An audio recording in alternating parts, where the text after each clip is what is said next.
ਵਾਹਿਗੁਰੂ ਜੀ ਕਾ ਖਾਲਸਾ ਵਾਹਿਗੁਰੂ ਜੀ ਕੀ ਫਤਿਹ। अस्सलाम वालेकुम आदाब बर्ज महा ਤੁਹਾਡੀ ਹੋਸਟ ਨੀਲਮ ਕੌਰ ਤੇ ਮੈਂ ਟੀਵੀ 84 ਦੇ ਸਾਰੇ ਦਰਸ਼ਕਾਂ ਤੇ ਸਰੋਤਿਆਂ ਨੂੰ ਜੀ ਆਇਆਂ ਕਹਿੰਦੀਆਂ ਪ੍ਰੋਗਰਾਮ ਸੱਚੋ ਸੱਚ ਵਿੱਚ ਜਿਹੜੇ ਇਸ ਪ੍ਰੋਗਰਾਮ ਨਾਲ ਦੇਸ਼ਾਂ ਵਿਦੇਸ਼ਾਂ ਤੋਂ ਜੁੜ ਚੁੱਕੇ ਨੇ।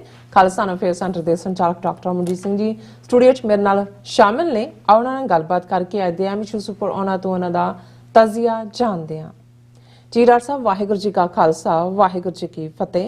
हाँ जी नीलम कौर जी तुहानू भी ते दुनिया भर च बैठे साडे बहुत ही प्यारे सोहणे सियाणे टीवी 84 दे दर्शकां नू भी वाहिगुरू जी का खालसा वाहिगुरू जी की फतेह ते साडे बहुत ही प्यारे मुसलमान भैणां भरावां नू अस्सलाम वालेकुम। जी डॉक्टर साहब जी आनू प्रोग्राम सच्चो सच विच बहुत शुक्रिया जी डॉक्टर साहब। अज 4 अक्तूबर 2022 भी असो नानकशाही संमत 554 ਦਾ ਦਿਨ ਹੈ ਤੇ ਡਾਕਟਰ ਸਾਹਿਬ ਪ੍ਰੋਗਰਾਮ ਸ਼ੁਰੂ ਕਰਨ ਤੋਂ ਪਹਿਲਾਂ ਅਸੀਂ ਆਪਣੇ ਦਰਸ਼ਕਾਂ ਤੇ ਸਰੋਤਿਆਂ ਨੂੰ ਹਮੇਸ਼ਾ ਤਰ੍ਹਾਂ ਦੱਸਦੇ ਵੀ ਔਰ ਜੇ ਤੁਸੀਂ ਹੱਕ ਸੱਚ ਇਨਸਾਫ ਤੇ ਪੈਰਾ ਦਿੰਦਾ ਇੱਕੋ ਇੱਕ ਚੈਨਲ ਟੀਵੀ 84 ਨੂੰ ਦੇਖਣਾ ਚਾਹੁੰਦੇ ਹੋ ਤਾਂ ਤੁਸੀਂ ਦੇਖ ਸਕਦੇ ਹੋ ਸਪੈਕਟਰਮ ਕੇਬਲ, ਆਰਸੀਐਨ ਕੇਬਲ, ਬੈਲਫੈਕਟਰ ਕੈਨੇਡਾ, roku, ਚਾਦੂ ਬਾਕਸ, ਸ਼ਾਵਾ, ਫੇਸਬੁੱਕ ਟੀਵੀ 84 ਦੀ ਐਪ ਰਾਹੀਂ online streaming and IP box से तुसी TV 84 ਨੂੰ ਦੇਖ ਸਕਦੇ ਹੋ।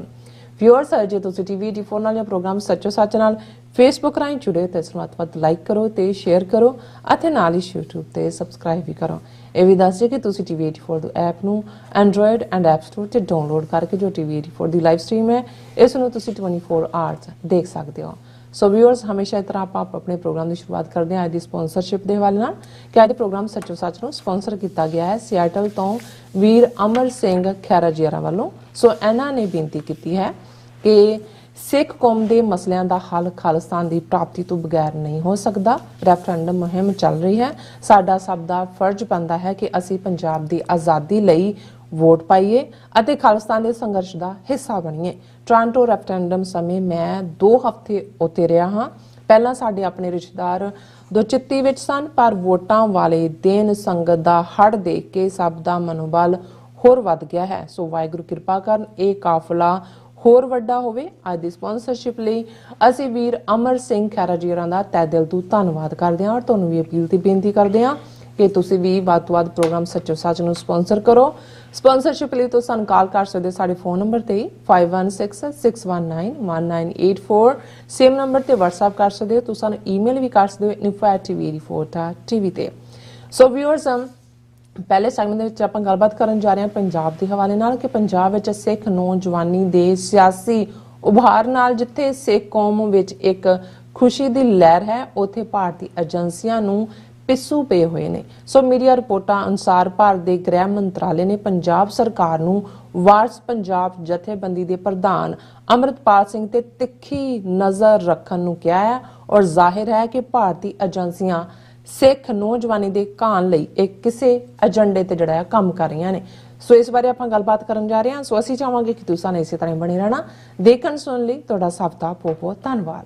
ਜੀ ਡਾਕਟਰ ਸਾਹਿਬ ਕੀ ਵਿਚਾਰਾਂ ਨੇ? ਸਭ ਤੋਂ ਪਹਿਲਾਂ ਤਾਂ ਅਸੀਂ ਆਪਣੇ ਉਹਨਾਂ ਸਾਰੇ ਹੀ ਵਿਊਅਰਸ ਦਾ ਸ਼ੁਕਰੀਆ ਅਦਾ ਕਰਨਾ ਚਾਹੁੰਦੇ ਹਾਂ ਜਿਨ੍ਹਾਂ ਨੇ ਕੱਲ੍ਹ ਦੇ ਪ੍ਰੋਗਰਾਮ ਤੋਂ ਬਾਅਦ ਆਪਣੀਆਂ ਲਿਖਤਾਂ ਦਾ, ਕਾਮੈਂਟਸ ਦਾ ਔਰ ਕਾਲਾਂ ਦਾ ਹੜ੍ਹ ਲੈ ਆਂਦਾ। ਉਹ ਇਵੇਂ ਹੀ ਸੀ ਜਿਵੇਂ ਕਿਸੇ ਦੇ ਗਵਾਚ ਜਾਣ ਤੋਂ ਬਾਅਦ ਕੋਈ ਦੁਬਾਰਾ ਮਿਲ ਗਿਆ ਹੋਏ ਔਰ ਜਿਸ ਕਿਸਮ ਦਾ ਪਿਆਰ ਔਰ ਆਪਣਤ ਦਾ ਇਜ਼ਹਾਰ। ਹਾਲਾਂਕਿ ਜਾਣ ਤੋਂ ਪਹਿਲਾਂ ਸੈਚਰਡੇ ਵੀ ਜਿਹੜਾ ਪ੍ਰੋਟੈਸਟ ਕੀਤਾ ਹੈ ਔਰ ਵਿੱਚੋਂ ਦਿਨ ਤਾਂ 5 ਹੀ ਸੀ ਪਰ ਬਹੁਤਿਆਂ ਨੇ ਕਿਹਾ ਕਿ ਜੀ ਇਹ 5 ਦਿਨ ਜਿਹੜੇ ਨੇ ਇਹ 5 ਯੁਗਾਂ ਵਾਂਗ ਬੀਤ ਗਏ। ਸੋ ਸਾਨੂੰ ਖੁਸ਼ੀ ਹੁੰਦੀ ਹੈ ਕਿ ਸਾਡੇ ਵਿਊਅਰਸ ਪ੍ਰੋਗਰਾਮ ਨਾਲ ਜੁੜੇ ਨੇ, ਸਾਨੂੰ ਪਿਆਰ ਕਰਦੇ ਨੇ ਔਰ ਸਾਡੇ ਲਈ ਵੀ ਜੇ ਕੋਈ ਅਸਲੀ ਐਡਰਨਲਿਨ ਹੈ, ਅਸਲੀ એનર્ਜੀ ਹੈ, ਹੋਰ ਤਾਂ ਕੋਈ એનર્ਜੀ ਡਰਿੰਕਸ ਅਸੀਂ ਪੀਂਦੇ ਨਹੀਂ ਜਿਹੜੀ ਕੋਈ ਸਾਡੀ એનર્ਜੀ ਡਰਿੰਕ ਤੁਹਾਡਾ ਸਭ ਦਾ ਪਿਆਰ ਹੈ ਔਰ ਤੁਹਾਡੇ ਸਭ ਦਾ ਉਤਸ਼ਾਹ ਔਰ ਜਿੰਨਾ ਤੁਸੀਂ ਮਹਿਸੂਸ ਕਰਦੇ ਹੋ ਐਬਸੈਂਸ ਨੂੰ ਹਾਂ ਉਸ ਤੋਂ ਜ਼ਿਆਦਾ ਅਸੀਂ ਵੀ ਕਰਦੇ ਹਾਂ। ਇਸੇ ਵਿਜ਼ਿਟ ਦੇ ਦੌਰਾਨ ਹੀ ਸਿਐਟਲ ਵਿਖੇ ਵੀਰ ਸਰ ਅਮਰ ਸਿੰਘ ਖਹਿਰਾ ਉਹਨਾਂ ਦੇ ਨਾਲ ਮੁਲਾਕਾਤ ਹੋਈ। ਮਿਲਦੇ ਤਾਂ ਪਹਿਲਾਂ ਵੀ ਰਹੇ ਨੇ, ਯੂਬਾ ਸਿਟੀ ਵੀ ਅਕਸਰ ਜਿਹੜਾ ਹੈ ਉਹਨਾਂ ਦੇ ਨਾਲ ਕਿਤੇ ਨਾ ਕਿਤੇ, ਪਰ ਇਸ ਵਾਰ 1-to-1 ਗੁਫ਼ਤਗੂ ਦੇ ਵਿੱਚ ਵੀ ਕਲੋਜ਼ਲੀ ਕਮਰੇ ਦੇ ਵਿੱਚ ਜਿਵੇਂ ਸਾਰੇ ਹੋਰ ਸਿੰਘ ਵੀ ਸਨ ਉਹਨਾਂ ਨਾਲ ਮਿਲਣ ਦਾ ਮੌਕਾ ਮਿਲਿਆ ਔਰ ਜਿੱਥੇ ਉਹਨਾਂ ਦਾ ਸਬੰਧ ਜਿਹੜਾ ਹੈ ਉਹ ਖਡੂਰ ਸਾਹਿਬ ਜਿਹੜਾ ਸਾਡਾ ਇਤਿਹਾਸਕ ਪਿੰਡ ਹੈ ਗੁਰੂ ਅੰਗਦ ਸਾਹਿਬ ਨੇ ਉਸ ਖੰਡਰਾਤ ਨੂੰ ਦੁਬਾਰਾ ਵਸਾਇਆ ਸੀ, ਫਿਰ ਸਤਿਗੁਰ ਆਣ ਵਸਾਇਆ, ਫਿਰ ਖਾਡੂਰ। ਹੁਣ ਉਹ ਯੂਪੀ ਦੇ ਵਿੱਚ ਰਹਿੰਦੇ ਨੇ, ਆਪਣਾ ਕਾਰੋਬਾਰ ਵੀ ਉਹਨਾਂ ਦਾ ਟਰੱਕਿੰਗ ਦਾ, ਉਹਨਾਂ ਦੇ ਬੱਚੇ ਵੀ ਔਰ ਉੱਥੇ ਹੀ ਰਹਿੰਦੇ ਨੇ। ਔਰ ਮੈਨੂੰ ਖੁਸ਼ੀ ਹੁੰਦੀ ਹੈ ਜਦੋਂ ਮੈਂ ਦੇਖਦਾ ਕਿ ਉਮਰ ਦੇ ਇਸ ਹਿੱਸੇ 'ਚ ਜਦੋਂ ਮਿਡਲ ਏਜ 'ਚੋਂ ਬਹੁਤ ਸਾਰੇ ਲੰਘ ਜਾਂਦੇ ਨੇ, ਅੱਧਿਆਂ ਤੋਂ ਜ਼ਿਆਦਾ ਨੂੰ ਤਾਂ ਅੱਗੋਂ ਫਿਕਰ ਹੁੰਦਾ ਹੈ ਪੁੱਤਰ ਪੋਤਰਿਆਂ ਦਾ ਜਾਂ ਆਪਣੇ ਬੁਢਾਪੇ ਦਾ, ਪਰ ਜਿਹੜੇ ਇਸ ਉਮਰ 'ਚ ਵੀ ਕੌਮ ਦੇ ਲਈ ਸੋਚਦੇ ਵੀ ਨੇ, ਆਪਣੀ ਮਿਹਨਤ 'ਚੋਂ ਦਸਵੰਧ ਵੀ ਦਿੰਦੇ ਨੇ ਔਰ ਵਕਤ ਵੀ ਦਿੰਦੇ ਨੇ। ਔਰ ਜਿਸ ਉਤਸ਼ਾਹ ਦੇ ਨਾਲ ਉਹਨਾਂ ਨੇ ਸਾਰੀ ਲਹਿਰ ਬਾਰੇ ਗੱਲਬਾਤ ਕੀਤੀ ਔਰ ਉਹਨਾਂ ਨੇ ਦੱਸਿਆ, ਅੱਜ ਦੀ ਮੈਸੇਜ ਵੀ ਤੁਸੀਂ ਕਿਹਾ ਕਿ 2 ਹਫ਼ਤੇ ਉਹਨਾਂ ਨੇ ਜਾ ਕੇ ਟੋਰਾਂਟੋ ਲਾਏ ਨੇ, ਜਦੋਂ ਕਿ ਟੋਰਾਂਟੋ ਰੈਫਰੈਂਡਮ ਦੀਆਂ ਵੋਟਾਂ ਦੀ ਕੈਂਪੇਨ ਚੱਲ ਰਹੀ ਸੀ। ਔਰ ਉਹਨਾਂ ਨੇ ਬਿਲਕੁਲ ਠੀਕ ਕਿਹਾ ਕਿ ਅਲਟੀਮੇਟਲੀ ਜਦੋਂ ਉਤਸ਼ਾਹ ਪੈਦਾ ਹੁੰਦਾ, ਜਦੋਂ ਤੁਹਾਨੂੰ ਰਿਜ਼ਲਟ ਨਜ਼ਰ ਆਉਂਦੇ ਨੇ ਤੇ ਉਸ ਨਾਲ ਇੱਕ ਉਤਸ਼ਾਹ ਪੈਦਾ ਹੁੰਦਾ ਹੈ। ਔਰ ਇਹਦੇ 'ਚ ਕੋਈ ਸ਼ੱਕ ਨਹੀਂ ਹੈ ਕਿ ਟੋਰਾਂਟੋ ਦੇ ਰੈਫਰੈਂਡਮ ਨੇ ਬਹੁਤ ਸਾਰਿਆਂ ਨੂੰ ਐਨਰਜਾਈਜ਼ ਕੀਤਾ। ਜਿਵੇਂ ਉਹਨਾਂ ਨੇ ਆਪਣੇ ਰਿਸ਼ਤੇਦਾਰਾਂ ਦਾ ਜ਼ਿਕਰ ਕੀਤਾ ਕਿ ਉਹ ਦੁਚਿੱਤੀ ਦੇ ਵਿੱਚ ਸੀ, ਹੁਣ ਉਹਨਾਂ ਦਾ ਇੱਕ ਚਿੱਤ ਹੋ ਗਿਆ, 2 ਚੋਂ ਨਿਕਲ ਕੇ ਇੱਕ ਤੇ ਆ ਗਏ।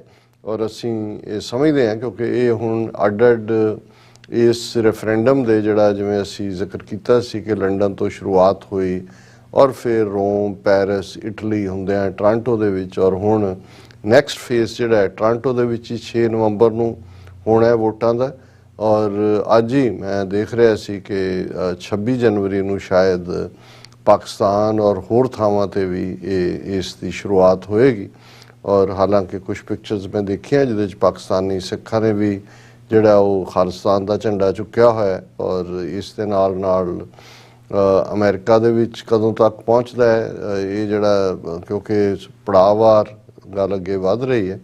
ਔਰ ਜਿਵੇਂ ਸਰੀ ਦੀ ਵਿਜ਼ਿਟ ਦੌਰਾਨ ਮੈਨੂੰ ਇਹ ਉਹਨਾਂ ਦੇ ਐਕਟਿਵਿਸਟ ਤੋਂ ਪਤਾ ਲੱਗਾ ਕਿ ਸ਼ਾਇਦ ਖਾਲਸਾ ਸਾਜਨਾ ਦਿਵਸ ਦੇ ਨੇੜੇ ਤੱਕ ਪਹੁੰਚਦਾ, ਜਿਹੜਾ 14 ਅਪ੍ਰੈਲ ਨੂੰ ਹੁੰਦਾ, ਉੱਥੇ ਉਸ ਦੀ ਸ਼ੁਰੂਆਤ ਹੋਏ। ਸੋ ਅਸੀਂ ਜਿੱਥੇ ਵੀਰ ਅਮਰ ਸਿੰਘ ਖਹਿਰਾ ਜੀ ਦਾ ਸ਼ੁਕਰੀਆ ਅਦਾ ਕਰਦੇ ਹਾਂ ਔਰ ਅਸੀਂ ਇਹ ਤਵੱਕੋ ਵੀ ਕਰਦੇ ਹਾਂ ਕਿ ਜਿੱਥੇ ਆਮ ਗੁਰਸਿੱਖ ਵੀਰ ਅੱਜ ਇਸ ਕਸ਼ਿਸ਼ ਦੇ ਨਾਲ, ਮੁਹੱਬਤ ਦੇ ਨਾਲ ਔਰ ਇਸ ਲਗਨ ਦੇ ਨਾਲ ਇਸ ਪਾਸੇ ਤੁਰੇ ਨੇ, ਉੱਥੇ ਸਾਡੀ ਸਾਰੀ ਲੀਡਰਸ਼ਿਪ ਸਮੁੱਚੀਆਂ ਤਰ੍ਹਾਂ ਮੈਨੂੰ ਬਹੁਤ ਵਾਰ ਲੱਗਦਾ ਹੁੰਦਾ ਹੈ ਕਿ ਭਾਈ ਸੰਗਤ ਨੇ ਤਾਂ ਹਰ ਮੁਹਾਜ਼ ਦੇ ਉੱਤੇ, ਜੇ ਮੈਂ ਬਹੁਤ 80ਵਿਆਂ ਤੱਕ ਨਾ ਵੀ ਜਾਵਾਂ, 2012 ਤੋਂ ਹੀ ਜੇ ਮੈਂ ਮੈਂਸ਼ਨ ਕਰਾਂ ਕਿ 2012 'ਚ ਜਦੋਂ ਬਲਵੰਤ ਸਿੰਘ ਰਾਜੋਆਣਾ ਉਹਨਾਂ ਦੇ ਖਿਲਾਫ 2 ਵਾਰ ਬਲੈਕ ਵਾਰੰਟ ਜਾਰੀ ਹੁੰਦੇ ਨੇ ਤੇ ਕਿਵੇਂ ਪੰਜਾਬ ਦੇ ਵਿੱਚ ਕੇਸਰੀ ਨਿਸ਼ਾਨ ਸਾਹਿਬ ਔਰ ਕੌਮੀ ਝੰਡਿਆਂ ਦਾ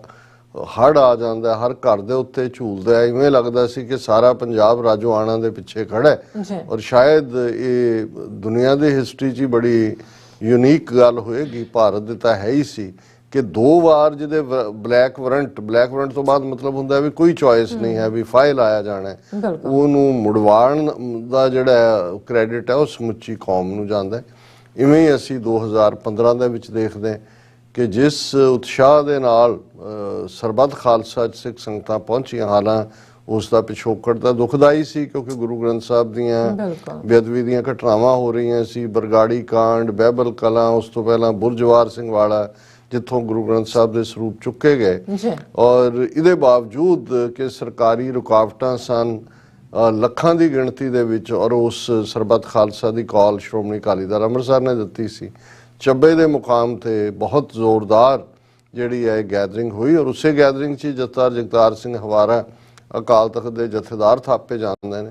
ਲੇਕਿਨ ਮੰਦੇ ਭਾਗਾਂ ਨੂੰ 2012 ਦੀ ਮੁਹਿੰਮ ਤੋਂ ਬਾਅਦ ਵੀ ਉਸ ਨੂੰ ਅਸੀਂ ਕਿਸੇ ਪੋਲੀਟੀਕਲ ਕੈਪੀਟਲ 'ਚ ਨਹੀਂ ਕਨਵਰਟ ਕਰ ਸਕੇ। ਉਹ ਬਾਦਲਾਂ ਦੇ ਲਈ ਉਹਨਾਂ ਦਾ ਜਿਹੜਾ ਸਿਆਸੀ ਸੇਵੀਅਰ ਵਾਂਗ ਸਾਰਾ ਵਾਕਿਆ ਬਣ ਗਿਆ। 2015 ਦੇ ਸਰਬੱਤ ਖਾਲਸਾ ਤੋਂ ਬਾਅਦ ਵੀ ਜਦੋਂ ਕਿ ਕੌਮ ਦੇਖ ਰਹੀ ਸੀ ਕਿ ਹੁਣ ਕੋਈ ਨਾ ਕੋਈ ਪੋਲੀਟੀਕਲ ਲੀਡਰਸ਼ਿਪ, ਕਿਉਂਕਿ ਜਦੋਂ ਜਥੇਦਾਰ ਹਵਾਰਾ ਦਾ ਨਾਂ ਵੀ ਲਿਆ ਜਾਂਦਾ ਹੈ ਆਲਮੋਸਟ 5 ਮਿੰਟ ਜਕਾਰੇ ਗੂੰਜਦੇ ਰਹੇ, ਇਹ ਸ਼ੋਅ ਕਰਦਾ ਸੀ ਕਿ ਪੰਜਾਬ ਦੀ ਫਿਜ਼ਾ 'ਚ ਆਪਣੇ ਨਾਇਕਾਂ ਲਈ, ਆਪਣੇ ਯੋਧਿਆਂ ਲਈ ਕਿਸ ਕਦਰ ਮੁਹੱਬਤ ਹੈ, ਕਿਸ ਕਦਰ ਪਿਆਰ ਹੈ।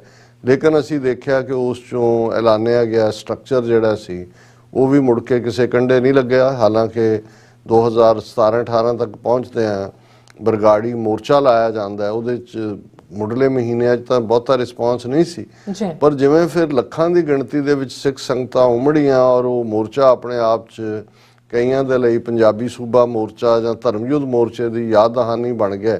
ਲੇਕਿਨ ਉਹ ਵੀ ਮੋਰਚਾ ਕਿਵੇਂ ਉਜਾੜਿਆ ਗਿਆ, ਕੌਣ ਇਸ ਦੇ ਬਿਹਾਈਂਡ ਹੈ, ਅੱਜ ਤੱਕ ਵੀ ਇਸ ਦੇ ਉੱਤੇ ਕਿਆਸ ਰਾਈਆਂ ਨੇ। ਹੁਣ ਇਸ ਸਾਰੇ ਤੋਂ ਬਾਅਦ ਇਸ ਵੇਲੇ ਜਿਹੜੀ ਇੱਕ ਉਤਸ਼ਾਹ ਦੀ ਫਿਜ਼ਾ ਹੈ ਬਾਹਰਲੇ ਮੁਲਕਾਂ ਦੇ ਵਿੱਚ, ਰੈਫਰੈਂਡਮ 2020 ਨੇ ਉਹ ਮਾਹੌਲ ਸਿਰਜਣ ਦੇ ਵਿੱਚ ਦੇ ਬਾਵਜੂਦ ਕੋਵਿਡ ਵੀ ਆਇਆ, ਦੂਸਰਾ ਇਸ 'ਚ ਇੱਕ ਵੱਡਾ ਰੋਲ ਅਦਾ ਕੀਤਾ ਹੈ। ਔਰ ਮੈਂ ਕਿਸਾਨ ਮੋਰਚੇ ਨੂੰ ਇਹ ਸਾਰੇ 'ਚ ਇਸ ਲਈ ਐਡ ਨਹੀਂ ਕੀਤਾ ਕਿਉਂਕਿ ਕਿਸਾਨ ਮੋਰਚੇ ਦੀ ਪਹਿਲੇ ਦਿਨ ਤੋਂ ਹੀ ਭਾਵੇਂ ਉਹਦੀ ਲੀਡਰਸ਼ਿਪ ਕਾਮਰੇਡਾਂ ਦੇ ਕੋਲ ਸੀ, ਪਰ ਫਿਰ ਵੀ ਜਿਵੇਂ ਸਿੱਖੀ ਲੜੀ ਔਰ ਉਸ ਸਾਰੇ 'ਚੋਂ ਜੇ ਪੰਜਾਬ ਦੇ ਭਲੇ ਲਈ ਕੋਈ ਨਿਕਲ ਸਕਦਾ, ਉਹ ਵੀ ਕਲੈਪਸ ਹੋਇਆ ਸਾਰਾ ਸਟਰਕਚਰ। ਸਭ ਦੀਆਂ ਜ਼ਮਾਨਤਾਂ ਜ਼ਬਤ ਹੋਈਆਂ ਕਿਸਾਨ ਮੋਰਚੇ ਵਾਲਿਆਂ ਦੀਆਂ, ਔਰ ਉਸ 'ਚ ਅਸੀਂ ਕਾਲਾ ਚੋਰ ਜਿਹਨੂੰ ਲੋਕ ਕਹਿੰਦੇ ਸੀ ਇਹਨਾਂ ਤੋਂ ਹੁਣ ਛੁਟਕਾਰਾ ਹੋਏ, ਕਾਂਗਰਸ ਅਕਾਲੀਆਂ ਤੋਂ ਭਾਵੇਂ ਕਾਲਾ ਚੋਰ ਆ ਜਾਏ ਤੇ ਉਹ ਦਿੱਲੀ ਦਾ ਜਿਹੜਾ ਕਾਲਾ ਵੀ ਹੈ ਤੇ ਚੋਰ ਵੀ ਹੈ ਲਿਆ ਕੇ ਅਰਵਿੰਦ ਕੇਜਰੀਵਾਲ ਉਹਦੇ ਹਵਾਲੇ ਪਾਵਰ ਕਰ ਦਿੱਤੀ। ਸੋ ਇਸ ਵੇਲੇ ਇੱਕ ਉਤਸ਼ਾਹ ਦੀ ਫਿਜ਼ਾ ਹੈ ਬਾਹਰ। ਰੈਫਰੈਂਡਮ 2020 ਨੇ ਉਸ ਫਿਜ਼ਾ ਨੂੰ ਸਿਰਜਣ 'ਚ ਵੱਡਾ ਰੋਲ ਅਦਾ ਕੀਤਾ ਹੈ। ਔਰ ਪੰਜਾਬ ਦੇ ਵਿੱਚ ਅਸੀਂ ਸਮਝਦੇ ਹਾਂ ਕਿ ਕਿਸਾਨ ਮੋਰਚੇ 'ਚੋਂ ਨਿਕਲੀ ਉਹ ਸਾਰੀ ਲਹਿਰ ਤਹਿਰੀਕ, ਦੀਪ ਸਿੱਧੂ, ਫਿਰ ਸਿੱਧੂ ਮੂਸੇਵਾਲਾ, ਔਰ ਉਸ ਤੋਂ ਬਾਅਦ ਹੁਣ ਜਿਵੇਂ ਅੰਮ੍ਰਿਤਪਾਲ ਸਿੰਘ ਦੀ ਆਮਦ, ਔਰ ਖਾਸ ਤੌਰ 'ਤੇ ਧਾਰਮਿਕ ਤੌਰ ਦੇ ਉੱਤੇ ਵੀ ਸਜਗ ਹੋਣਾ, ਇੱਕ ਜਾਗਰੂਕਤਾ ਦਾ ਸੁਨੇਹਾ ਕੇਸਗੜ੍ਹ ਸਾਹਿਬ, ਅੰਮ੍ਰਿਤਪਾਨ ਔਰ ਪਿੰਡ ਰੋਡੇ ਵਿਖੇ ਹੋਇਆ ਵੱਡਾ ਇਕੱਠ, ਇਹ ਆਪਣੇ ਆਪ ਦੇ ਵਿੱਚ ਇੱਕ ਹੋਪ ਹੈ। ਔਰ ਇਸ ਵੇਲੇ ਅਸੀਂ ਇਕੱਲਾ ਸੋਸ਼ਲ ਮੀਡੀਆ ਨਹੀਂ, ਅਦਰਵਾਈਜ਼ ਜਦੋਂ ਦੁਸ਼ਮਣ ਦੇ ਖੈਮੇ 'ਚ ਚਿੰਤਾ ਹੋਏ, ਕਾਮਰੇਡ ਜਿਹੜੇ ਨੇ ਉਹ ਆਪਣੇ ਭੌਂਕਣ ਤੇ ਲੱਗੇ ਹੋਏ ਨੇ, ਅਬ ਕੱਲ ਤੱਕ ਦੇ ਜਿਹੜੇ ਆਪਣੇ ਆਪ ਨੂੰ ਜੁਝਾਰੂ ਕਹਿ ਕੇ ਬੀਤੇ 80ਵਿਆਂ ਦਾ ਕ੍ਰੈਡਿਟ ਲੈਣਾ ਚਾਹੁੰਦੇ ਨੇ, ਉਹ ਵੀ ਕੋਈ ਸ਼ਾਇਦ ਮਾਨਸਿਕ ਸਥਿਤੀ 'ਚ ਕਿਸੇ ਦੀ ਕੋਈ ਕਮਜ਼ੋਰੀ ਹੈ ਜਾਂ ਕਿਸੇ 'ਚ ਕੋਈ ਫਰਸਟ੍ਰੇਸ਼ਨ ਆਈ ਹੋਈ ਹੈ, ਜਾਂ ਦੂਜੇ ਉਹ ਆਪਣੀ ਕਿਸਮ ਦਾ ਜਿਹੜੀ ਹੈ ਨੈਗੇਟਿਵਿਟੀ ਜਾਂ ਨਾ ਪੱਕੀ ਗੱਲਾਂ ਕਰ ਰਹੇ ਨੇ। ਜਿਹੜੇ ਸਰਕਾਰ 'ਚ ਬੈਠੇ ਨੇ ਉਹਨਾਂ ਦੀ ਆਪਣੀ ਖੇਡ ਬਰਾਬਰ ਚੱਲ ਰਹੀ ਹੈ ਕਿ ਉਹਨਾਂ ਨੇ ਕਿਵੇਂ ਡੀਰੇਲ ਕਰਨਾ, ਜਦੋਂ ਕਿ ਸਿੱਖ ਸੰਗਤਾਂ ਬੜੇ ਚਾਅ ਔਰ ਉਤਸ਼ਾਹ ਨਾਲ ਦੇਖ ਰਹੀਆਂ ਨੇ। ਇੱਕ ਪਾਸੇ ਰੈਫਰੈਂਡਮ ਦੀ ਕਾਮਯਾਬੀ, ਦੂਸਰੇ ਪਾਸੇ ਪੰਜਾਬ ਦੇ ਵਿੱਚ ਨੌਜਵਾਨੀ ਦੇ ਵਿੱਚ ਇੱਕ ਜਾਗਰੂਕਤਾ। ਸੋ ਅਸੀਂ ਅਰਦਾਸ ਹੀ ਕਰ ਸਕਦੇ ਹਾਂ। ਔਰ ਇਹ ਲਫ਼ਜ਼ ਅਕਸਰ ਜਦੋਂ ਸ਼ਾਲਾ ਲਫ਼ਜ਼ ਕਿਹਾ ਜਾਂਦਾ ਤੇ ਇਸ ਦਾ ਮਤਲਬ ਇਹੀ ਹੁੰਦਾ ਹੈ ਕਿ ਸ਼ਾਲਾ ਇਹ ਉਤਸ਼ਾਹ ਵੀ ਇਵੇਂ ਹੀ ਬਣਿਆ ਰਹੇ। ਔਰ ਇਸ ਵਾਰ ਜਦੋਂ ਕਿ ਦੁਨੀਆ ਭਰ ਦੇ ਵਿੱਚ ਸਿੱਖ ਕੌਮ ਇੱਕ ਜਿਹਨੂੰ ਇਲੈਕਟ੍ਰੀਫਾਈ ਹੋਣਾ ਕਹਿੰਦੇ ਨੇ, ਉਹਨਾਂ ਦੇ ਵਿੱਚ ਇੱਕ ਬਿਜਲੀ ਵਰਗੀ ਲਿਸ਼ਕ ਵੀ ਹੈ ਔਰ ਚਮਕ ਵੀ ਹੈ। ਅਸੀਂ ਇਸ ਵਾਰ ਕੋਈ ਨਾ ਕੋਈ ਸੋਲਿਡ ਜਿਹੜਾ ਉਹ ਲੈ ਕੇ ਡਿੱਗੀਏ। ਇਹ ਨਾ ਹੋਏ ਕਿ ਜਿਵੇਂ ਜਿਹੜੇ ਮੈਂ 3-4 ਵਾਕਿਆ ਡਿਸਕ੍ਰਾਈਬ ਕੀਤੇ ਨੇ, ਉਸ ਤੋਂ ਬਾਅਦ ਫਿਰ ਜਾਂ ਆਮ ਲੋਕਾਂ 'ਚ ਫਰਸਟ੍ਰੇਸ਼ਨ ਹੁੰਦੀ ਹੈ ਤੇ ਜਿਹੜੇ ਮੋਹਰੀ ਹੁੰਦੇ ਨੇ ਉਹਨਾਂ 'ਚ ਇੱਕ ਦੂਸਰੇ ਦੇ ਉੱਤੇ ਦੋਸ਼ ਆਰੋਪਣ ਹੁੰਦਾ ਹੈ ਜਾਂ ਚਿੱਕੜ ਸੁੱਟਣਾ ਹੁੰਦਾ ਹੈ। ਸੋ ਅਸੀਂ ਔਰ ਇਸ ਲਈ ਮੈਨੂੰ ਅੱਜ ਵੀ ਆਸਟ੍ਰੇਲੀਆ ਤੋਂ ਸਾਡੇ ਪੁਰਾਣੇ ਸਾਥੀ ਸਹਿਯੋਗੀ ਸਰ ਅਜੀਤ ਸਿੰਘ, ਉਹਨਾਂ ਦੀ ਕਾਲ ਸੀ ਪਿਛਲੇ ਦਿਨਾਂ 'ਚ ਵੀ ਕੁਝ ਸੱਜਣਾ ਦਾ, ਜਿਨ੍ਹਾਂ ਨੂੰ ਕਿਉਂਕਿ ਉਹ ਸਾਡੇ ਵੱਲ ਵੀ ਦੇਖਦੇ ਨੇ ਅਸੀਂ ਕੀ ਡਾਇਰੈਕਸ਼ਨ ਦਿੰਦੇ ਹਾਂ। ਤੇ ਕਈ ਵਾਰ ਇਹ ਹੁੰਦਾ ਵੀ ਅਸੀਂ ਜਦੋਂ ਕਿਸੇ ਕੰਮ ਕਰਨ ਵਾਲੇ ਨੂੰ ਜਾਂ ਜਿਸ 'ਚੋਂ ਹੋਪ ਜਗਦੀ ਹੈ ਉਹਨੂੰ ਸਪੋਰਟ ਥਰੂ ਕਰਦੇ ਹਾਂ, ਤੇ ਕੁਝ ਵੀਰਾਂ ਦਾ ਕੰਸਰਨ ਵੀ ਹੁੰਦਾ, ਉਹਨਾਂ ਦਾ ਪਿਛੋਕੜ ਕੱਢ ਕੇ ਲੈ ਆਉਂਦੇ ਨੇ ਕਿ ਔਰ ਉਹਨਾਂ ਦਾ ਔਰ ਜ਼ਾਹਿਰ ਹੈ ਕਿ ਜਦੋਂ ਤੁਸੀਂ ਜਿਵੇਂ ਪੰਜਾਬੀ 'ਚ ਕਹਿੰਦੇ ਨੇ ਕਿ ਭਾਈ ਜਿਹੜਾ ਉਹ ਦੁੱਧ ਦਾ ਸੜਿਆ ਲੱਸੀ ਨੂੰ ਵੀ ਫੂਕਾ ਮਾਰਦਾ। ਔਰ ਮੈਨੂੰ ਇਹ ਵਰਤਾਰਾ ਵੀ ਜਿਹੜਾ ਸ਼ੱਕ ਦੀ ਨਿਗਾਹ ਹੁੰਦਾ, ਜਿਹੜਾ ਅੰਦਰੂਨੀ ਦਾਇਰੇ 'ਚ, ਉਹ ਨਹੀਂ ਲੋਕ ਜਿਹੜੇ ਮੀਡੀਆ 'ਚ ਜਾ ਕੇ ਉਸ ਕਿਸਮ ਦੀਆਂ ਕਹਾਣੀਆਂ ਕੱਢਦੇ ਨੇ। ਜਿਹੜੇ ਅੰਦਰੂਨੀ ਤੌਰ ਦੇ ਉੱਤੇ ਐਨਾਲਿਸਿਸ ਕਰਨਾ ਚਾਹੁੰਦੇ ਨੇ ਕਿਸੇ ਵੀ ਇਨਸਾਨ ਬਾਰੇ ਜਿਹੜਾ ਸਡਨਲੀ ਲੀਡਰਸ਼ਿਪ ਰੋਲ 'ਚ ਆਉਂਦਾ ਹੈ ਕਿ ਪਿਛੋਕੜ ਕੀ ਹੈ, ਕਿੱਥੋਂ ਤੱਕ ਜਾਏਗਾ, ਕੌਣ ਪਿੱਛੇ ਹੋ ਸਕਦਾ ਹੈ, ਕੌਣ ਨਹੀਂ ਹੈ, ਇਹ ਠੀਕ ਹੈ। ਲੇਕਿਨ ਜਦੋਂ ਤੁਹਾਡੀ ਇਸ 'ਤੇ ਤਸੱਲੀ ਹੋ ਜਾਂਦੀ ਹੈ ਫਿਰ ਤਾਂ ਮਦਦ ਕਰੋ। ਔਰ ਇਸੇ ਤਰ੍ਹਾਂ ਇਹ ਵੀ ਠੀਕ ਹੈ ਕਿ ਸਾਡੇ 올ਡ ਗਾਰਡਸ, ਵੈਟਰਨਸ, ਅਸੀਂ ਵੀ ਵੈਸੇ ਉਸੇ ਹੀ ਸ਼੍ਰੇਣੀ ਦਾ ਹਿੱਸਾ ਹੈ, ਉਹ ਵੀ ਜਿਹੜੇ ਨੇ ਇੱਕਦਮ ਤਾਂ ਹਰ ਚੀਜ਼ ਜਿਹਨੇ ਬਹੁਤ ਸਾਰੇ ਹੁਨਾਲ ਸਿਆਲ ਹੰਡਾਏ ਹੁੰਦੇ ਨੇ ਸਿਆਸੀ ਜੀਵਨ ਦੇ ਵੀ, ਉਹ ਇੱਕਦਮ ਤਾਂ ਕਿਸੇ ਤੇ ਨਹੀਂ ਰੀਝਦੇ, ਉਹਨਾਂ ਨੂੰ ਵੀ ਲੱਗ ਰਿਹਾ ਹੁੰਦਾ। ਪਰ ਕਿਤੇ ਨਾ ਕਿਤੇ ਮੈਂ ਸਮਝਦਾ ਵੀ ਇਹ ਭਾਵਨਾ ਵੀ ਕਿ ਕੋਈ ਜਿਹੜਾ ਜਦੋਂ ਕੋਈ ਬੜੀ ਤੇਜ਼ੀ ਨਾਲ ਅੱਗੇ ਵੱਧਦਾ ਹੈ, ਈਰਖਾ ਲਫ਼ਜ਼ ਤਾਂ ਸ਼ਾਇਦ ਮੈਂ ਨਾ ਵੀ ਜੇ ਇਸਤੇਮਾਲ ਕਰਾਂ, ਪਰ ਕਿਤੇ ਨਾ ਕਿਤੇ ਇੱਕ ਉਤਸ਼ਾਹਹੀਨਤਾ ਜ਼ਰੂਰ ਉਦੋਂ ਬਣ ਜਾਂਦੀ ਹੈ ਕੁਝ ਹਲਕਿਆਂ ਦੇ ਵਿੱਚ। ਸੋ ਮੈਂ ਇਹਨਾਂ ਸਾਰਿਆਂ ਨੂੰ ਜਿਨ੍ਹਾਂ ਦਾ ਮੈਂ ਜ਼ਿਕਰ ਕੀਤਾ, ਮੈਂ ਇਹੀ ਕਿਹਾ ਕਿ ਭਾਈ ਦੇਖੋ ਅਲਟੀਮੇਟਲੀ ਜਦੋਂ ਈਵਨ 84 ਦੇ ਹਵਾਲੇ ਨਾਲ ਗੱਲ ਕਰਦੇ ਆ, ਉਹਨਾਂ ਲੋਕਾਂ ਦਾ ਜ਼ਿਕਰ ਆਉਂਦਾ ਸੀ ਕਿ ਜੀ ਉਹ ਕਿਉਂ ਪਰਫਾਰਮ ਨਹੀਂ ਕਰ ਸਕੇ, ਉਹ ਕਿਉਂ ਪ੍ਰੋਫੈਸਰ ਦਰਸ਼ਨ ਸਿੰਘ ਦੇ ਨਾਂ ਤੋਂ ਸ਼ੁਰੂ ਹੋ ਜਾਂਦਾ ਹੈ, ਭਾਈ ਜਸਬੀਰ ਸਿੰਘ ਰੋਡੇ ਆ ਗਏ, ਡਾਕਟਰ ਸੋਹਣ ਸਿੰਘ ਆ ਗਏ, ਬਾਅਦ ਦੇ ਵਿੱਚ ਅਕਾਲ ਤਖਤ ਦੇ ਜਥੇਦਾਰ ਦੇ ਤੌਰ ਤੇ ਜਥੇਦਾਰ ਰਣਜੀਤ ਸਿੰਘ ਆ ਗਏ, ਕਿ ਭਾਈ ਇਹਨਾਂ ਤੋਂ ਕਿੰਨੀਆਂ ਹੋਪਸ ਜਾਂ ਕਿਸ ਲੈਵਲ ਤੇ ਇਹਦੇ ਚ ਮਿਲੀਟੈਂਸੀ ਔਰ ਨਾਨ ਮਿਲੀਟੈਂਸੀ ਦੋਨੋਂ ਦੇ ਕਿਸਮ ਦੇ ਲੀਡਰ ਨੇ, ਕਿ ਭਾਈ ਕਿੰਨੀਆਂ ਹੋਪ ਸੀ ਪਰ ਫਾਈਨਲੀ ਕੀ ਹੋਇਆ। ਤੇ ਮੇਰਾ ਹਮੇਸ਼ਾ ਹੀ ਇਹ ਕਹਿਣਾ ਹੁੰਦਾ ਕਿ ਜੇ ਤਾਂ ਇਸ ਡਿਬੇਟ 'ਚ ਜਾਣ ਲੱਗੀ ਹੈ ਫਿਰ ਤਾਂ ਜਿਹਨੂੰ ਮਰਜ਼ੀ ਏਜੰਸੀਆਂ ਦਾ ਵੀ ਕਹਿ ਦਿਓ, ਤਾਂ ਸਾਡੇ ਪਹਿਲੀ ਗਾਲ ਹੀ ਇਹ ਹੁੰਦੀ ਹੈ ਕਿਸੇ ਨੂੰ ਕਹਿਣਾ ਹੋਏ ਜੀ ਏਜੰਸੀਆਂ ਦਾ ਬੰਦਾ ਹੈ। ਪਰ ਮੈਂ ਕਿਹਾ ਵੀ ਕਈ ਵਾਰ ਇਹ ਹੁੰਦਾ, ਮੈਂ ਕਿਹਾ ਪਹਿਲਾ ਪਾਰਟ ਤਾਂ ਇਹ ਹੈ ਕਿ ਸੰਤ ਜਰਨੈਲ ਸਿੰਘ ਖਾਲਸਾ ਪਿੰਡਰਾਂ ਵਾਲਿਆਂ ਨੇ 1980 'ਚ ਆਪਣੀ ਸ਼ਹਾਦਤ ਦੇ ਨਾਲ ਔਰ ਆਪਣੀ ਕਲੈਰਿਟੀ ਆਫ ਥਾਟ ਔਰ ਮਜ਼ਬੂਤੀ ਦੇ ਨਾਲ ਖਾਲਿਸਤਾਨ ਦੀ ਸਪਿਨ ਇੰਨੀ ਮਜ਼ਬੂਤੀ ਦੇ ਨਾਲ ਉਹ ਸਪਿਨ ਦਿੱਤੀ ਹੈ ਕਿ ਹੁਣ ਇਹਦੇ 'ਚ ਇਸ ਲੀਡਰਸ਼ਿਪ ਰੋਲ 'ਚ ਆ ਕੇ ਉਹੀ ਫਿੱਟ ਹੋਏਗਾ ਜਿਹੜਾ ਉਸ ਸਪਿਨ ਦੇ ਨਾਲ ਘੁੰਮੇਗਾ। ਜਿਹੜਾ ਕੋਈ ਕੱਚਾ ਪਿੱਲਾ ਕੋਈ ਕਮਜ਼ੋਰੀ ਦਿਖਾਏਗਾ ਜਾਂ ਦੂਜਾ, ਉਹ ਬਾਉਂਸ ਆਊਟ ਹੋਏਗਾ, ਕਿਉਂਕਿ ਇਹ ਸਪਿਨ ਹੈ, ਖਾਲਿਸਤਾਨ ਦੀ ਸਪਿਨ ਹੈ। ਖਲੋਏਗਾ ਉਹੀ ਜਿਹਨੂੰ ਕਦੇ ਕਬੀਰ ਸਾਹਿਬ ਨੇ ਰੂਹਾਨੀ ਦੁਨੀਆ ਦੇ ਵਿੱਚ ਕਿਹਾ ਸੀ ਕਿ ਭਾਈ ਇਹ ਜਿਹੜੀ ਕਬੀਰ ਕਸੌਟੀ ਰਾਮ ਕੀ, ਝੂਠਾ ਟਿਕੈ ਨਾ ਕੋਏ ਔਰ ਰਾਮ ਕਸੌਟੀ ਸੋ ਸਹਿ ਜੋ ਮਰ ਜਿਉੜਾ ਹੋਏ। ਕਿ ਭਾਈ ਇਹ ਰਾਮ ਦੀ ਕਸੌਟੀ ਕਸਵਟੀ ਹੁੰਦੀ ਹੈ, ਜਿਹੜਾ ਉਸ ਪੈਮਾਨੇ ਦੇ ਉੱਤੇ ਕਿ ਵੀ ਇਹ ਰੱਬ ਦੇ ਨਾਂ ਦੀ ਕਸੌਟੀ ਹੈ। ਇਸ ਕਸਵਟੀ ਦੇ, ਜਿਹਨੂੰ ਕਸਵਟੀ ਵੀ ਕਹਿੰਦੇ ਨੇ, ਇਸ ਕਸੌਟੀ ਦੇ ਉੱਤੇ ਕੋਈ ਝੂਠਾ ਨਹੀਂ ਟਿਕ ਸਕਦਾ ਔਰ ਇੱਥੇ ਉਹੀ ਟਿਕੇਗਾ ਜਿਹੜਾ ਮਰ ਜੀਵੜਾ, ਜਿਹੜਾ ਮਰਨ ਲਈ ਤਿਆਰ ਹੈ, ਜਿਹੜਾ ਮਰ ਕੇ ਜੀਵਿਆ, ਜਿਹਨੇ ਆਪਣਾ ਆਪਾ ਰੱਬ ਦੇ ਹਵਾਲੇ ਕੀਤਾ। ਸੋ ਮੈਂ ਸਮਝਦਾ ਵੀ ਇਹੀ ਪਾਰਟ ਸਾਡਾ ਅੱਜ ਖਾਲਿਸਤਾਨ ਦੀ ਲੀਡਰਸ਼ਿਪ ਦੇ ਹਵਾਲੇ ਨਾਲ ਹੈ ਕਿ ਇਹਦੀ ਸਪਿਨ ਇੰਨੀ ਫਾਸਟ ਹੈ ਕਿ ਜਿਹੜਾ ਇਸ ਸਪਿਨ ਦੇ ਨਾਲ ਘੁੰਮੇਗਾ ਉਹੀ ਅਲਟੀਮੇਟਲੀ ਸਿੱਖ ਕੌਮ ਨੂੰ ਲੀਡ ਵੀ ਕਰ ਸਕੇਗਾ। ਵਕਤੀ ਤੌਰ ਤੇ ਠੀਕ ਹੈ ਕਿ ਅਸੀਂ ਚਮਕ ਦੇਖ ਕੇ ਇੱਕ ਵਾਰ ਜ਼ਰੂਰ ਪਿੱਛੇ ਜਾਵਾਂਗੇ ਔਰ ਜਾਂਦੇ ਹਾਂ, ਕਿਉਂਕਿ ਹੋਪ ਹੀ ਸਸਟੇਨ ਕਰਦੀ ਹੈ। ਸੋ ਮੈਨੂੰ ਇਹ ਹੈ ਵੀ ਫਿਕਰ ਕਰਨ ਦੀ ਲੋੜ ਨਹੀਂ ਹੈ, ਤੁਹਾਡੇ ਕੋਲ ਕ੍ਰਾਈਟੇਰੀਆ ਕਿ ਇੱਕ ਉਸ ਸਪਿਨ ਦੇ ਨਾਲ ਜਿਹੜਾ ਘੁੰਮਣ ਵਾਲਾ ਹੈ ਔਰ ਸੈਕੰਡਰੀ ਜ਼ਾਹਰ ਹੈ ਕਿ ਵੀ ਅਮਲਾਂ ਨਾਲ ਨਵੇੜੇ ਹੁੰਦੇ ਨੇ ਔਰ ਹੁਣ ਕੋਈ ਬਹੁਤਾ ਵਕਤ ਨਹੀਂ ਲੱਗਦਾ। ਸੋਸ਼ਲ ਮੀਡੀਆ ਨੇ ਥੋੜਾ ਜਿਹਾ ਹੋਰ ਵੀ ਸੌਖਾ ਕਰ ਦਿੱਤਾ ਹੈ ਕਿ ਤੁਹਾਡਾ ਹਰ ਐਕਸ਼ਨ ਜੋ ਤੁਸੀਂ ਪਹਿਲਾਂ ਕਿਹਾ, ਪਿੱਛੋਂ ਕਿਹਾ, ਵਿਦਨ ਮਿੰਟਸ ਉਹ ਸਾਰਾ ਆ ਜਾਂਦਾ। ਸੋ ਮੈਂ ਸਮਝਦਾ ਕਿ ਵੀ ਇਸ ਨੂੰ ਇੰਨੀ ਵੀ ਨੈਗੇਟਿਵਿਟੀ ਨਾ ਬਣਾ ਲਿਆ ਕਰੀਏ ਕਿ ਹਰ ਇੱਕ ਦੇ ਉੱਤੇ ਇਹ ਫਿਰ ਇੱਕ ਬਿਮਾਰੀ ਬਣ ਜਾਂਦੀ। ਜਦੋਂ ਤੁਸੀਂ ਹਰ ਚੀਜ਼ ਉਹ ਜਿਵੇਂ ਉਹ ਕਈਆਂ ਨੂੰ ਹੱਥ ਧੋਣ ਦੀ ਬਿਮਾਰੀ ਲੱਗਦੀ, ਉਹਨਾਂ ਨੂੰ ਲੱਗਦਾ ਵੀ ਪਤਾ ਨਹੀਂ ਕੀ ਚੰਬੜ ਗਿਆ, ਉਹ ਬਿਮਾਰੀ ਹੁੰਦੀ ਆ, ਉਹਨੂੰ ਤੁਸੀਂ ਉਹਦਾ ਇਲਾਜ ਨਹੀਂ ਹੁੰਦਾ, ਉਹ ਬਾਰ-ਬਾਰ ਉਹੀ ਕਰਦੇ ਰਹਿੰਦੇ ਨੇ। ਜਾਂ ਕਿਸੇ ਨੂੰ ਜੇ ਮੁਸ਼ਕ ਆਉਣ ਲੱਗ ਜਾਏ ਹਰ ਚੀਜ਼, ਉਹਨੂੰ ਹਰ ਚੀਜ਼ 'ਚੋਂ ਹੀ ਮੁਸ਼ਕ ਆਉਣ ਲੱਗ ਜਾਂਦੀ। ਸੋ ਮੈਂ ਸਮਝਦਾ ਵੀ ਘੱਟੋ ਘੱਟ ਅਸੀਂ ਇੰਨਾ ਕੁ ਜ਼ਰੂਰ ਰੱਖੀਏ ਕਿ ਹਰ ਥਾਂ ਦੇ ਉੱਤੇ ਸਿਰਫ ਤੇ ਸਿਰਫ ਸ਼ੱਕ ਜਾਂ ਇੱਕ ਅੱਧੀ ਘਟਨਾ ਕਿਸੇ ਨੇ ਕਿਤੇ ਕਿਸੇ ਬਾਰੇ ਕੀ ਕਿਹਾ ਉਸ ਦੇ ਉੱਤੇ ਆਧਾਰਿਤ ਬਣਾ ਕੇ ਵਕਤ ਦਿਓ ਔਰ ਇਹ ਵਕਤ ਦੇ ਨਾਲ ਹੀ ਆਪਣੇ ਆਪ 'ਚ ਨਿਬੇੜਾ ਹੋ ਜਾਂਦਾ ਹੈ। ਔਰ ਕਿਉਂਕਿ ਵੀਰ ਸਰ ਅਮਰ ਸਿੰਘ ਖਹਿਰਾ ਉਹਨਾਂ ਦਾ ਮੈਸੇਜ ਰੈਫਰੈਂਡਮ 2020 ਦੇ ਹਵਾਲੇ ਨਾਲ ਸਭ ਨੂੰ ਜਿਹੜਾ ਉਹ ਵੋਟਾਂ ਪਾਉਣ ਦਾ ਔਰ ਜਿਹੜਾ ਟੌਪਿਕ ਅਸੀਂ ਪਹਿਲਾਂ ਚੁਣਿਆ, ਕਿਉਂਕਿ ਅਸੀਂ ਪਿਛਲੇ ਸਾਰੇ ਪੀਰੀਅਡ 'ਚ ਕਲੋਜ਼ਲੀ ਵਾਚ ਕਰ ਰਹੇ ਹਾਂ ਜਦੋਂ ਤੋਂ ਪੰਜਾਬ ਦੇ ਵਿੱਚ ਨੌਜਵਾਨੀ ਨੇ ਇੱਕ ਸਿਆਸੀ ਉਭਾਰ, ਤੁਸੀਂ ਲਫ਼ਜ਼ ਕਿਹਾ ਹੈ, ਜੇ ਇਹ ਵੀ ਕਹੀ ਹੈ ਕਿ ਇੱਕ ਨਵੀਂ ਸਿਆਸੀ ਕਰਵਟ ਨਜ਼ਰ ਆ ਰਹੀ ਹੈ। ਕਰਵਟ ਵੀ ਕਈ ਵਾਰ ਸਵੇਰੇ ਉੱਠਦੇ ਹਾਂ ਜਦੋਂ ਅਸੀਂ ਕਈ ਵਾਰ ਅੰਗੜਾਈ ਉਸ ਨੂੰ ਡਿਫਰੈਂਟ ਸੈਂਸ ਕਿਹਾ ਜਾਂਦਾ ਕਿ ਵੀ ਜਦੋਂ ਤੁਸੀਂ ਇੱਕ ਜਿਵੇਂ ਕੋਈ ਨੀਂਦ ਚੋਂ ਜਾਗਦਾ ਹੈ ਜਾਂ ਕੋਈ ਅੱਧ ਸੁੱਤਾ ਹੁੰਦਾ ਔਰ ਤੁਹਾਨੂੰ ਇੱਕਦਮ ਇੱਕ ਲਿਸ਼ਕ ਨਜ਼ਰ ਆਉਂਦੀ ਹੈ, ਤੁਸੀਂ ਤਾਜ਼ਾਪਨ ਦੇ ਨਾਲ ਉੱਠਦੇ ਹੋ ਔਰ ਉਹ ਇਵੇਂ ਕੌਮਾਂ ਵੀ ਅੰਗੜਾਈ ਲੈਂਦੀਆਂ। ਜਿਵੇਂ ਮੈਂ ਅਕਸਰ ਜਿਹੜਾ ਉਸ ਚੋਂ ਜਾਗਣਾ ਵੀ, ਅਸੀਂ ਜਾਗਣਾ ਤਾਂ ਹੁੰਦਾ ਤਾਂ ਪੂਰੀ ਤਰ੍ਹਾਂ ਜਾਗਰਤ ਹੋ ਜਾਣ। ਅਜੇ ਜੇ ਮੈਂ ਇਹ ਕਹਾਂ ਕਿ ਕੌਮ ਪੂਰੀ ਤਰ੍ਹਾਂ ਜਾਗਰਤ ਹੈ, ਸ਼ਾਇਦ ਇਹ ਹਾਫ ਟਰੂਥ ਹੋਏ। ਹਾਲਾਂ ਜਦੋਂ ਭਾਈ ਹਰਜਿੰਦਰ ਸਿੰਘ ਜੰਦਾ, ਭਾਈ ਸੁਖਦੇਵ ਸਿੰਘ ਸੁੱਖਾ ਨੇ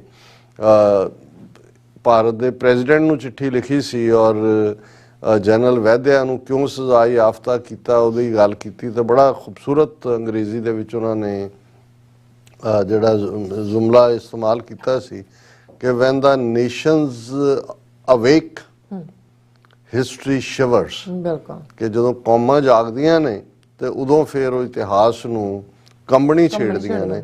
ਸੋ ਅਜੇ ਤਾਂ ਸਿੱਖ ਨੌਜਵਾਨੀ ਨੇ ਮਾਰੇ ਮੋਟੇ ਜਿਹੜੇ ਉਸਲਵਾਟੇ ਭੰਨੇ ਸ਼ੁਰੂ ਕੀਤੇ ਨੇ, ਅੰਗੜਾਈਆਂ ਹੀ ਆ, ਅਜੇ ਤਾਂ ਨੀਂਦ ਤਾਂ ਪੂਰੀ ਨਹੀਂ ਖੁੱਲੀ, ਲੇਕਿਨ ਇਸ ਨੇ ਭਾਰਤੀ ਏਜੰਸੀਆਂ ਦੀ ਨੀਂਦ ਜ਼ਰੂਰ ਹਰਾਮ ਕਰ ਦਿੱਤੀ ਹੈ।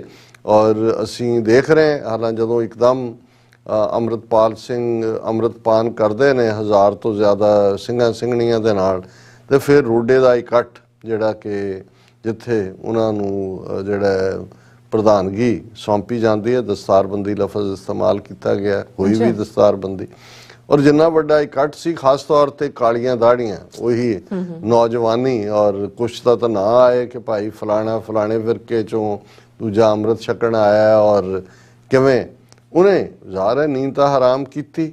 ਕਿਉਂਕਿ ਇਹ ਇੱਕ ਪਾਰਟ ਨਹੀਂ ਹੈ, ਮੈਂ ਇਹਨੂੰ ਇਸ ਲਈ ਥੋੜਾ ਜਿਹਾ ਹੋਰ ਵੀ ਪੋਜ਼ਿਟਿਵਲੀ ਦੇਖਦਾ ਕਿ ਜਦੋਂ ਸੰਤ ਜਰਨੈਲ ਸਿੰਘ ਖਾਲਸਾ ਪਿੰਡਾਂ ਵਾਲਿਆਂ ਨੇ, ਕਿਉਂਕਿ ਉਹ ਤਾਂ ਹੈ ਹੀ ਮੂਲ ਤੌਰ ਦੇ ਉੱਤੇ ਰਿਲੀਜੀਅਸ ਪਰਸਨੈਲਿਟੀ ਸਨ, ਅੰਮ੍ਰਿਤ ਛਕਾਣਾ, ਗੁਰਬਾਣੀ ਦੀ ਸੰਥਿਆ, ਉਹਨਾਂ ਦਾ ਜਿਹੜਾ ਦਮਦਮੀ ਟਕਸਾਲ ਦਾ ਬੇਸਿਕ ਜਿਹੜਾ ਰੋਲ ਹੀ ਇਹ ਹੈ। ਔਰ ਜਦੋਂ ਇੱਕ ਵੱਡੇ ਪੈਮਾਨੇ ਤੋਂ ਜਿੱਥੇ ਵੀ ਜਾਂਦੇ ਸਨ ਉਹਨਾਂ ਨੇ ਅੰਮ੍ਰਿਤ ਸੰਚਾਰ ਜਿਹੜੀ ਹੈ ਉਸ ਲਹਿਰ ਨੂੰ ਬੜਾ ਪ੍ਰਚੰਡ ਕੀਤਾ। ਔਰ ਉਸ ਵੇਲੇ ਕਿਉਂਕਿ ਇਹ ਅੱਜ ਜੋ ਏਜੰਸੀਆਂ ਅੰਮ੍ਰਿਤ ਛਕਣ ਨੂੰ ਜਾਂ ਸਿੱਖ ਨੌਜਵਾਨੀ 'ਚ ਸਿੱਖੀ ਦੀਆਂ ਜੜ੍ਹਾਂ ਵੱਲ ਪਰਤਣ ਨੂੰ ਇੱਕ ਖਤਰੇ ਦੇ ਤੌਰ ਤੇ ਦੇਖਦੀਆਂ ਨੇ, ਹੁਣ ਉਦੋਂ ਦਾ ਜੇ 80ਵੇਂ ਦਾ ਦੌਰ ਜਾਂ ਜੂਨ 84 ਦਾ ਜੋ ਇਹਨਾਂ ਨੇ ਫੌਜੀ ਹਮਲਾ ਕੀਤਾ ਉਹ ਕੁਛ ਨਹੀਂ ਸੀ ਵਾਪਰਿਆ। ਔਰ ਇੰਦਰਾ ਗਾਂਧੀ ਨੇ ਪਾਰਲੀਮੈਂਟ ਦੇ ਵਿੱਚ ਖਲੋ ਕੇ ਕਿਹਾ ਸੀ ਕਿ ਵੀ ਪੰਜਾਬ ਤੋਂ ਖਬਰਾਂ ਆ ਰਹੀਆਂ ਨੇ ਕਿ ਪੰਜਾਬ ਦੇ ਵਿੱਚ ਜਿਹੜੇ ਹੈ ਨੌਜਵਾਨ ਜਿਹੜਾ ਹੈ ਉਹ ਅੰਮ੍ਰਿਤਧਾਰੀ ਬਣ ਰਹੇ ਨੇ, ਔਰ ਇੱਕ ਖਤਰੇ ਦੀ ਨਿਸ਼ਾਨੀ ਇਸ ਕਿਸਮ ਦੀ, ਮੈਂ ਉਹਦੀ ਹਿੰਦੀ ਨਹੀਂ ਰਿਪੀਟ ਕਰਨਾ ਚਾਹੁੰਦਾ, ਪਰ ਇਸ ਕਿਸਮ ਦਾ ਉਹਨੇ ਜਿਹੜਾ ਉਹ ਇਹ ਕਿਹਾ ਸੀ ਕਿ ਖਤਰੇ ਦੀ ਨਿਸ਼ਾਨੀ ਹੈ ਕਿ ਉਹ ਰਿਲੀਜੀਅਸ ਫੰਡਾਮੈਂਟਲਿਜ਼ਮ ਵੱਲ ਮੁੜ ਰਹੇ ਨੇ। ਸੋ ਉਦੋਂ ਵੀ ਉਹਨਾਂ ਦੇ ਲਈ ਅੰਮ੍ਰਿਤ ਛਕਣਾ ਜਾਂ ਸਿੱਖ ਨੌਜਵਾਨਾਂ ਦਾ ਨਸ਼ੇ ਛੱਡ ਕੇ ਇੱਧਰ ਆਣਾ ਇਹ ਫੰਡਾਮੈਂਟਲਿਜ਼ਮ ਦਾ ਉਭਾਰ ਸੀ। ਔਰ ਹੁਣ ਕਿਉਂਕਿ ਆਲਰੇਡੀ ਹੁਣ ਤਾਂ ਕੋਈ ਭੁਲੇਖਾ ਨਹੀਂ ਹੈ, ਜੇ ਰੋਡੇ ਦੇ ਇਕੱਠ ਦੇ ਵਿੱਚ ਮਤੇ ਨੇ 12-13 ਕੀਤੇ ਜਾਂਦੇ ਔਰ ਸਟੇਜ ਤੋਂ ਖਾਲਿਸਤਾਨ ਦੇ ਜ਼ਿੰਦਾਬਾਦ ਦੇ ਨਾਅਰੇ ਲੱਗਦੇ ਨੇ, ਔਰ ਜਿਹੜੇ ਉਤਸ਼ਾਹ ਨਾਲ ਉਹ ਹਜ਼ਾਰਾਂ ਦੀ ਕਰਾਊਡ ਉਹਨਾਂ ਨਾਅਰਿਆਂ ਨੂੰ ਲਾਉਂਦੀ ਹੈ, ਜ਼ਾਹਰ ਹੈ ਜੇ ਭਾਰਤੀ ਏਜੰਸੀਆਂ ਦੀ ਨੀਂਦ ਹਰਾਮ ਨਾ ਹੋਏ ਤਾਂ ਉਹਨਾਂ ਦੀਆਂ ਤਾਂ ਤਨਖਾਹਾਂ ਕੱਟ ਲੈਣਗੇ ਕਿ ਹੋ ਕੀ ਰਿਹਾ। ਲੇਕਿਨ ਇਹਨੂੰ ਕੀ ਸ਼ਕਲ ਦੇਣ ਦੀ ਕੋਸ਼ਿਸ਼ ਕੀਤੀ ਜਾ ਰਹੀ ਹੈ, ਕਿਵੇਂ ਇਸ ਨੂੰ ਦਹਿਸ਼ਤਗਰਦੀ ਦੇ ਨਾਲ ਬਹੁਤ ਜਲਦੀ ਜੋੜਿਆ ਜਾਏਗਾ, ਕਿਸ ਅੰਦਾਜ਼ ਦੇ ਵਿੱਚ ਫਿਰ ਫੜੋ-ਫੜੀ ਦਾ ਦੌਰ, ਲਿਸਟਾਂ ਤਾਂ ਆਲਰੇਡੀ ਬਣ ਰਹੀਆਂ ਨੇ, ਔਰ ਇਸ ਸਾਰੇ ਨੂੰ ਫਿਰ ਦੁਨੀਆ ਸਾਹਮਣੇ ਕਿਵੇਂ ਪ੍ਰੈਜ਼ੈਂਟ ਕੀਤਾ ਜਾਏਗਾ, ਕਿਵੇਂ ਪਾਕਿਸਤਾਨ ਨੂੰ ਉਸ ਦੀ ISI ਨੂੰ ਇਸ ਡਰੈਗ ਕੀਤਾ ਜਾਏਗਾ। ਦੋ ਖਬਰਾਂ ਸਾਈਮਲਟੇਨੀਅਸਲੀ ਜਿਹੜੀਆਂ ਅੱਜ ਪ੍ਰੋਮੀਨੈਂਟਲੀ ਲੱਗੀਆਂ, ਜ਼ਾਹਰ ਹੈ ਪਲਾਂਟਡ ਨਿਊਜ਼ ਨੇ, ਕਿਉਂਕਿ ਕੋਈ ਡਾਇਰੈਕਟ ਸੋਰਸ ਦਾ ਕੋਟ ਨਹੀਂ ਕੀਤਾ ਜਾਂ ਹਾਂ ਜੇ ਕੋਈ DGP ਜਾਂ ਕੋਈ ਹੋਰ SSP ਲੈਵਲ ਦਾ ਪ੍ਰੈਸ ਕਾਨਫਰੰਸ ਕਰਕੇ ਕੋਈ ਸਪੈਸੀਫਿਕ ਕੇਸ ਦੇ ਜਾਂ ਉਦਾਹਰਣ ਦੇ ਫਿਰ ਤਾਂ ਸਮਝ ਆ ਸਕਦਾ, ਅਦਰਵਾਈਜ਼ ਇਹ ਪਲਾਂਟ ਨਿਊਜ਼ ਹੁੰਦੀਆਂ ਨੇ। ਔਰ ਇੱਕ ਜਿਹੜੀ ਕਿ ਟ੍ਰਿਬਿਊਨ ਨਿਊਜ਼ ਸਰਵਿਸ ਦੀ ਹੈ, ਬਾਕੀਆਂ 'ਚ ਵੀ ਲੱਗੀ ਹੈ, remain vigilant ministry of home affairs to Punjab government on Amritpal Singh issue. ਕਿ ਹੋਮ ਮਿਨਿਸਟਰੀ ਵੱਲੋਂ ਪੰਜਾਬ ਗਵਰਨਮੈਂਟ ਨੂੰ ਕਿਹਾ ਗਿਆ ਹੈ ਕਿ ਭਾਈ ਖਬਰਦਾਰ, ਬਾਮੁਲਾਜ਼ਾ, ਹੋਸ਼ਿਆਰ, ਔਰ ਨਾਲ ਦੀ ਨਾਲ ਉਹਨਾਂ ਨੇ ਕਿਹਾ ਕਿ ਜੀ central and state security agencies are keeping an eye on developments surrounding Amritpal Singh, appointed head of Waris Punjab the organization which was founded by late Deep Sidhu। और ਹੁਣ ਏਜੰਸੀਆਂ ਦਾ ਫਿਕਰ ਕੀ ਹੈ? Agencies are concerned about large gathering of youth at the function on September 29th at Rode village in Moga। ਕਿ ਮੋਗੇ ਦੇ ਰੋਡਾ ਪਿੰਡ ਦੇ ਵਿੱਚ ਜਿੰਨਾ ਵੱਡਾ ਨੌਜਵਾਨਾਂ ਦਾ ਇਕੱਠ ਹੋਇਆ, ਔਰ ਫਿਰ ਉਹਨਾਂ ਦਾ ਕਹਿਣਾ security agencies fear the gathering where Khalistan issue was mentioned in the speeches could lead to a law and order situation in future। ਕਿ ਜੀ ਇਹ ਤਾਂ ਕਾਨੂੰਨ ਵਿਵਸਥਾ ਦੀ ਹਾਲਤ ਪੈਦਾ ਹੋ ਸਕਦੀ ਹੈ, ਉੱਥੇ ਤਾਂ ਖਾਲਿਸਤਾਨ ਦੀ ਗੱਲ ਹੋਈ। ਹੁਣ ਇਹ ਸੈਂਟਰ ਏਜੰਸੀਜ਼ ਦਾ ਬਰੀਫ, ਹੁਣ ਪੰਜਾਬ ਦੀਆਂ ਏਜੰਸੀਜ਼ ਕੀ ਕਹਿੰਦੀਆਂ ਨੇ? We are studying the development. ਉਹਨਾਂ ਨੇ ਐਨ ਮੋਟੀਆਂ ਐਨਕਾਂ ਲਾ ਕੇ ਆਪਣੇ ਬਿਠਾਏ ਨੇ ਗੁਰਗੇ ਕਿ ਜੀ ਇਹ ਦੇਖੋ ਇਹ ਕੀ ਜਿਹੜਾ ਹੋ ਰਿਹਾ ਜੀ। ਔਰ ਇਹ ਉਹਨਾਂ ਨੇ ਨਾਲ ਦੀ ਨਾਲ ਅੰਮ੍ਰਿਤਪਾਲ ਸਿੰਘ ਦੀ ਐਕਟੀਵਿਟੀਜ਼ ਨੂੰ ਸਸਪੀਸ਼ੀਅਸ ਐਕਟੀਵਿਟੀਜ਼ ਕਿਹਾ, ਸੈਂਟਰਲ ਏਜੰਸੀ ਸਸਪੀਸ਼ੀਅਸ। ਹੁਣ ਦੇਖਣ ਵਾਲੀ ਗੱਲ ਇਹ ਹੈ ਕਿ ਭਾਰਤ ਭਰ ਦੇ ਵਿੱਚ ਉਹ ਕੁਝ ਵਾਪਰ ਰਿਹਾ ਹਿੰਦੂਤਵੀ ਸਟੇਟਾਂ ਦੇ ਵਿੱਚ, ਉਹ ਮੱਧ ਪ੍ਰਦੇਸ਼ ਹੋਏ, ਝਾਰਖੰਡ ਹੋਏ, ਮਹਾਰਾਸ਼ਟਰਾ ਹੋਏ, ਯੂਪੀ ਹੋਏ, ਮੌਬ ਲਿੰਚਿੰਗਸ, ਹਿੰਦੂਤਵਾ, ਦੁਰਗਾ ਪੂਜਾ ਦੇ ਮੌਕੇ ਦੇ ਉੱਤੇ ਹਥਿਆਰਾਂ ਦੇ ਨਾਲ ਹਿੰਦੂ ਗੈਂਗਸ ਦਾ ਸ਼ਹਿਰਾਂ ਦੇ ਵਿੱਚ ਖੁੱਲ੍ਹਾ ਜਿਹੜਾ ਹੈ ਉਹ ਹਥਿਆਰਾਂ ਦਾ ਪ੍ਰਦਰਸ਼ਨ, ਹਿੰਦੂ ਰਾਸ਼ਟਰ ਦੀ ਮੰਗ, ਮੁਸਲਮਾਨਾਂ ਦੀ ਨਸਲਕੁਸ਼ੀ ਕਰਨ ਲਈ ਉਹਨਾਂ ਦੀ ਧਰਮ ਸੰਸਦ ਦੇ ਵੱਲੋਂ ਪਾਸ ਕੀਤੇ ਗਏ ਮਤੇ, ਇਹ ਸਾਰਾ ਕੁਝ ਜੋ ਵਾਪਰ ਰਿਹਾ ਹੈ, ਜਿਹੜਾ ਜਿੱਥੇ ਕਾਨੂੰਨ ਦੀਆਂ ਧੱਜੀਆਂ ਉਡਾਈਆਂ ਜਾ ਰਹੀਆਂ ਨੇ, 20 ਕਰੋੜ ਮੁਸਲਮਾਨਾਂ ਨੂੰ ਟਾਰਗੇਟ ਕੀਤਾ ਜਾ ਰਿਹਾ। ਕਰਨਾਟਕਾ ਦੇ ਵਿੱਚ ਕਿਸ ਹੱਦ ਤੱਕ ਜਾ ਕੇ ਹਿਜਾਬ ਦੀ ਪਾਬੰਦੀ ਤੋਂ ਸ਼ੁਰੂ ਕਰਕੇ ਹੁਣ ਤਾਂ ਇੰਨਾ ਕੁਝ ਵਾਪਰ ਰਿਹਾ ਹੈ, ਲੇਕਿਨ ਉਹ ਕੋਈ ਸਸਪੀਸ਼ੀਅਸ ਐਕਟੀਵਿਟੀ ਨਹੀਂ ਹੈ। ਪੰਜਾਬ ਦੇ ਵਿੱਚ ਜਿੱਥੇ ਕਿਸੇ ਨੇ ਕਿਸੇ ਦੇ ਚਪੇੜ ਨਹੀਂ ਮਾਰੀ, ਆਰਾਮ ਨਾਲ ਇੰਨਾ ਵੱਡਾ ਜਿਹੜਾ ਇਕੱਠ ਅੰਮ੍ਰਿਤ ਛਕਣ ਵਾਲਾ ਹੈ ਨੌਜਵਾਨਾਂ ਦਾ ਉਹ ਵੀ ਪਹੁੰਚਦਾ ਹੈ। ਰੋਡੇ ਪਿੰਡ 'ਚ ਜਿੱਥੇ ਕਿ ਹਜ਼ਾਰਾਂ ਦੀ ਗਿਣਤੀ 'ਚ ਨੌਜਵਾਨ ਪਹੁੰਚਦੇ ਨੇ, ਕੋਈ ਕਿਸੇ ਦੇ ਚਪੇੜ ਨਹੀਂ ਮਾਰਦਾ, ਕੋਈ ਕਿਸੇ ਨਾਲ ਉੱਚਾ ਨੀਵਾਂ ਨਹੀਂ ਹੁੰਦਾ। ਉਹਦੇ ਤੇ ਏਜੰਸੀਆਂ ਜਿਹੜੀਆਂ ਨੇ ਸਸਪੀਸ਼ੀਅਸ ਐਕਟੀਵਿਟੀਜ਼ ਵੀ ਬਣਾ ਦਿੰਦੀਆਂ ਨੇ। ਔਰ ਇਸ ਸਾਰੇ ਦੇ ਉੱਤੇ ਹਾਲਾਂਕਿ ਇਸ ਦਾ ਜਵਾਬ ਸ਼੍ਰੋਮਣੀ ਅਕਾਲੀ ਦਲ ਅੰਮ੍ਰਿਤਸਰ ਮਾਨਦਲ ਨੇ ਦਿੱਤਾ ਹੈ ਕਿ ਜੀ ਅਸੀਂ ਤਾਂ ਬਿਲਕੁਲ ਪੀਸਫੁਲ ਤਰੀਕੇ ਦੇ ਨਾਲ ਖਾਲਿਸਤਾਨ ਦੀ ਗੱਲ ਕਰ ਰਹੇ ਹਾਂ, ਅੰਮ੍ਰਿਤਪਾਲ ਸਿੰਘ ਸਾਡਾ ਹਿੱਸਾ ਹੈ, ਅਸੀਂ ਇਲੈਕਸ਼ਨਾਂ ਵੀ ਸਾਂਝੇ ਤੌਰ ਤੇ ਲੜ ਸਕਦੇ ਹਾਂ। ਮੈਨੂੰ ਸਮਝ ਨਹੀਂ ਆਈ ਕਿਉਂਕਿ ਵਾਰਿਸ ਪੰਜਾਬ ਦੇ ਜਥੇਬੰਦੀ ਦਾ ਤਾਂ ਇਹੀ ਕਹਿਣਾ ਹੈ ਕਿ ਅਸੀਂ ਪਾਤਸ਼ਾਹੀ ਦਾਅਵੇ ਦੇ ਲਈ ਲੜਾਂਗੇ ਫਾਈਨਲੀ, ਔਰ ਸਾਡਾ ਲੋਕਲ ਜਿਹੜਾ ਹੈ ਉਸ ਦੇ ਵਿੱਚ ਕੋਈ ਨਹੀਂ ਹੈ। ਪਰ ਚਲੋ, ਲੇਕਿਨ ਦੂਸਰੇ ਪਾਸੇ ਕਿਉਂਕਿ ਇਕੱਲਾ ਇਹ ਨਹੀਂ ਹੈ ਕਿ ਗੱਲ ਉੱਥੇ ਰੁਕ ਗਈ, ਕਿਉਂਕਿ ਅੱਜ ਜਿਹੜਾ ਇੱਕ ਵੱਡਾ ਪ੍ਰੋਟੈਸਟ ਜਿਹੜਾ ਕਿ ਡਿਸਟਿਲਰੀ ਸ਼ਰਾਬ ਦੀ ਮਨਸੂਰ ਵਾਲਾ ਪਿੰਡ ਹੈ ਫਿਰੋਜ਼ਪੁਰ 'ਚ, ਉਹਦੇ 'ਚ ਹੋਇਆ, ਜਿਹਦੇ 'ਚ ਕਿ ਕਿਸਾਨਾਂ ਦੀਆਂ ਜਥੇਬੰਦੀਆਂ ਦੇ ਔਰ ਵਾਰਿਸ ਪੰਜਾਬ ਦੇ ਨੌਜਵਾਨ ਵੀ ਵੱਡੀ ਗਿਣਤੀ ਦੇ ਵਿੱਚ ਸ਼ਾਮਲ ਹੋਏ ਔਰ ਉਹਨਾਂ ਨੇ ਮੰਗ ਕੀਤੀ ਕਿ ਇਹ ਜਿਹੜਾ ਇੱਥੇ ਇਥਨੋਲ ਪਲਾਂਟ ਲੱਗਾ ਸ਼ਰਾਬ ਦੀ ਡਿਸਟਿਲਰੀ, ਇਹ ਗਰਾਊਂਡ ਵਾਟਰ ਗੰਦਾ ਕਰ ਰਹੀ ਹੈ, ਇਹਨੂੰ ਬੰਦ ਕੀਤਾ ਜਾਏ। ਔਰ ਇਸ ਦੇ ਉੱਤੇ ਵੱਡਾ ਇਕੱਠ ਹੋਇਆ। ਹਾਲਾਂਕਿ ਸਾਡੀ ਕੋਈ ਡਾਇਰੈਕਟ ਪਹੁੰਚ ਤਾਂ ਨਹੀਂ ਹੈ ਕਿਸੇ ਤੱਕ, ਲੇਕਿਨ ਜਿਹੜੇ ਵੀ ਕੋਈ ਇੱਕ ਦੂਜੇ ਇਧਰੋਂ ਉਧਰੋਂ ਫੋਨਾਂ ਤੇ ਗੱਲਾਂ ਪਹੁੰਚਾਉਂਦੇ ਨੇ, ਮੈਨੂੰ ਇਹ ਲੱਗਾ ਕਿ ਵੀ ਅੰਮ੍ਰਿਤ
ਸਾਨੂੰ ਫੋਕਸ ਉਹਦੇ ਤੇ ਰੱਖਣਾ ਚਾਹੀਦਾ ਕਿਉਂਕਿ ਵਾਂਸ ਤੁਹਾਡੇ ਕੋਲ ਪੋਲੀਟੀਕਲ ਪਾਵਰ ਆ ਜਾਂਦੀ ਹੈ, ਤੁਹਾਡਾ ਦਾਅਵਾ ਆ ਜਾਂਦਾ ਹੈ with the stroke of the pen. ਇਹ ਫੈਸਲੇ ਤਾਂ ਕੁਝ ਵੀ ਨਹੀਂ ਨੇ, ਇਹ ਤਾਂ ਤੁਸੀਂ ਆਪ ਹੀ ਲਾਗੂ ਕਰਾ ਸਕਦੇ, ਕਿਉਂਕਿ ਤੁਹਾਡੀ ਹਕੂਮਤ ਹੋਏਗੀ, ਤੁਸੀਂ ਠੇਕੇ ਨਹੀਂ ਰੱਖਣੇ, ਤੁਸੀਂ ਕੀ ਕਰਨਾ ਕਿ ਉੱਥੇ ਤੁਹਾਡੇ ਕੋਲ ਹੋਰ ਬਾਦਸ਼ਾਹੀ ਦਾਵਾ ਕੀ ਹੈ ਜਾਂ ਪਾਤਸ਼ਾਹੀ ਦਾਵਾ ਕੀ ਹੈ। ਇਹੀ ਹੈ ਕਿ ਵੀ ਅਸੀਂ ਪੋਲੀਟੀਕਲ ਜਿਹੜੀ ਪਾਵਰ ਹੈ, ਆਪਣਾ ਡਿਸੀਜਨ ਮੇਕਿੰਗ ਸਾਡੇ ਕੋਲ ਹੋਏ। ਤੇ ਜੇ ਅਸੀਂ ਉਸ ਸਾਰੇ 'ਚ ਹੀ ਆਪਣੇ ਕਾਡਰ ਨੂੰ ਫਸਾਫਸੂ ਦਿਆਂਗੇ, ਕੋਈ ਫੜੇ ਜਾਣਗੇ, ਕੋਈ ਦੂਜਾ ਹੋਏਗਾ ਔਰ ਲੈ ਦੇ ਕੇ ਮੁੜ ਕੇ ਜਿਹੜਾ ਉਹ ਫਿਰ ਇੱਕ ਮੋਮੈਂਟਮ ਰਹਿੰਦੀ ਨਹੀਂ ਹੁੰਦੀ। ਸੋ ਮੈਂ ਸਮਝਦਾ ਵੀ ਪਾਤਸ਼ਾਹੀ ਦਾਅਵੇ ਤੋਂ ਫੋਕਸ ਨਹੀਂ ਹਟਣਾ ਚਾਹੀਦਾ। ਔਰ ਬਾਕੀ ਸਿਆਣੇ ਨੇ ਸਾਡੇ ਵੀਰ, ਅਸੀਂ ਕੀ ਕਹਿ ਸਕਦੇ ਹਾਂ। ਹਾਲਾਂ ਕੁਛ ਤਾਂ ਇਹ ਵੀ ਕਹਿਣਾ ਵੀ ਇਹ ਤਾਂ ਸਾਰੇ ਜਿਹੜੇ ਪੁਰਾਣੇ ਹੋ ਗਏ ਬੁੜੇ, ਇਹ ਚੱਲੇ ਹੋਏ ਕਾਰਤੂਸ ਨੇ। ਪਰ ਕਈ ਵਾਰੀ ਚਲੋ ਕਾਰਤੂਸ ਨਾ ਵੀ ਨਵਾਂ ਚੱਲਦਾ ਹੋਏ, ਤੁਸੀਂ ਝੋਲੇ 'ਚ ਚੱਲਿਆ ਹੋਇਆ ਇਹਨੂੰ ਦਿਖਾ ਕੇ ਕਹਿੰਦੇ ਹੋ ਕਿ ਸਾਡੇ ਕੋਲ ਇੱਕ ਕਾਰਤੂਸ ਵੀ ਨੇ। ਔਰ ਮੈਂ ਜਿਵੇਂ ਕਹਿ ਰਿਹਾ ਕਿ ਮੈਂ ਮਾਹੌਲ ਇੱਕ ਪਾਸੇ ਇੰਡੀਅਨ ਜਿਹੜੀਆਂ ਏਜੰਸੀਆਂ ਇਹ ਦੇ ਰਹੀਆਂ ਨੇ, ਦੂਸਰੇ ਪਾਸੇ ਅਸੀਂ ਖਬਰ ਦੇਖਦੇ ਹਾਂ Punjab police bust narco terror module operative held tiffin bomb 2 AK-56 rifles 2 kilogram heroin seized. ਇਹ ਪੰਜਾਬ ਪੁਲਿਸ ਨੇ ਇੱਕਦਮ ਨਾਲ ਕਿਹਾ ਜੀ ਕਿ ਅਸੀਂ ਇੱਕ ਜਿਹੜਾ ISI ਮਾਡਲ ਸੀ ਪੰਜਾਬ ਸੀ, ਇੱਕ ਫੜੇ ਨੇ ਗੈਂਗਸਟਰ, ਔਰ ਉਹਨਾਂ ਨੂੰ Canada based gangster Lakhbir Singh ਔਰ alias Landa, Pakistan based gangster Harvinder Singh Rinda, Italy based gangster Harpreet Singh alias Happy run ਕਰ ਰਹੇ ਨੇ। ਔਰ ਉਹਨਾਂ ਨੇ ਕਿਹਾ ਜੀ ਅਸੀਂ ਇਹ ਡਾਇਰੈਕਟਰ ਜਨਰਲ ਪੁਲਿਸ ਗੌਰਵ ਯਾਦਵ ਪ੍ਰੈਸ ਕਾਨਫਰੰਸ ਕਰਕੇ ਕਹਿ ਰਿਹਾ ਕਿ ਅਸੀਂ ਉਹ ਫੜਿਆ IED ਡਿਵਾਈਸ ਟਿਫਨ ਬੰਬ ਦੇ ਵਿੱਚ, ਉਹਦੇ 'ਚੋਂ 2 AK-56 ਰਾਈਫਲਸ ਨਿਕਲੀਆਂ ਔਰ ਫਲਾਣਾ। ਸੋ ਇਹ ਜਿਹੜਾ ਉਹਦੀਆਂ ਜੜ੍ਹਾਂ ਕੈਨੇਡਾ ਨਾਲ ਵੀ ਜੋੜ ਦਿੱਤੀਆਂ, ਪਾਕਿਸਤਾਨ ਨਾਲ ਵੀ ਜੋੜ ਦਿੱਤੀਆਂ। ਸੋ ਮੈਂ ਸਮਝਦਾ ਕਿ ਵੀ ਪੁਲਿਸ ਔਰ ਏਜੰਸੀਆਂ ਉਹ ਟਰੈਪ ਪਲੇ ਕਰ ਰਹੀਆਂ ਇਸ ਸਾਰੇ ਦੇ ਲਈ, ਔਰ ਇਹ ਸਾਨੂੰ ਸਿਆਣਪ ਦੇ ਨਾਲ ਦੇਖਣਾ ਹੋਏਗਾ ਕਿ ਅਸੀਂ ਕਿਵੇਂ ਇਸ ਸਾਰੇ 'ਚੋਂ ਨਿਕਲਣਾ। ਹੁਣ ਬਿਮਾਰੀ ਦੇ ਸਿੰਪਟਮਸ ਨਾਲ ਲੜਨ ਦਾ ਵੇੜਾ ਨਹੀਂ ਹੈ, ਬਿਮਾਰੀ ਨੂੰ ਜੜੋਂ ਉਖਾੜਨ ਦੇ ਲਈ ਸਿੱਧੀ। ਹਾਂ, ਇਹ ਠੀਕ ਹੈ ਕਿ ਉੱਥੋਂ ਦੇ ਸੈਟਅਪ 'ਚ ਪੀਸਫੁਲ ਮੂਵਮੈਂਟ ਹੋਏ, ਵਾਇਲੈਂਸ ਹੁੰਦੀ ਹੈ ਤੇ ਸਰਕਾਰ ਨੂੰ ਵੀ ਦਬਾਉਣ ਦਾ ਮੌਕਾ ਮਿਲਦਾ, ਪਰ ਫੋਕਸ ਖਾਲਿਸਤਾਨ ਦੇ ਉੱਤੇ ਹੀ ਰਹਿਣਾ ਚਾਹੀਦਾ। ਹੋਰ ਖੱਬੇ ਸੱਜੇ ਦੀ ਗੱਲ ਜਿਹੜੀ ਹੈ ਸਾਡੀ ਐਨਰਜੀ ਨੂੰ ਵੀ ਡਾਈਵਰਟ ਕਰੇਗੀ। ਔਰ ਫਿਰ ਜਦੋਂ ਤੁਸੀਂ ਇਸ ਕਿਸਮ ਦੇ ਸੋਸ਼ਲ ਇਸ਼ੂਜ਼ ਜਾਂ ਈਵਨ ਬੇਸ਼ੱਕ ਇਹਦੇ 'ਚ ਕੋਈ ਸ਼ੱਕ ਨਹੀਂ ਹੈ ਕਿ ਡਿਸਟਿਲਰੀਜ਼ ਨਾਲ ਗਰਾਊਂਡ ਵਾਟਰ ਵੀ ਗੰਦਲਾ ਹੋ ਰਿਹਾ ਹੈ, ਉਸ ਦੇ ਨਾਲ ਪੰਜਾਬ ਦੀ ਜਵਾਨੀ ਵੀ ਨਸ਼ਿਆਂ 'ਚ ਜਾ ਰਹੀ ਹੈ। ਦੂਜਾ ਪਰ ਇਹ ਕਰ ਤਾਂ ਸਟੇਟ ਰਹੀ ਹੈ, ਅਲਟੀਮੇਟਲੀ ਤੁਹਾਡੀ ਟੱਕਰ ਤਾਂ ਸਟੇਟ ਨਾਲ ਹੈ ਤੇ ਸਾਡੇ ਲਈ ਔਰ ਸਟੇਟ ਪਾਵਰ ਲੈਣੀ ਹੀ ਖਾਲਿਸਤਾਨ ਦੀ ਸਟਰਗਲ ਹੀ ਜਿਹੜਾ ਪੋਲੀਟੀਕਲ ਸਟੇਟ ਕਾਇਮ ਕਰਨੀ ਹੈ। ਸੋ ਉਸ ਦੇ ਲਈ ਕਿਵੇਂ ਪ੍ਰੈਸ਼ਰ ਬਿਲਡ ਕੀਤਾ ਜਾ ਸਕਦਾ ਹੈ ਪਾਤਸ਼ਾਹੀ ਦਾਅਵੇ ਲਈ, ਸਟੇਟ ਲਈ, ਉਸ ਪਾਸੇ ਵੱਲ ਜਾਣਾ ਜਿਹੜਾ ਉਹ ਮੈਨੂੰ ਲੱਗਦਾ ਹੈ ਵੀ ਜ਼ਿਆਦਾ ਮੁਨਾਸਬ ਹੋਵੇਗਾ। ਜੀ ਡਾਕਟਰ ਸਾਹਿਬ, ਤੁਹਾਡਾ ਬਹੁਤ ਬਹੁਤ ਸ਼ੁਕਰੀਆ, ਤੁਸੀਂ ਆਪਣੇ ਵਿਚਾਰ ਸਾਰੇ ਦਰਸ਼ਕਾਂ ਨਾਲ ਸਾਂਝੇ ਕੀਤੇ ਨੇ। ਸੋ ਇੱਥੇ ਲੈਣੇ ਬ੍ਰੇਕ, ਔਰ ਬ੍ਰੇਕ ਤੇ ਜਾਣ ਤੋਂ ਪਹਿਲਾਂ ਅਸੀਂ ਆਪਣੇ ਦਰਸ਼ਕਾਂ ਤੇ ਸਰੋਤਿਆਂ ਨੂੰ ਅਪੀਲ ਦੀ ਬੇਨਤੀ ਕਰਦੇ ਵੀਅਰਸ, ਜਿਸ ਤਰ੍ਹਾਂ ਕਿ ਤੁਸੀਂ ਜਾਣਦੇ ਹੋ ਕਿ TV 84 ਹੱਕ ਸੱਚ ਇਨਸਾਫ ਦੀ ਜਿਹੜੀ ਆਵਾਜ਼ ਹੈ ਉਹ ਬੁਲੰਦ ਕਰ ਰਿਹਾ ਹੈ। ਸੋ ਇਹ ਆਵਾਜ਼ ਤੁਹਾਡੇ ਪਿਆਰ ਸਦਕਾ, ਤੁਹਾਡੇ ਵਿਸ਼ਵਾਸ ਸਦਕਾ, ਤੁਹਾਡੇ ਡੋਨੇਸ਼ਨ ਸਦਕਾ ਹੀ ਹੋ ਸਕਦੀ ਹੈ। ਸੋ ਅਸੀਂ ਚਾਹਾਂਗੇ ਕਿ ਤੁਸੀਂ TV 84 ਦੀ ਚੜ੍ਹਦੀ ਕਲਾ ਲਈ ਵੱਧ ਤੋਂ ਵੱਧ ਡੋਨੇਟ ਕਰੋ। ਡੋਨੇਟ ਕਰਨ ਲਈ ਸਾਡੀ ਵੈਬਸਾਈਟ tv84.tv ਤੇ ਜਾ ਕੇ ਪੇਪਲ ਦੀ ਵਰਤੋਂ ਕਰਕੇ ਵਨ ਟਾਈਮ ਡੋਨੇਟ ਕਰ ਸਕਦੇ ਹੋ, ਮੰਥਲੀ ਡੋਨੇਟ ਵੀ ਕਰ ਸਕਦੇ ਹੋ। ਤੁਸੀਂ TV 84 ਦੇ ਨਾਮ ਤੇ ਚੈੱਕ ਬਣਾ ਕੇ ਸਾਨੂੰ ਮੇਲ ਵੀ ਕਰ ਸਕਦੇ ਹੋ ਸਾਡੇ ਇਸ ਪਤੇ ਤੇ 36-0137 Terminal Long Island City, New York 11101 USA, ਜਾਂ ਫਿਰ ਤੁਸੀਂ ਸਾਨੂੰ ਫੋਨ ਰਾਹੀਂ ਵੀ ਸੰਪਰਕ ਕਰ ਸਕਦੇ ਹੋ ਸਾਡੇ ਫੋਨ ਨੰਬਰ ਤੇ 5166191984। ਤੁਸੀਂ ਸਾਨੂੰ ਈਮੇਲ ਵੀ ਕਰ ਸਕਦੇ ਹੋ info@tv84.tv ਤੇ। ਅਸੀਂ ਤੁਹਾਡੇ ਤਹਿ ਦਿਲ ਤੋਂ ਸ਼ੁਕਰਗੁਜ਼ਾਰ ਹੋਵਾਂਗੇ। ਸੋ ਇੱਥੇ ਲੈਣੇ ਬ੍ਰੇਕ ਵੀਅਰਸ, ਤੁਸੀਂ ਸਾਨੂੰ ਇਸੇ ਤਰ੍ਹਾਂ ਬਣੇ ਰਹਿਣਾ। ਮਿਲਦੇ ਹਾਂ ਛੋਟੇ ਜਿਹੇ ਵਕਫੇ ਤੋਂ ਬਾਅਦ।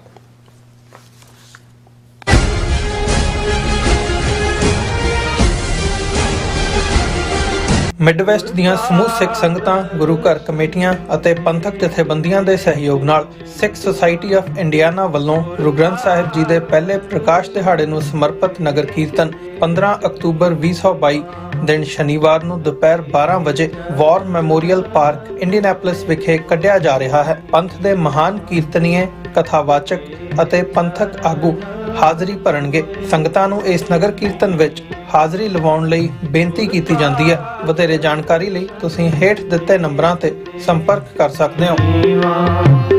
ਗੁਰ ਕਾ ਦਰਸ਼ਨ ਦੇਖ ਦੇਖ ਜੀਵਾ। ਇੱਕ ਓੰਕਾਰ, ਇੱਕ ਸ਼ਬਦ ਵੱਖਰਾ ਕਹਿਣਾ, ਇੱਕ ਓੰਕਾਰ, ਇਸ ਤਰ੍ਹਾਂ ਬੋਲਣਾ। ਸਾਡਾ ਇਹ ਨਿੱਕਾ ਜਿਹਾ ਉਪਰਾਲਾ ਹੈ ਕਿ ਅਸੀਂ ਸਾਰੇ ਖੁਦ ਧੰਨ ਸ਼੍ਰੀ ਗੁਰੂ ਗ੍ਰੰਥ ਸਾਹਿਬ ਜੀ ਦੀ ਬਾਣੀ ਦਾ ਸ਼ੁੱਧ ਉਚਾਰਨ ਕਰ ਸਕੀਏ। ਸਤਿਨਾਮ ਕਰਤਾ ਪੁਰਖ। ਪਰਿਵਾਰ ਵਿੱਚ ਬੈਠ ਕੇ ਇਸ ਪ੍ਰੋਗਰਾਮ ਨੂੰ ਦੇਖੀਏ ਤੇ ਆਪਣੇ ਪਰਿਵਾਰਾਂ ਨੂੰ ਗੁਰਬਾਣੀ ਨਾਲ ਜੋੜੀਏ। ਟੀਵੀ 84 ਤੇ ਹਰ ਰੋਜ਼ ਸ਼ਾਮ 6 ਵਜੇ ਤੋਂ 6:30 ਵਜੇ ਤੱਕ ਗੁਰਬਾਣੀ ਸੰਥਿਆ ਦਾ ਪ੍ਰਸਾਰਣ ਕੀਤਾ ਜਾਵੇਗਾ। ਕੀ ਤੁਸੀਂ ਰੋਜ਼ਾਨਾ ਕੰਮ ਤੇ ਆਪਣਾ ਵਧੇਰੇ ਸਮਾਂ ਬਿਤਾਉਣ ਤੋਂ ਪਰੇਸ਼ਾਨ ਹੋ? ਆਪਣੀ ਪੂੰਜੀ ਨੂੰ ਕੰਮ ਤੇ ਲਗਾਓ, ਸਾਡੇ ਨਾਲ ਇਨਵੈਸਟ ਕਰੋ। ਅਸੀਂ ਤੁਹਾਡੀ ਪੂੰਜੀ ਤੋਂ ਤੁਹਾਡੇ ਲਈ ਵਧੇਰੇ ਪੈਸੇ ਬਣਾ ਸਕਦੇ ਹਾਂ। ਅਸੀਂ ਪ੍ਰਾਈਵੇਟ ਇਕੁਇਟੀ ਇਨਵੈਸਟਮੈਂਟ ਫਰਮ ਹਾਂ ਤੇ ਕਮਰਸ਼ੀਅਲ ਰੀਅਲ ਏਸਟੇਟ ਵਿੱਚ ਮਾਹਿਰ ਹਾਂ। Property management, leasing, asset management, commercial real estate investment ਵਿੱਚ ਸਾਰੀਆਂ ਸੇਵਾਵਾਂ ਲਈ ਅਮਰੀਕਾ ਭਰ ਵਿੱਚੋਂ ਤੁਸੀਂ ਸਾਡੇ ਤੱਕ ਪਹੁੰਚ ਕਰ ਸਕਦੇ ਹੋ। ਆਜ਼ਾਦ ਕਮਰਸ਼ੀਅਲ ਰੀਅਲਟੀ ਸਰਵਿਸਿਜ਼ ਤੇ Azad family trust, 701 North Port Oak Road, suite number 204, Houston, Texas. ਤੁਸੀਂ ਸਾਨੂੰ ਸਾਡੇ ਫੋਨ ਨੰਬਰ 7136861277 ਤੇ ਵੀ ਸੰਪਰਕ ਕਰ ਸਕਦੇ ਹੋ। ਆਜ਼ਾਦ commercial realty services.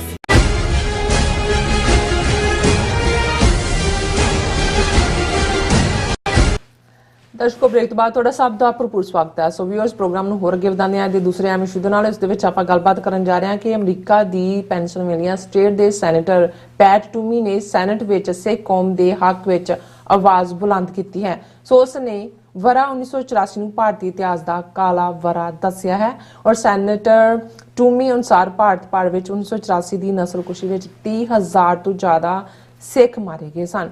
Party media ਨੇ ਸੈਨੇਟਰ ਟੂਮੀ ਦੇ ਬਿਆਨ ਤੇ ਹੋ ਹੱਲਾ ਮਚਾਇਆ ਹੈ। ਸੋ ਇਸ ਬਾਰੇ ਆਪਾਂ ਗੱਲਬਾਤ ਕਰਨ ਜਾ ਰਹੇ ਹਾਂ। ਸੋ ਅਸੀਂ ਚਾਹਾਂਗੇ ਕਿ ਤੁਸੀਂ ਨਾਲ ਇਸੇ ਤਰ੍ਹਾਂ ਬਣੇ ਰਹਿਣਾ। ਦੇਖਣ, ਸੁਣਨ, ਲਿਖਣ ਲਈ ਤੁਹਾਡਾ ਸਭ ਦਾ ਬਹੁਤ ਬਹੁਤ ਧੰਨਵਾਦ। ਜੀ ਰਾਜ ਸਾਹਿਬ, ਕੀ ਕਹਿਣਾ ਚਾਹੋਗੇ? ਦੇਖੋ, ਅਮਰੀਕਾ ਦੇ ਵਿੱਚ ਦੋ ਹਾਊਸ ਨੇ। ਇੱਕ ਹਾਊਸ ਆਫ ਰਿਪਰੈਜ਼ੈਂਟੇਟਿਵਸ ਹੈ, ਜਿਹੜਾ ਕਾਂਗਰਸ ਜਿਸ ਨੂੰ ਕਿਹਾ ਜਾਂਦਾ ਹੈ ਆਮ ਤੌਰ ਤੇ। ਜੀ। ਇੱਕ ਕਾਂਗਰਸਮੈਨ 2 ਸਾਲ ਲਈ ਚੁਣਿਆ ਜਾਂਦਾ ਹੈ, 2 ਸਾਲ ਬਾਅਦ ਦੁਬਾਰਾ ਉਹ ਫੇਸ ਕਰਦਾ ਹੈ ਇਲੈਕਟੋਰੇਟ ਨੂੰ। ਦੂਸਰਾ ਅਪਰ ਹਾਊਸ ਜਾਂ ਸੈਕੰਡ ਹਾਊਸ ਜਿਹਨੂੰ ਸੈਨੇਟ ਕਿਹਾ ਜਾਂਦਾ ਹੈ, ਉਹ ਅਮਰੀਕਾ ਦੀਆਂ 50 ਸਟੇਟਾਂ ਨੇ, ਵੱਡੀਆਂ ਵੀ ਨੇ ਏਰੀਆ 'ਚ, ਆਬਾਦੀ 'ਚ ਛੋਟੀਆਂ ਵੀ ਨੇ। ਪਰ ਇਹ ਸਿਸਟਮ 'ਚ ਬੈਲੈਂਸ ਰੱਖਣ ਲਈ ਕਿ ਹਰ ਵੱਡੀ ਛੋਟੀ ਸਟੇਟ ਦੇ ਇੱਕੋ ਜਿਹੇ ਰਾਈਟ ਨੇ, ਅਮਰੀਕਾ ਦੀਆਂ 50 ਸਟੇਟਾਂ ਵੱਲੋਂ ਹਰ ਸਟੇਟ ਵੱਲੋਂ 2-2 ਸੈਨੇਟਰ ਚੁਣੇ ਜਾਂਦੇ ਨੇ ਔਰ ਸੈਨੇਟਰ ਦੀ ਜਿਹੜੀ ਟਰਮ ਹੈ ਉਹ 6 ਸਾਲ ਹੁੰਦੀ ਹੈ। ਸੋ ਹਰ ਸਟੇਟ ਦੇ, ਭਾਵੇਂ ਉਹ ਕੈਲੀਫੋਰਨੀਆ ਵਰਗੀ ਉਹ ਸਟੇਟ ਹੈ ਜਿਹਦੀ ਆਬਾਦੀ ਕੈਨੇਡਾ ਦੇ ਬਰਾਬਰ ਹੈ, ਜਾਂ ਰੋਡ ਆਈਲੈਂਡ ਵਰਗੀ ਛੋਟੀ ਜਿਹੀ ਸਟੇਟ ਹੈ, ਹਰ ਦੋਨਾਂ ਦੇ ਹੀ 2-2 ਸੈਨੇਟਰ ਨੇ। ਸੋ ਮਤਲਬ ਮੈਂ ਇਹ ਕਹਿਣਾ ਚਾਹੁੰਦਾ ਕਿ ਜਦੋਂ ਕੋਈ ਕਾਂਗਰਸਮੈਨ ਬਿਆਨ ਦਿੰਦਾ ਹੈ ਜਾਂ 2-4 ਕਾਂਗਰਸਮੈਨ ਕਹਿੰਦੇ ਨੇ, ਉਹਦਾ ਵੀ ਇੱਕ ਇੰਪੈਕਟ ਹੁੰਦਾ ਹੈ। ਪਰ ਜਦੋਂ ਕੋਈ ਸੈਨੇਟਰ ਕਿਸੇ ਮੁੱਦੇ ਦੇ ਉੱਤੇ ਗੱਲ ਕਰਦਾ ਹੈ ਜਾਂ ਬਿਆਨ ਦਿੰਦਾ ਹੈ ਤੇ ਉਸ ਦੀ ਐਕੋ, ਉਸ ਦਾ ਰੌਲਾ 4 ਚਫੇਰੇ ਪੈਂਦਾ ਹੈ। ਕਿਉਂਕਿ ਸੈਨੇਟਰ ਆਮ ਤੌਰ ਤੇ, ਖਾਸ ਤੌਰ ਤੇ ਜਦੋਂ ਕਿਸੇ ਮੁਲਕ ਦੀ ਕੋਈ ਗੱਲ ਹੋਏ ਫੋਰਨ ਪਾਲਿਸੀ ਦੇ ਹਵਾਲੇ ਨਾਲ, ਵਿਦਨ ਸੈਨੇਟ ਦੇ ਵਿੱਚ ਹੀ ਬਹੁਤ ਪਾਵਰ ਹੈ, ਬਜਟ ਦਾ ਪਾਸ ਹੋਣਾ ਵੀ ਉਹਨਾਂ ਤੱਕ ਹੁੰਦਾ ਹੈ। ਉਹ ਰੇਅਰਲੀ ਹੁੰਦਾ ਹੈ ਕਿ ਸੈਨੇਟਰ ਜਿਹੜੇ ਨੇ ਉਹ ਆਪਣੇ ਉਸ ਹਦੂਦ ਤੋਂ ਬਾਹਰ ਜਾ ਕੇ ਗੱਲ ਕਰਨ। ਔਰ ਜ਼ਾਹਰ ਹੈ ਕਿ ਜਿਹੜੀ ਸੈਨੇਟਰ ਦੇ ਬੋਲਣ ਨਾਲ ਐਕੋ ਪੈਦਾ ਹੁੰਦੀ ਹੈ ਉਹ ਵਿਦਨ ਕੰਟਰੀ ਤਾਂ ਹੁੰਦੀ ਹੈ, ਲੇਕਿਨ ਸੈਨੇਟਰ ਪੈਟ ਟੂਮੀ ਜਿਹੜੇ ਪੈਨਸਿਲਵੇਨੀਆ ਨੂੰ ਰਿਪਰੈਜ਼ੈਂਟ ਕਰਦੇ ਨੇ, ਸੀਨੀਅਰ ਸੈਨੇਟਰ ਨੇ, ਉਹਨਾਂ ਦੀ ਜਿਹੜੀ ਸਟੇਟਮੈਂਟ ਅਕਤੂਬਰ ਦੇ ਪਹਿਲੇ ਹਫਤੇ ਆਈ ਹੈ, ਪਿਛਲੇ ਦਿਨੀ 2 ਦਿਨ ਪਹਿਲੇ, ਉਸ ਨੇ ਉਹ ਐਕੋ ਅਮਰੀਕਾ ਤੋਂ ਦੂਰ 13,000 ਮੀਲ ਦੂਰ ਜਾ ਕੇ ਕਸ਼ਮੀਰ ਤੋਂ ਕੰਨਿਆ ਕੁਮਾਰੀ ਤੱਕ ਭਾਰਤ ਦੇ ਮੀਡੀਆ ਦੇ ਵਿੱਚ ਜਿਵੇਂ ਦਾ ਉਸ ਨੇ ਨਾਦ ਕ੍ਰੀਏਟ ਕੀਤਾ, ਉਹ ਦੱਸਦਾ ਹੈ ਕਿ ਭਾਈ ਇਸ ਪਾਵਰ, ਇਸ ਲੈਵਲ ਦੇ ਸੈਨੇਟਰ ਦੀ ਗੱਲ ਦੇ ਵਿੱਚ ਕਿੰਨਾ ਵਜਨ ਹੈ ਔਰ ਕਿਉਂ ਉਹਨਾਂ ਨੂੰ ਇੰਨਾ ਵਕਤ ਪਿਆ। ਔਰ ਇਸ ਜਿਨ੍ਹਾਂ ਨੇ ਇਸ ਦੇ ਉੱਤੇ ਕਵਰੇਜ ਕੀਤੀ ਹੈ, ਇੰਨੇ ਮੇਰੇ ਕੋਲ ਲਿਸਟ ਹੈ ਉਹਨਾਂ ਦੀਆਂ ਸਾਰੀਆਂ ਸਟੋਰੀਜ਼ ਔਰ ਲਿੰਕ ਵੀ ਮੈਨੂੰ ਮਿਲੇ ਨੇ। ਉਹ ਟ੍ਰਿਬਿਊਨ ਤੋਂ ਲੈ ਕੇ the Hindu, PTI, Hindustan times, economic times, Telugu ਸਮ, Navbharat times, Telugu stop, the wire, times now, global news, Dainik Savera, times, Kashmiriyat ਔਰ ਹੰਡਰਡਸ ਆਫ ਟੀਵੀ ਚੈਨਲਸ, ਉਹਨਾਂ ਦੇ ਕੋਈ ਐਸਾ ਨਹੀਂ ਹੈ ਜਿਹਨੇ ਇਸ ਸਟੋਰੀ ਨੂੰ ਕਵਰ ਨਹੀਂ ਕੀਤਾ ਹੈ। ਹੁਣ ਐਸਾ ਉਸਨੇ ਕੀ ਕਿਹਾ ਸੈਨੇਟਰ ਨੇ, ਔਰ ਇਹ ਵੀ ਮੈਂ ਦੱਸਦੇ ਹਾਂ ਕਿ ਬਹੁਤ ਵਾਰ ਜਿਹੜੇ ਜਿਵੇਂ ਕੈਨੇਡਾ ਦੀ ਆਪਣੀ ਟ੍ਰਿਪ ਵੇਲੇ ਵੀ ਮੈਂ ਇਹ ਗੱਲ ਕਹੀ ਸੀ ਕਿ ਹੁਣ ਇਹ ਵਕਤ ਨਹੀਂ ਹੈ ਕਿ ਤੁਸੀਂ ਕਿਸੇ ਪਰਸਨ ਨਾਲ ਸਹਿਮਤ ਹੋ ਜਾਂ ਨਹੀਂ ਹੋ, ਤੁਹਾਨੂੰ ਉਹਦੀ ਗੱਲ ਚੰਗੀ ਲੱਗੀ ਕਿ ਨਹੀਂ ਲੱਗੀ ਜਾਂ ਪਰਸਨੈਲਿਟੀ ਕਲੈਸ਼ ਹੈ, ਤੁਸੀਂ ਕੌਮੀ ਕੌਜ਼ ਦਾ ਵਿਰੋਧ ਕਰੋ। ਜਿਹੜੇ ਕੰਮ ਕਰਦੇ ਨੇ ਉਹਨਾਂ ਦੀ ਹਮਾਇਤ ਕਰੋ, ਨਹੀਂ ਕਰ ਸਕਦੇ ਵਿਰੋਧ ਨਾ ਕਰੋ। ਔਰ US ਕਾਂਗਰੈਸ਼ਨਲ ਸਿੱਖ ਕਾਕਸ ਜਿਹੜਾ ਹੈ ਉਹ 5-6 ਸਾਲ ਪਹਿਲਾਂ ਹੋਂਦ ਚਾਹੁੰਦੀ ਹੈ, 50 ਤੋਂ ਜ਼ਿਆਦਾ ਕਾਂਗਰਸਮੈਨ ਉਹਦੇ ਮੈਂਬਰ ਨੇ।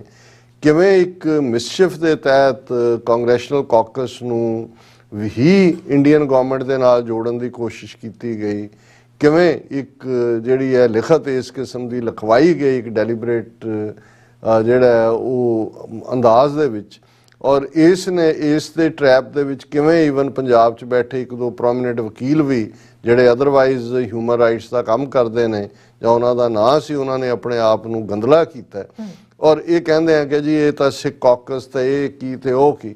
ਹੁਣ ਜਿਹੜਾ ਇਸ ਲੈਵਲ ਦਾ ਸੈਨੇਟਰ ਪੈਟ ਟੂਮੀ ਦਾ ਵੀ ਕਹਿਣਾ ਹੈ ਕੋਈ ਉੱਤੋਂ ਤਾਂ ਨਹੀਂ ਆ ਜਾਂਦਾ, ਤੁਹਾਨੂੰ ਇਹਦੇ ਲਈ ਕਿੰਨੀ ਕੰਸਿਸਟੈਂਟ ਜਿਹੜੀ ਹੈ ਲੌਬੀ ਕਰਨੀ ਪੈਂਦੀ ਹੈ। ਲੌਬੀ ਦੇ ਲਈ ਤੁਸੀਂ ਉਹਨਾਂ ਨੂੰ ਜਾਣਕਾਰੀਆਂ ਪ੍ਰੋਵਾਈਡ ਕਰਦੇ ਹੋ, ਉਹਨਾਂ ਦੇ ਜਿਹੜੇ ਵਿਦਨ ਉਹਨਾਂ ਦੇ ਆਫਿਸ ਦੇ ਜਿਹੜੇ ਲਾਅ ਸਾਈਡ ਨੂੰ ਡੀਲ ਕਰ ਰਹੇ ਹੁੰਦੇ ਨੇ, ਰਿਸਰਚ ਸਾਈਡ ਨੂੰ ਡੀਲ ਕਰ ਰਹੇ ਹੁੰਦੇ ਨੇ, ਤੁਹਾਡੀ ਇਨਫੋਰਮੇਸ਼ਨ ਦੇ ਉੱਤੇ ਫਰਦਰ ਉਹ ਰਿਸਰਚ ਕਰਦੇ ਨੇ, ਫਿਰ ਉਹਨਾਂ ਦੇ ਡਿਫਰੈਂਟ ਚੋਂ ਕ੍ਰਾਸ ਕਰਕੇ ਸੈਨੇਟਰ ਨੇ ਤਾਂ ਉਹਨੂੰ ਪੜ੍ਹਨਾ ਹੁੰਦਾ, ਉਹ ਆਲਰੇਡੀ ਉਸ ਸਾਰੇ ਪ੍ਰੋਸੈਸ ਚੋਂ ਲੰਘਿਆ ਹੁੰਦਾ, ਪਰ ਉਸ ਦੇ ਲਈ ਕੌਣ ਕੰਮ ਕਰਦਾ ਹੈ, ਜਿਹੜੀ ਸੰਸਥਾ ਪਿੱਛੇ ਖਲੋਤੀ ਹੁੰਦੀ ਹੈ।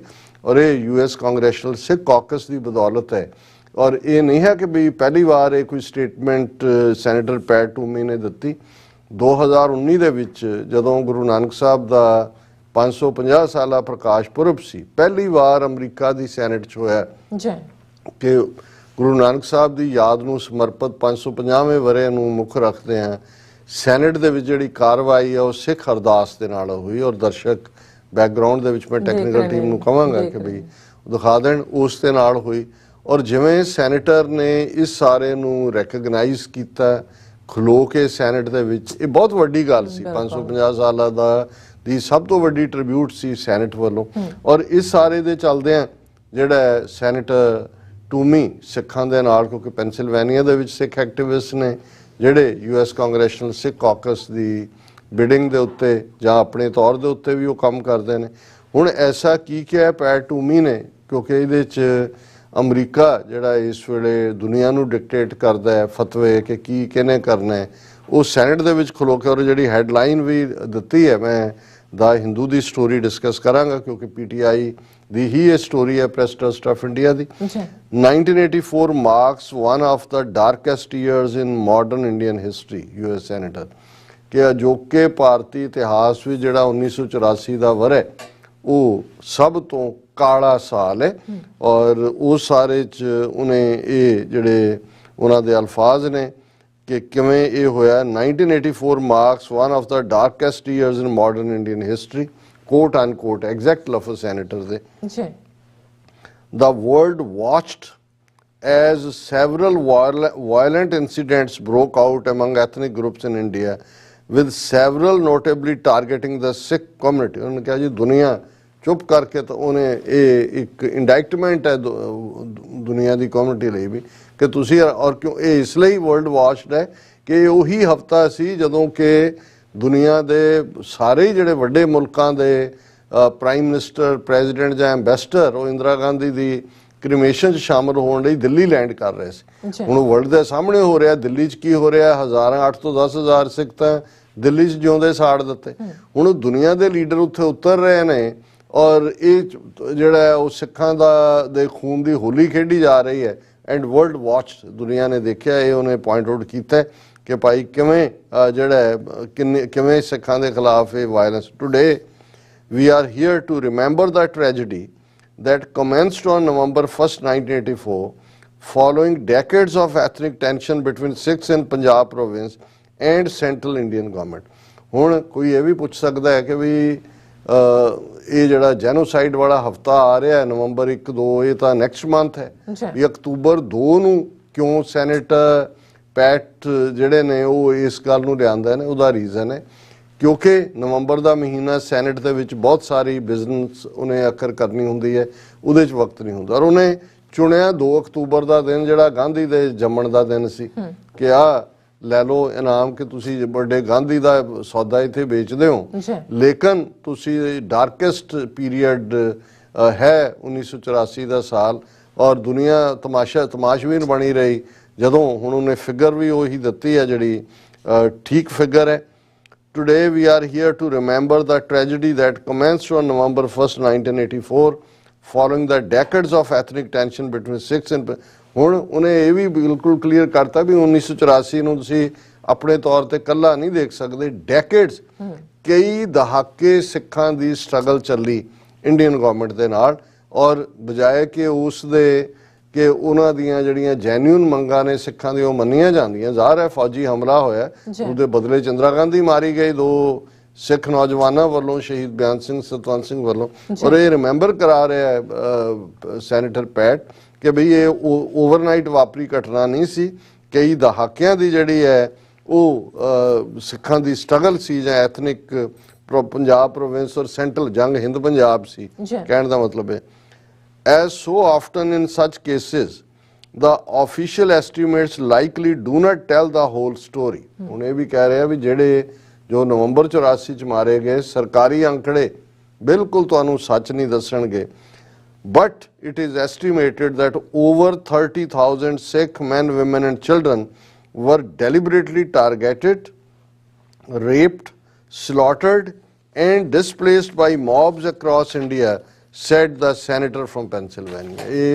ਹੁਣ ਇਹ 30,000 ਦੀ ਫਿਗਰ ਪਹਿਲਾਂ ਪੈਨਸਿਲਵੇਨੀਆ ਸਟੇਟ ਅਸੈਂਬਲੀ ਸੈਨੇਟ ਨੇ ਵੀ ਪਾਸ ਕੀਤਾ, ਇਹੀ ਫਿਗਰ ਹੈ। ਨਿਊ ਜਰਸੀ ਸਟੇਟ ਨੇ ਵੀ ਇਹੀ ਦਿੱਤਾ ਹੈ ਔਰ ਸੈਨੇਟਰ ਪੈਟ ਸੈਨੇਟ ਦੇ ਵਿੱਚ ਖਲੋ ਕੇ ਕਹਿ ਰਿਹਾ ਕਿ ਇਹ ਝੂਠੇ ਨੇ ਇੰਡੀਅਨ ਜਿਹੜੇ ਐਸਟੀਮੇਟ ਨੇ, ਉਹ 3,000 ਤੋਂ ਅੱਗੇ ਨਹੀਂ ਵੱਧਦੇ ਹੈ, ਉਹ 3,000 ਓਵਰ 3,000 ਕਹਿ ਕੇ ਗੱਲ ਮੁਕਾ। ਉਹਨੇ ਕਿਹਾ ਇਹ ਝੂਠੇ ਫਿਗਰ ਹੈ, 30,000 ਤੋਂ ਜ਼ਿਆਦਾ ਮੈਨ, ਵਿਮਨ, ਚਿਲਡਰਨ ਮਾਰੇ ਗਏ, ਰੇਪ ਹੋਏ ਔਰ ਘਰੋਂ ਬੇਘਰ ਹੋਏ। ਔਰ ਇਹ ਆਪਣੀ ਸਟੇਟਮੈਂਟ ਜਾਰੀ ਰੱਖਦੇ ਆ, ਕਹਿੰਦਾ ਹੈ to prevent future human rights abuses we must recognise their past harms, we must remember the atrocities committed against Sikhs so that those responsible may be held accountable and this type of tragedy is not repeated against the Sikh community or other communities across the globe. बड़ी forceful statement है कि ਅੱਗੋਂ ਇਹ ਕਦੇ ਨਾ ਹੋਏ, ਸਾਨੂੰ ਉਹਨਾਂ ਨੂੰ ਯਾਦ ਰੱਖਣ ਦੀ ਲੋੜ ਹੈ ਜੋ ਬੀਤੇ ਦੇ ਵਿੱਚ ਹੋਇਆ, ਤਾਂ ਕਿ ਜਿਹੜੀ ਐਟਰੋਸਿਟੀ ਜੋ ਜ਼ੁਲਮ ਸਿੱਖਾਂ ਦੇ ਖਿਲਾਫ ਹੋਇਆ ਉਹਦੇ ਲਈ ਜਿਹੜੇ ਅਕਾਊਂਟੇਬਲ ਨੇ ਉਹਨਾਂ ਨੂੰ ਸਜ਼ਾ ਯਾਫਤਾ ਵੀ ਕੀਤਾ ਜਾਏ, ਤਾਂ ਕਿ ਇਸ ਕਿਸਮ ਦੀ ਟ੍ਰੈਜੇਡੀ ਕਦੇ ਨਾ ਸਿੱਖਾਂ ਦੇ ਖਿਲਾਫ ਹੋਏ ਨਾ ਦੁਨੀਆ 'ਚ ਕਿਸੇ ਹੋਰ ਦੇ ਖਿਲਾਫ। ਫਿਰ ਕਿਉਂਕਿ ਸੈਨੇਟਰ ਟੂਮੀ ਅਮਰੀਕਨ ਸਿੱਖ ਕਾਂਗਰੈਸ਼ਨਲ ਕਾਕਸ ਦੇ ਮੈਂਬਰ ਵੀ ਨੇ ਜਿਹਦੇ 'ਚ ਕਿ 50 ਤੋਂ ਜ਼ਿਆਦਾ ਮੈਂਬਰ ਨੇ, ਫਿਰ ਉਹਨਾਂ ਨੇ ਇਹ remind करवाया कि Sikhism traces its history in 600 years history to the Punjab region of India with nearly 30 million followers globally and 700,000 here in the US. Sikhism is one of the world's major religions. ਜ਼ਾਹਰ ਹੈ ਦੁਨੀਆ ਦਾ 5ਵਾਂ ਵੱਡਾ ਧਰਮ ਹੈ ਸਿੱਖ ਧਰਮ ਔਰ ਉਹ figure ਬੇਸ਼ੱਕ ਉਹਨਾਂ ਨੇ 1 ਮਿਲੀਅਨ ਦੀ ਥਾਂ 7 ਲੱਖ ਕਹੀ ਹੈ ਜੋ ਉਹਨਾਂ ਦੀ ਫਿਗਰ ਉਹਨਾਂ ਨੂੰ ਰਿਸਰਚਰਸ ਨੇ ਦਿੱਤੀ ਹੋਏਗੀ। ਗਲੋਬਲੀ ਉਹਨਾਂ ਨੇ ਕਿਹਾ 30 ਮਿਲੀਅਨ ਸਿੱਖ ਰਹਿੰਦੇ ਨੇ। ਫਿਰ ਉਹਨਾਂ ਨੇ ਕਿਹਾ historically Sikhs have showcased a commitment to serving individuals from all religious, cultural and ethnic backgrounds, demonstrating their generosity and a deep sense of community. ਇਹ ਸਿੱਖਾਂ ਨੂੰ ਟ੍ਰਿਬਿਊਟ ਦਿੱਤੀ ਹੈ ਕਿ ਹਿਸਟੋਰੀਕਲੀ ਸਿੱਖਾਂ ਨੇ ਹਮੇਸ਼ਾ ਹੀ ਹਰ ਇੰਡੀਵਿਜੂਅਲ ਦਾ, ਹਰ ਧਰਮ ਨੂੰ ਮੰਨਣ ਵਾਲਾ, ਕੋਈ ਕਲਚਰਲ, ਐਥਨਿਕ ਕੋਈ ਬੈਕਗਰਾਉਂਡ ਹੋਏ, ਸਿੱਖ ਵੱਡੇ ਫਰਾਖ ਦਿਲ ਨੇ, ਜੈਨਰਸ ਨੇ ਔਰ ਇਹ ਉਹਨਾਂ 'ਚ ਡੀਪ ਸੈਂਸ ਹੈ ਕਮਿਊਨਿਟੀ ਦੀ, ਹਮੇਸ਼ਾ ਹਰ ਇੱਕ ਦੀ ਮਦਦ ਤੇ ਉਤਰਦੇ ਨੇ। ਹੁਣ ਉਹਨੇ ਆਪਣਾ ਪਰਸਨਲ ਇਹ ਕਿਹਾ during the COVID-19 pandemic, Sikh communities across Pennsylvania and the United States came together to deliver groceries, masks and other supplies to tens of thousands of families in need, no matter their race, gender, religion or creed, senator said. ਉਹਨੇ ਕਿਹਾ ਵੀ COVID-19 ਦੇ ਦੌਰਾਨ ਜਿਵੇਂ ਸਿੱਖ community ਨੇ, ਕੱਲੀ ਮੇਰੀ state ਨਹੀਂ Pennsylvania 'ਚ, ਅਕ੍ਰੋਸ ਅਮਰੀਕਾ ਉਹਨਾਂ ਨੇ ਆ ਸਾਰੀਆਂ ਚੀਜ਼ਾਂ ਦਿੱਤੀਆਂ ਬਿਨਾਂ ਕੋਈ ਇਹ ਭੇਦਭਾਵ ਕੀਤੇ ਕਿ ਕਿਹਦੀ ਕੀ ਰੇਸ ਹੈ, ਜੈਂਡਰ ਹੈ, ਫੇਥ ਹੈ। Mister Tommy said he has personally witnessed the spirit of the Sikhs and has come to better understand the Sikh tradition that is founded on equality, respect and peace। ਕਿ ਮੈਂ ਨਿੱਜੀ ਤੌਰ ਦੇ ਉੱਤੇ ਸਾਰਿਆਂ ਨੂੰ ਅਨੁਭਵ ਕੀਤਾ, ਮੈਂ ਸਿੱਖਾਂ ਦੀ ਸਪਿਰਿਟ ਦੇਖੀ ਹੈ, ਉਹਨਾਂ ਦੀ ਟ੍ਰੈਡੀਸ਼ਨ, ਉਹਨਾਂ ਦੀ ਰਵਾਇਤ ਦੇ ਵਿੱਚ ਜਿਹੜੀ ਰਵਾਇਤ ਕੇ ਬਰਾਬਰੀ, ਹਰ ਇੱਕ ਦਾ ਸਤਿਕਾਰ ਔਰ ਅਮਨ, ਇਸ ਦੇ ਉੱਤੇ ਜਿਹੜੀ ਹੈ ਉਹ ਬੇਸਡ ਹੈ। It is clear that the presence and contributions of Sikh communities have thoroughly enriched their neighborhoods across the country, Mr. Toomey said। ਕਿ ਜਿੱਥੇ ਜਿੱਥੇ ਵੀ ਸਿੱਖ ਬੈਠੇ ਨੇ ਸਾਰੇ ਅਮਰੀਕਾ ਭਰ ਦੇ ਵਿੱਚ ਉਹਨਾਂ ਨੇ ਸਾਰੀ ਕਮਿਊਨਿਟੀਜ਼ ਨੂੰ ਹੀ ਅਮੀਰ ਬਣਾ ਦਿੱਤਾ। ਹੁਣ ਇਹ ਹੈ ਜਿਹੜੀ ਟਰੂਥ ਹੈ। ਅਮਰੀਕਾ 'ਚ ਬੇਸ਼ੱਕ ਅਸੀਂ 36 ਖਾਮੀਆਂ ਕੱਢੀਏ, 36 ਹੋਰ ਉਹ ਵੀ ਇਸ ਮੁਲਕ 'ਚ ਹੀ ਹੋ ਸਕਦਾ ਕਿ ਤੁਸੀਂ ਖਾਮੀ ਕੱਢ ਸਕਦੇ ਹੋ, ਪਰ ਮੈਂ ਸਮਝਦਾ ਕਿ ਇਹ ਇੰਨੀ ਵੱਡੀ ਟ੍ਰਿਬਿਊਟ ਹੈ ਸਿੱਖ ਨੇਸ਼ਨ ਨੂੰ, ਭਾਰਤੀ ਸਿਸਟਮ ਨੂੰ ਵੀ ਯਾਦ ਦਹਾਨੀ ਕਰਵਾਈ। ਲੇਕਿਨ ਮੈਂ ਸਮਝਦਾ ਵੀ ਸੈਨੇਟਰ ਪੈਟ ਟੂਮੀ ਨੇ 30 ਮਿਲੀਅਨ ਤੋਂ ਜ਼ਿਆਦਾ, ਅਸੀਂ ਤਾਂ 35 ਮਿਲੀਅਨ ਨੂੰ ਕੋਟ ਕਰਦੇ, ਸਿੱਖ ਕੌਮ ਦੇ ਦਿਲ ਜਿੱਤੇ ਨੇ। ਐਵੇਂ ਨਹੀਂ ਭਾਰਤ ਭਰ ਦਾ ਮੀਡੀਆ ਔਰ ਦੂਜਾ ਜਿਹੜਾ ਹੈ ਉਹ ਚੀਕਾਂ ਮਾਰ ਰਿਹਾ ਕਿ ਜੀ ਸੱਚ ਬਾਹਰ ਆ ਗਿਆ, ਸੱਚ ਬਾਹਰ ਆ ਗਿਆ। ਜੀ ਡਾਕਟਰ ਸਾਹਿਬ ਤੁਹਾਡਾ ਬਹੁਤ ਬਹੁਤ ਸ਼ੁਕਰੀਆ। ਸਾਥ ਹੈ ਬ੍ਰੇਕ ਵਿਊਅਰਸ, ਤੁਸੀਂ ਨਾਲ ਇਸੇ ਤਰ੍ਹਾਂ ਜੁੜੇ ਰਹਿਣਾ। ਮਿਲਦੇ ਹਾਂ ਆਫਟਰ ਦਿਸ ਸ਼ਾਰਟ ਬ੍ਰੇਕ।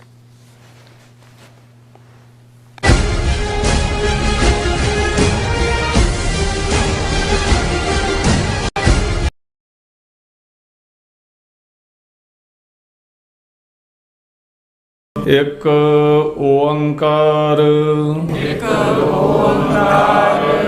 ਇੱਕ ਸ਼ਬਦ ਵੱਖਰਾ ਕਹਿਣਾ, ਇੱਕ ਓੰਕਾਰ, ਇਸ ਤਰ੍ਹਾਂ ਬੋਲਣਾ। ਸਾਡਾ ਇਹ ਨਿੱਕਾ ਜਿਹਾ ਉਪਰਾਲਾ ਹੈ ਕਿ ਅਸੀਂ ਸਾਰੇ ਖੁਦ ਧੰਨ ਸ਼੍ਰੀ ਗੁਰੂ ਗ੍ਰੰਥ ਸਾਹਿਬ ਜੀ ਦੀ ਬਾਣੀ ਦਾ ਸ਼ੁੱਧ ਉਚਾਰਨ ਕਰ ਸਕੀਏ। ਸਤਿਨਾਮ ਕਰਤਾ ਪੁਰਖ। ਪਰਿਵਾਰ ਵਿੱਚ ਬੈਠ ਕੇ ਇਸ ਪ੍ਰੋਗਰਾਮ ਨੂੰ ਦੇਖੀਏ ਤੇ ਆਪਣੇ ਪਰਿਵਾਰਾਂ ਨੂੰ ਗੁਰਬਾਣੀ ਨਾਲ ਜੋੜੀਏ। TV 84 ਤੇ ਹਰ ਰੋਜ਼ ਸ਼ਾਮ 6 ਵਜੇ ਤੋਂ 6:30 ਵਜੇ ਤੱਕ ਗੁਰਬਾਣੀ ਸੰਥਿਆ ਦਾ ਪ੍ਰਸਾਰਣ ਕੀਤਾ ਜਾਵੇ। ਕੀ ਤੁਸੀਂ ਆਪਣੇ ਟੈਕਸਸ ਨੂੰ ਲੈ ਕੇ ਚਿੰਤਤ ਹੋ? ਤੁਸੀਂ ਆਪਣੀ ਕਮਾਈ ਲਈ ਮਿਹਨਤ ਕਰਦੇ ਹੋ, ਭਾਵੇਂ ਤੁਸੀਂ ਨੌਕਰੀ ਵਿੱਚ ਹੋਵੋ ਜਾਂ ਆਪਣਾ ਬਿਜ਼ਨਸ ਚਲਾਉਂਦੇ ਹੋ। ਜਦੋਂ ਟੈਕਸ ਭਰਨ ਦਾ ਸਮਾਂ ਆਉਂਦਾ ਤਾਂ ਤੁਹਾਨੂੰ ਇੱਕ ਭਰੋਸੇਯੋਗ ਟੈਕਸ ਅਕਾਊਂਟੈਂਟ ਦੀ ਲੋੜ ਹੈ ਜੋ ਟੈਕਸ ਬੈਲੈਂਸ ਦਾ ਤੁਹਾਡੇ ਪੱਖ ਵਿੱਚ ਜਾਣਾ ਯਕੀਨੀ ਬਣਾਵੇ। ਸਿਆਟਲ ਦੀ ਜਾਣੀ ਪਹਿਚਾਣੀ ਕੰਪਨੀ ਐਕੂਰੇਟ ਅਕਾਊਂਟੈਂਟਸ ਐਂਡ ਟੈਕਸਸ ਤੁਹਾਡੀ ਸੇਵਾ ਵਿੱਚ ਹਾਜ਼ਰ ਹੈ। ਅਸੀਂ ਹਰ ਤਰ੍ਹਾਂ ਦੇ ਟੈਕਸ ਭਰਨ ਵਿੱਚ ਤੁਹਾਡੀ ਮਦਦ ਕਰਾਂਗੇ। ਟੈਕਸ ਸੰਬੰਧੀ ਕਿਸੇ ਵੀ ਤਰ੍ਹਾਂ ਦੇ ਸਵਾਲ ਲਈ ਅੱਜ ਹੀ ਸਾਡੇ ਤੱਕ ਪਹੁੰਚ ਕਰੋ।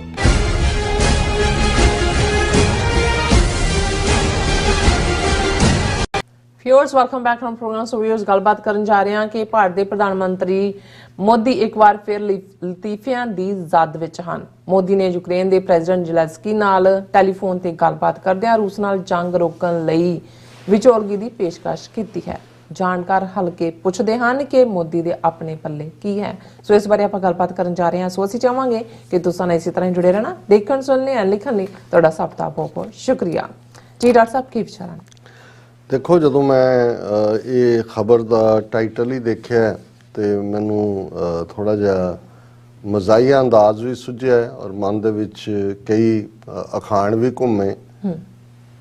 ਉਹਨਾਂ 'ਚ ਇਹ ਵੀ ਸੀ ਕਿ ਭਾਈ ਆਪ ਜੋਗੀ ਜਾਗ ਨਹੀਂ, ਪੰਜ ਪੀਰ ਸਾਧ ਨਹੀਂ, ਕਿ ਵੀ ਆਪਣੇ ਬਹਿਣ ਦੀ ਜਗ੍ਹਾ ਨਹੀਂ ਹੈ, ਕਹੋ ਜੀ ਪੰਜ ਪੀਰਾਂ ਦੀ ਰੋਟੀ ਕਰਨੀ ਹੈ। ਇਹ ਵੀ ਸੁਝਿਆ। ਹਾਲਾਂਕਿ ਇਹਦੇ 'ਚੋਂ ਰੇਸਿਜ਼ਮ ਦੀ ਬਦਬੂ ਆਉਂਦੀ ਹੈ ਕਿ ਜ਼ਾਤ ਦੀ ਕੋੜ ਕਿਰਲੀ ਤੀਰਾਂ ਨੂੰ ਜੱਫੇ।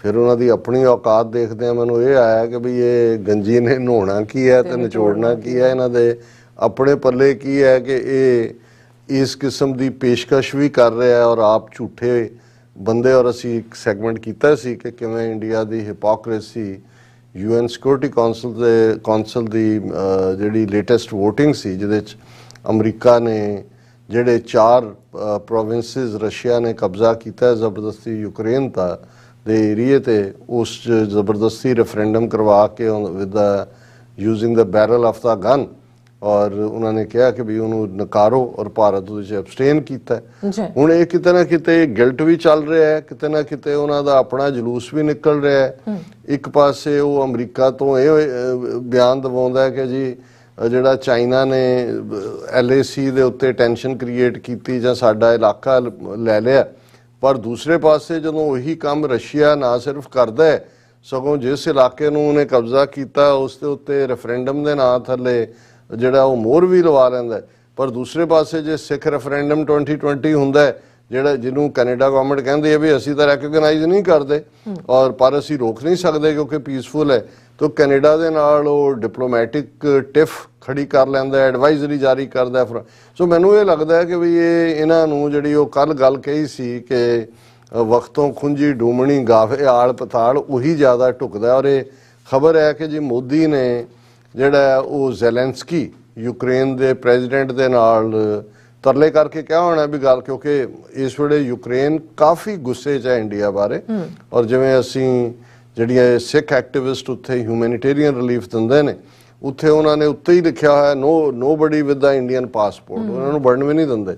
ਤੇ ਸਿੱਖ ਦੇਖਦੇ ਆ ਉਹ ਕਹਿੰਦੇ ਨੇ ਕਿ ਭਾਈ ਆ ਜਾਓ ਤੁਸੀਂ, ਜਿਹੜੇ ਈਵਨ ਜਾਂਦੇ ਨੇ, ਕਿਉਂਕਿ ਇੰਡੀਆ ਨੇ ਜਿਸ ਕਿਸਮ ਦਾ ਬਿਹੇਵ ਕੀਤਾ ਪਹਿਲਾਂ ਤਾਂ ਈਵਨ ਜਦੋਂ ਕਿ ਯੂਕਰੇਨ ਦੇ ਵਿੱਚ 20,000 ਦੇ ਕਰੀਬ ਸਟੂਡੈਂਟ ਇੰਡੀਆ ਦੇ ਫਸੇ ਹੋਏ ਸੀ, ਉਦੋਂ ਇੰਡੀਆ ਖੁੱਲ੍ਹ ਕੇ ਰਸ਼ੀਆ ਦੀ ਮਦਦ ਕਰ ਰਿਹਾ ਸੀ। ਔਰ ਜਦੋਂ ਤੁਸੀਂ ਉਹਨਾਂ ਸਟੂਡੈਂਟਸ ਦੇ ਇੰਟਰਵਿਊ ਸੁਣੋ ਉਹਨਾਂ 'ਚੋਂ ਵੀ ਕੁਛ ਨੇ ਕਿਹਾ ਕਿ ਜੀ ਸਾਡੇ ਨਾਲ ਪਹਿਲਾਂ ਤਾਂ ਸਾਰੇ ਲੋਕ ਚੰਗੇ ਸੀ, ਅਸੀਂ ਤਾਂ ਪੜ੍ਹਦੇ ਹੀ ਉੱਥੇ ਸੀ, ਪਰ ਜਦੋਂ ਇੰਡੀਆ ਨੇ ਪ੍ਰੋ ਰੂਸ ਲਾਈਨ ਲਈ ਤੇ ਉਹ ਸਾਡੇ ਨਾਲ ਬਹੁਤ ਹੋਸਟਾਈਲ ਬਿਹੇਵੀਅਰ, ਸਿਕਿਉਰਿਟੀ ਵਾਲਿਆਂ ਨੇ ਕਈ ਥਾਂ ਤੇ ਉਹਨਾਂ ਨੇ 2-4 ਇਹਨਾਂ ਦੇ ਚਪੇੜਾਂ ਵੀ ਜੜੀਆਂ, ਉਹਨਾਂ ਨੂੰ ਤੋੜਨ ਲੱਗਿਆ ਕਿ ਵੀ ਤੁਸੀਂ ਜਾਓ ਉਹਨਾਂ ਦੀ, ਔਰ ਉੱਥੇ ਕੋਈ ਇੰਡੀਅਨ ਪਾਸਪੋਰਟ ਹੋਲਡਰ ਦੀ ਐਂਟਰੀ ਨਹੀਂ ਹੈ। ਇਹ ਪੱਕੀ ਕਨਫਰਮਡ ਗੱਲ ਹੈ। ਹੁਣ ਇਹਨਾਂ ਹਾਲਾਤਾਂ 'ਚ ਅੱਗੋਂ ਜਿਹੜੇ ਹੁਣ ਚਾਰੋਂ ਪ੍ਰੋਵਿੰਸਾਂ 'ਚ ਉਹਨਾਂ ਨੇ ਜ਼ਬਰਦਸਤੀ ਰੈਫਰੈਂਡਮ ਕਰਾ ਕੇ ਜਿਹੜਾ ਉਹਨੂੰ ਅਨੈਕਸ ਕਰ ਲਿਆ ਤੇ ਇੰਡੀਆ ਜਿਹੜਾ ਐਬਸਟੇਨ ਕਰ ਰਿਹਾ। ਔਰ ਸ਼ਾਇਦ ਇਸ ਸਾਰੇ ਨੂੰ ਦੇ ਉੱਤੇ ਕਵਰ ਅਪ ਦੇ ਤੌਰ ਤੇ ਮੋਦੀ ਨੇ ਕਾਲ ਕੀਤੀ ਹੋਏਗੀ,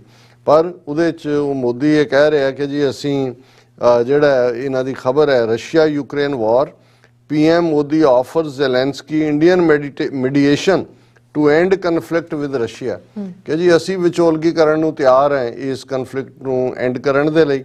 ਹਾਲਾਂ ਜ਼ੈਲੈਂਸਕੀ ਨਾਲ ਨਵੰਬਰ 2021 ਦੇ ਵਿੱਚ ਆਲਮੋਸਟ ਸਾਲ ਪਹਿਲਾਂ ਗਲਾਸਕੋ ਦੇ ਵਿੱਚ ਇਹਨਾਂ ਦੀ ਮੀਟਿੰਗ ਹੋਈ ਸੀ। ਉਦੋਂ ਤਾਂ ਜੇ ਹਮਲਾਵਰ ਨਹੀਂ ਸੀ ਰਸ਼ੀਆ ਫੈਬਰੂਰੀ 2022 ਦੇ ਵਿੱਚ ਹੀ ਹਮਲਾਵਰ ਹੋਇਆ। ਔਰ ਉਹਦੇ 'ਚ ਮੋਦੀ ਨੇ ਕਿਹਾ ਕਿ ਜੀ ਕੋਈ ਮਿਲਟਰੀ ਕੋਈ ਸੋਲੂਸ਼ਨ ਨਹੀਂ ਹੁੰਦਾ ਮਿਲੀਟੈਰਲੀ, ਔਰ ਅਸੀਂ ਇੰਡੀਅਨ, ਹੁਣ ਪਹਿਲੀ ਗੱਲ ਤਾਂ ਇਹ ਹੈ ਵੀ ਤੁਸੀਂ ਯੂਕਰੇਨੀਅਨ ਪ੍ਰੈਜ਼ੀਡੈਂਟ ਨੂੰ ਜ਼ੈਲੈਂਸਕੀ ਨੂੰ ਕਹਿ ਰਹੇ ਹੋ ਕਿ ਜੀ ਮਿਲਟਰੀ ਜਿਹੜੀ ਫਾਈਟ ਆ ਕੋਈ ਸੋਲੂਸ਼ਨ ਨਹੀਂ ਹੁੰਦਾ। ਜ਼ੈਲੈਂਸਕੀ ਨੇ ਹਮਲਾ ਕੀਤਾ ਹੈ ਰੂਸ ਤੇ, ਤਾਂ ਉਹਨੂੰ ਇਹ ਤਾਂ ਰਸ਼ੀਆ ਨੂੰ ਕਹਿਣ ਦੀ ਲੋੜ ਹੈ ਕਿ ਭਾਈ ਬੰਦ ਕਰੋ, ਉੱਥੋਂ ਫੌਜ ਕੱਢੋ ਆਪਣੀ ਵਾਪਸ, ਜਿਹੜਾ ਇੱਕ ਰੈਕਗਨਾਈਜ਼ਡ ਟੈਰੀਟਰੀ ਹੈ ਯੂਕਰੇਨ ਦੀ, ਉਹਨੂੰ ਤੁਸੀਂ ਹਮਲਾ ਕਰਕੇ ਤੋੜਿਆ ਔਰ ਉਸ ਤੇ ਇਲਾਕੇ ਤੇ ਆਪਣਾ ਕਬਜ਼ਾ ਕਰਕੇ ਉਹਦੇ ਤੇ ਰੈਫਰੈਂਡਮ ਦੀ ਮੋਹਰ ਲਵਾ ਰਹੇ ਹੋ ਜ਼ਬਰਦਸਤੀ। ਹੁਣ ਇਹ ਇਵੇਂ ਹੀ ਹੈ ਜਿਹਨੂੰ ਇੱਕ ਨੂੰ ਕੁੱਟਿਆ ਜਾ ਰਿਹਾ ਹੈ, ਉਹਦਾ ਸਭ ਕੁਝ ਉਹਨੂੰ ਕਹੋ ਜੀ ਨਹੀਂ ਇਹ ਹਿੰਸਾ ਤਾਂ ਬਹੁਤ ਮਾੜੀ ਚੀਜ਼ ਹੈ। ਔਰ ਇਹ ਇਕੱਲਾ ਇਹ ਨਹੀਂ ਹੈ ਵੀ ਇਹ ਹੁਣ ਮੋਦੀ ਐਂਡ ਕੰਪਨੀ ਇਸ ਕਿਸਮ ਦੀਆਂ ਹਰਕਤਾਂ ਕਰ ਰਹੇ ਨੇ, ਇਹ ਔਨ ਰੈਕਰਡ ਹੈ ਕਿ ਗਾਂਧੀ ਨੇ ਉਸ ਵੇਲੇ ਦੇ UK ਦੇ ਪ੍ਰਾਈਮ ਮਿਨਿਸਟਰ ਚਰਚਲ ਨੂੰ, ਜਦੋਂ ਕਿ ਜਰਮਨ ਫੌਜਾਂ ਅਨੈਕਸ ਕਰ ਇੱਕ ਤੋਂ ਬਾਅਦ ਇੱਕ ਇਲਾਕਾ ਅਨੈਕਸ ਕਰ ਰਹੀਆਂ ਸੀ, ਜਰਮਨ ਜਿਹੜੇ ਜਹਾਜ਼ ਨੇ ਉਹ ਬੰਬ ਵਰਸਾ ਰਹੇ ਸੀ ਲੰਡਨ ਔਰ ਉਹਨਾਂ ਦੇ ਸ਼ਹਿਰਾਂ ਦੇ ਉੱਤੇ, ਤੇ ਗਾਂਧੀ ਨੇ ਐਡਵਾਈਸ ਕੀਤਾ ਸੀ ਚਰਚਲ ਨੂੰ ਕਿ ਜੀ ਇਹ ਜਿਹੜਾ ਤੁਸੀਂ ਨੌਨ ਵਾਇਲੈਂਸ ਤੇ ਆ ਜਾਓ, ਜੇ ਜਰਮਨ ਫੌਜਾਂ ਆਉਂਦੀਆਂ ਨੇ ਤਾਂ ਉਹਨਾਂ ਦਾ ਸਵਾਗਤ ਕਰੋ ਨੌਨ ਵਾਇਲੈਂਸ ਦੇ ਨਾਲ। ਤੇ ਹਰ ਇੱਕ ਨੂੰ ਪਤਾ ਹੈ ਵੀ ਚਰਚਲ ਨੇ ਉਹਨੇ ਕਿਹਾ ਵੀ ਇਹ ਹਾਫ ਨੇਕਡ ਫਕੀਰ ਇਹ ਮੈਨੂੰ ਐਡਵਾਈਸ ਕਰੇਗਾ, ਔਰ ਅਸੀਂ ਦੇਖਦੇ ਹਾਂ ਕਿ ਕਿਵੇਂ ਚਰਚਲ ਨੇ ਮਿਲੀਟੈਰਲੀ ਫਿਰ ਜਰਮਨ ਨਾਜ਼ੀਆਂ ਦੀ ਔਰ ਫਾਸ਼ਿਸਟ ਮੁਸੋਲਿਨੀ ਦੇ ਔਰ ਬਾਅਦ 'ਚ ਜਾਪਾਨੀਆਂ ਦੀਆਂ ਗੋਡਨੀਆਂ ਲਵਾਈਆਂ ਔਰ ਕਿਵੇਂ ਨਵਾਂ ਵਰਲਡ ਆਰਡਰ ਖੜਾ ਕੀਤਾ। ਜੇ ਗਾਂਧੀ ਦੀ ਐਡਵਾਈਸ ਤੇ ਤੁਰੇ ਹੁੰਦੇ ਫਿਰ ਤਾਂ ਇਹ ਜਿਹੜਾ ਸਾਰਾ ਯੂਰਪ ਹੈ ਉਹ ਨਾਜ਼ੀਆਂ ਥੱਲੇ ਹੁੰਦਾ, ਸਾਰਾ ਏਸ਼ੀਆ ਜਾਪਾਨੀਆਂ ਦੇ ਥੱਲੇ ਹੁੰਦਾ, ਤੇ ਦੁਨੀਆ ਕਿੱਧਰ ਨੂੰ ਗਈ ਹੁੰਦੀ ਉਹਦਾ ਅੰਦਾਜ਼ਾ ਲਾਣਾ ਕੋਈ ਔਖਾ ਨਹੀਂ ਹੈ। ਸੋ ਇਸ ਕਿਸਮ ਦੀ ਸਲਾਹ ਇਹ ਜ਼ੈਲੈਂਸਕੀ ਨੂੰ ਦੇ ਰਿਹਾ ਕਿ ਜੀ ਫੌਜੀ ਕੋਈ, ਉਹਨਾਂ ਨੇ ਤਾਂ ਕਮਾਲ ਦੀ ਗੱਲ ਹੈ। ਔਰ ਮੈਂ ਦੇਖ ਰਿਹਾ ਕਿ ਭਾਈ ਅਸੀਂ ਗੱਲ ਕਰਦੇ ਹਾਂ ਕਿ ਇੱਕ ਛੋਟਾ ਜਿਹਾ ਮੁਲਕ ਰਸ਼ੀਆ ਇੱਕ ਇੰਨੀ ਸੁਪਰ ਪਾਵਰ ਨੂੰ ਇਨਹੈਰਿਟ ਕੀਤਾ ਹੈ, ਸੋਵੀਅਤ ਯੂਨੀਅਨ ਚੋਂ ਰਸ਼ੀਆ ਨਿਕਲਿਆ ਕਿਸ ਲੈਵਲ ਦਾ, ਕਿੰਨੇ ਮਹੀਨੇ ਹੋ ਗਏ ਨੇ 7-8 ਕਿਸ ਕਿਸਮ ਦਾ ਹੁਣ ਵੀ ਅੱਜ ਦੀ ਖਬਰ ਵੀ ਸੀ ਕਿ ਫਲਾਣਾ ਸ਼ਹਿਰ ਯੂਕਰੇਨੀਅਨ ਫੌਜ ਨੇ ਆਜ਼ਾਦ ਕਰਾਇਆ ਰਸ਼ੀਆ ਨੂੰ। ਜਿਹੜੀ ਸਪਿਰਿਟ ਹੈ ਉਹ ਤਾਂ ਇਹ ਹੈ ਕਿ ਭਾਈ ਕਿਸ ਹੱਦ ਤੱਕ ਜਾ ਕੇ ਉਹਨਾਂ ਨੇ ਜਿਹੜੀ ਹੈ ਆਪਣੀ ਡਿਫਾਇੰਸ ਦਿੱਤੀ ਹੈ, ਪਰ ਇਹ ਉਹਨਾਂ ਨੂੰ ਇਹ ਸਲਾਹ ਦੇ ਰਿਹਾ ਕਿ ਜੀ ਉਹ ਮਿਲਟਰੀ ਕੋਈ ਸੋਲੂਸ਼ਨ ਨਹੀਂ ਹੈ, ਅਸੀਂ ਪੀਸ ਦੀ ਮੀਡੀਏਸ਼ਨ ਕਰਦੇ ਹਾਂ। ਬਾਕੀ ਜਿਹੜਾ ਅਸੀਂ ਬਹੁਤ ਜਿਹੜੀ ਤੁਹਾਡੇ ਨਿਊਕਲੀਅਰ ਇੰਸਟਾਲੇਸ਼ਨਸ ਨੇ ਉਹਨਾਂ ਦੀ ਸੇਫਟੀ ਸਿਕਿਉਰਿਟੀ ਬਾਰੇ ਵੀ ਫਿਕਰਮੰਦ ਆ ਜਿਹੜੇ ਯੂਕਰੇਨ 'ਚ ਨੇ, ਔਰ ਅਸੀਂ ਇਹਦੇ ਬਹੁਤ ਫਾਰ ਰੀਚਿੰਗ ਇਫੈਕਟ ਹੋਣਗੇ ਜੇ ਕੋਈ ਐਕਸੀਡੈਂਟ ਹੁੰਦਾ ਹੈ, ਕੈਟਾਸਟ੍ਰੋਫਿਕ ਕਨਸੀਕੁਐਂਸਿਸ ਫॉर ਪਬਲਿਕ ਹੈਲਥ। ਹੁਣ ਇਹ ਗੱਲਾਂ ਜਿਹੜੀਆਂ ਨੇ ਇਹ ਤਾਂ ਜਿਹੜਾ ਇੱਕ ਵੁਲਫ ਐਂਡ ਦਾ ਲੈਂਬ ਕਹਾਣੀ ਮੁਤਾਬਕ ਇਹ ਤਾਂ ਲੈਂਬ ਨੂੰ ਲੇਲੇ ਨੂੰ ਐਡਵਾਈਸ ਕਰਨ ਵਾਲੇ, ਉਹ ਹਾਲਾਂਕਿ ਲੇਲਾ ਨਹੀਂ ਹੈ ਯੂਕਰੇਨ, ਇਹ ਤਾਂ ਮੈਂ ਇੱਕ ਐਗਜ਼ਾਮਪਲ ਯੂਜ਼ ਕੀਤੀ ਹੈ। ਜਿਹੜਾ ਹਮਲਾਵਰ ਹੈ ਜਿਹਨੇ ਉਹਨਾਂ ਦੀ ਸੋਵਰਨਿਟੀ ਦੇ ਉੱਤੇ ਅਟੈਕ ਕੀਤਾ ਹੈ, ਜਿਹੜਾ ਲਗਾਤਾਰਤਾ ਦੇ ਨਾਲ ਜਿਹੜਾ ਉਸ ਦੇ ਜਿਹੜੇ ਜਿੱਤੇ ਖੋਏ ਇਲਾਕੇ ਨੇ ਉਹਨਾਂ ਦੇ ਉੱਤੇ ਆਪਣਾ ਕਬਜ਼ਾ ਕਰਕੇ ਬੈਠਾ ਹੈ, ਔਰ ਜਿਹੜਾ ਖੁੱਲ੍ਹੇਆਮ ਇਹ ਕਹਿ ਰਿਹਾ ਕਿ ਅਸੀਂ ਹਰ ਆਪਸ਼ਨ, ਪੁਤਿਨ ਕਹਿ ਰਿਹਾ ਇਨਕਲੂਡਿੰਗ ਨਿਊਕਲੀਅਰ, ਉਸ ਦਾ ਇਸਤੇਮਾਲ ਕਰ ਸਕਦੇ ਹਾਂ, ਤੇ ਇਹ ਜ਼ੈਲੈਂਸਕੀ ਨੂੰ ਐਡਵਾਈਸ ਦੇ ਰਿਹਾ। ਸੋ ਇਹ ਜਦੋਂ ਅਸੀਂ ਬਟ ਆਫ ਜੋਕਸ ਲਫ਼ਜ਼ ਕਹਿੰਦੇ ਹਾਂ, ਇਸ ਦੇ ਉੱਤੇ ਲਤੀਫੇ ਨੇ ਅੱਜ ਵੀ ਸੋਸ਼ਲ ਮੀਡੀਆ ਦੇ ਨੇ ਕਿ ਭਾਈ ਤੁਸੀਂ ਕਿਹੜੇ ਨਾ 3 ਚੋਂ ਨਾ 13 ਚੋਂ ਤੇ ਕੀ ਤੁਸੀਂ ਜਿਹੜਾ ਇਹ ਨੌਟੰਕੀਆਂ ਕਰ ਰਹੇ ਹੋ। ਜੀ ਡਾਕਟਰ ਸਾਹਿਬ ਬਿਲਕੁਲ। ਸੋ ਇੱਥੇ ਨਾ ਬ੍ਰੇਕ ਵਿਊਅਰਸ ਤੁਸੀਂ ਇਸੇ ਤਰ੍ਹਾਂ ਬਣੇ ਰਹਿਣਾ, ਮਿਲਦੇ ਹਾਂ ਛੋਟੇ ਜਿਹੇ ਵਕਤ।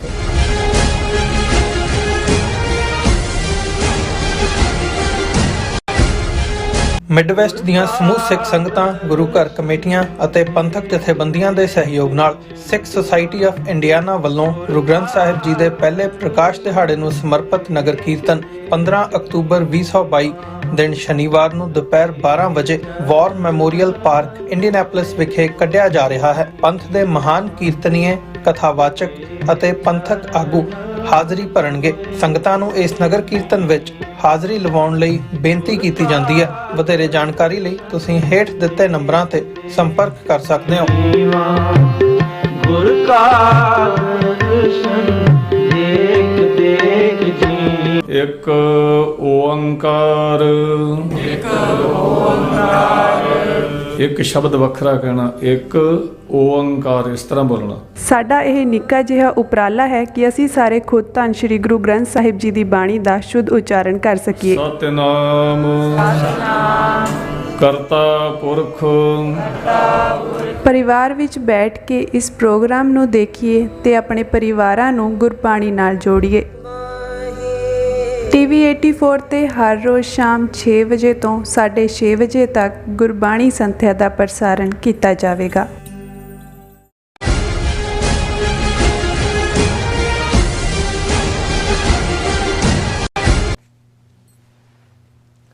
ਦਰਸ਼ਕੋ ਬ੍ਰੇਕ ਬਾਅਦ ਆਪਾਂ ਤੁਹਾਨੂੰ ਸਭ ਨੂੰ ਜੀ ਆਇਆਂ ਕਹਿੰਦੇ ਹਾਂ। ਸੋ ਵੀਅਰਸ ਗੱਲਬਾਤ ਕਰਨ ਜਾ ਰਹੇ ਹਾਂ ਕਿ ਸ਼੍ਰੋਮਣੀ ਕਮੇਟੀ ਵੱਲੋਂ ਪਿਛਲੇ ਦਿਨੀ ਅੰਮ੍ਰਿਤਸਰ ਵਿੱਚ ਹਰਿਆਣੇ ਵਿੱਚ ਬਣਾਈ ਜਾ ਰਹੀ ਵੱਖਰੀ ਗੁਰਦੁਆਰਾ ਕਮੇਟੀ ਦੇ ਫੈਸਲੇ ਖਿਲਾਫ ਜ਼ੋਰਦਾਰ ਮੁਜ਼ਾਹਰਾ ਕੀਤਾ ਹੈ। ਸੋ SGPC ਦੇ ਪ੍ਰਧਾਨ ਦਾ ਕਹਿਣਾ ਹੈ ਕਿ RSS ਸਿੱਖਾਂ ਵਿੱਚ ਵੰਡੀਆਂ ਪਾ ਰਿਹਾ ਹੈ। ਸੋ ਹਰਿਆਣਾ ਕਮੇਟੀ ਬਣਾਉਣਾ RSS ਦੀ ਡੂੰਗੀ ਚਾਲ ਹੈ, ਪਰ ਸਵਾਲ ਇਹ ਪੈਦਾ ਹੁੰਦਾ ਹੈ ਕਿ RSS ਦੇ ਸੱਪ ਨੂੰ ਦੁੱਧ ਕਿਸ ਨੇ ਪਿਲਾਇਆ ਹੈ।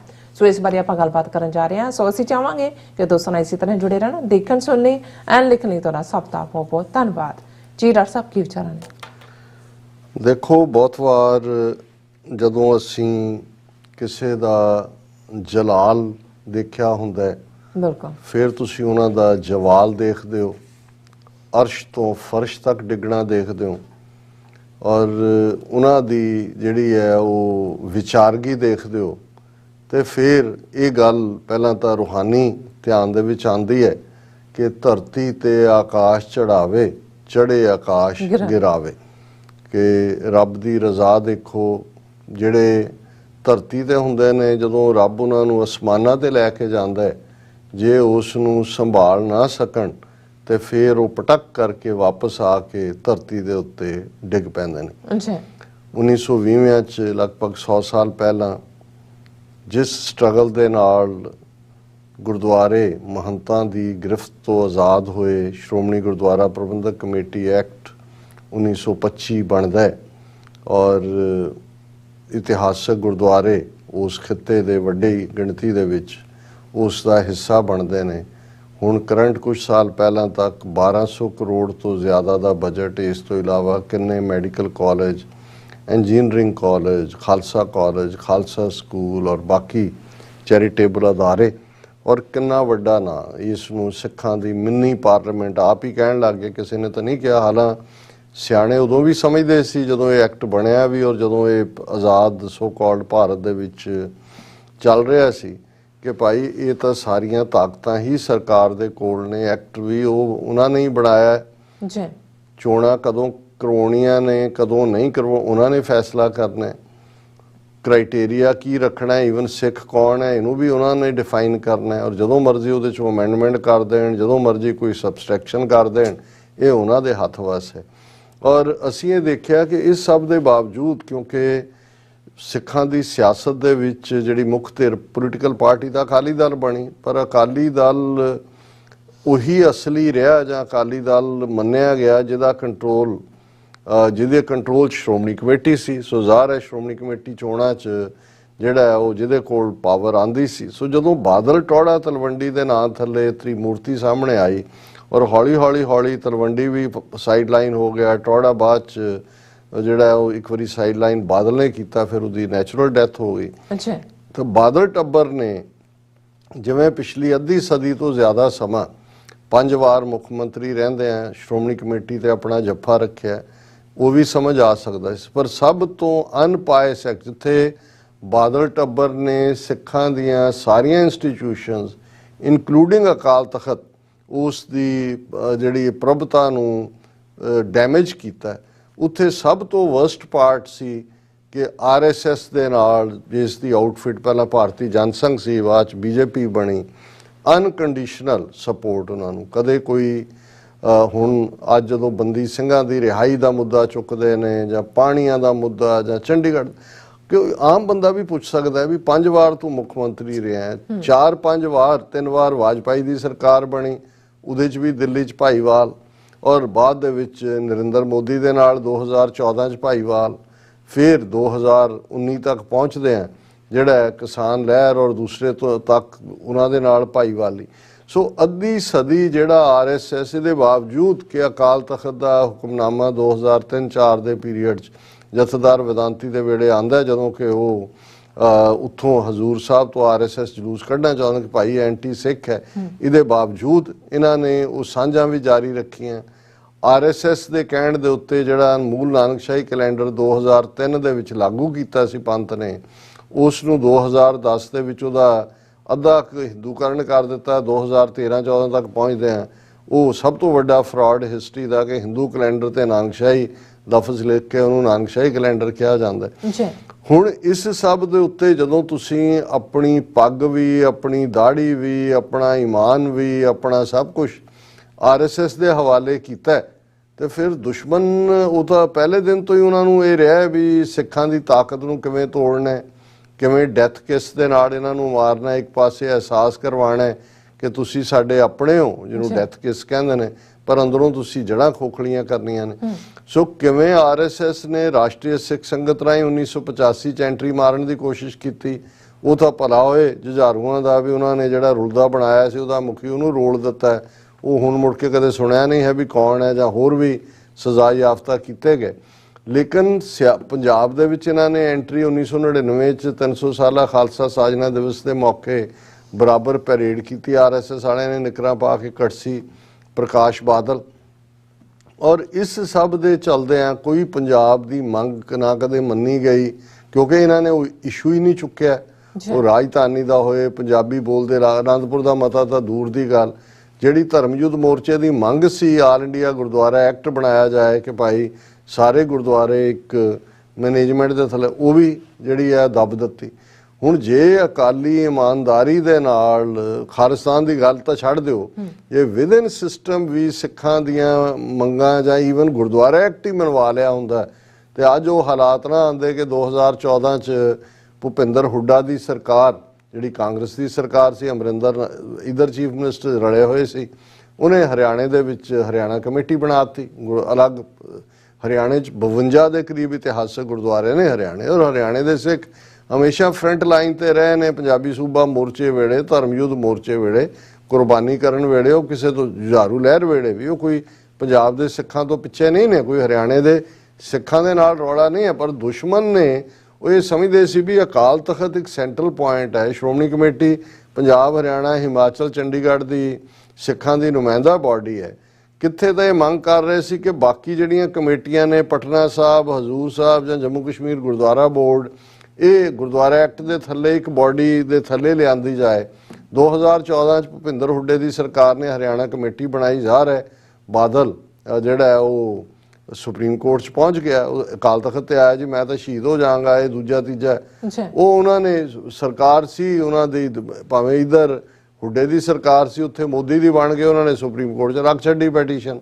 ਹੁਣ ਆਲਮੋਸਟ 8 ਸਾਲ ਬਾਅਦ ਜਦੋਂ ਉਹਨਾਂ ਨੇ ਦੇਖਿਆ ਕਿ ਇਧਰੋਂ ਤਾਂ ਉਹਨਾਂ ਨੇ ਬਾਦਲਾਂ ਦਾ ਕੰਮ ਕਰਤਾ ਮੋਦੀ ਔਰ RSS ਨੇ, ਉਹਨਾਂ ਨੇ ਕਿਹਾ ਜੀ ਹੁਣ ਦੂਜਾ ਸੱਪ ਕੱਢੋ ਜਿਹੜਾ ਕਿ ਉਹਨਾਂ ਨੇ ਰੱਖਿਆ ਹੋਇਆ ਸੀ। ਸੁਪਰੀਮ ਕੋਰਟ ਨੇ ਪਿਛਲੇ ਹਫ਼ਤਿਆਂ ਦੇ ਵਿੱਚ ਇਹ ਫੈਸਲਾ ਸੁਣਾ ਦਿੱਤਾ ਹੈ ਕਿ ਜੀ ਹਰਿਆਣਾ ਕਮੇਟੀ ਬਣਨਾ ਬਿਲਕੁਲ ਜਾਇਜ਼ ਹੈ।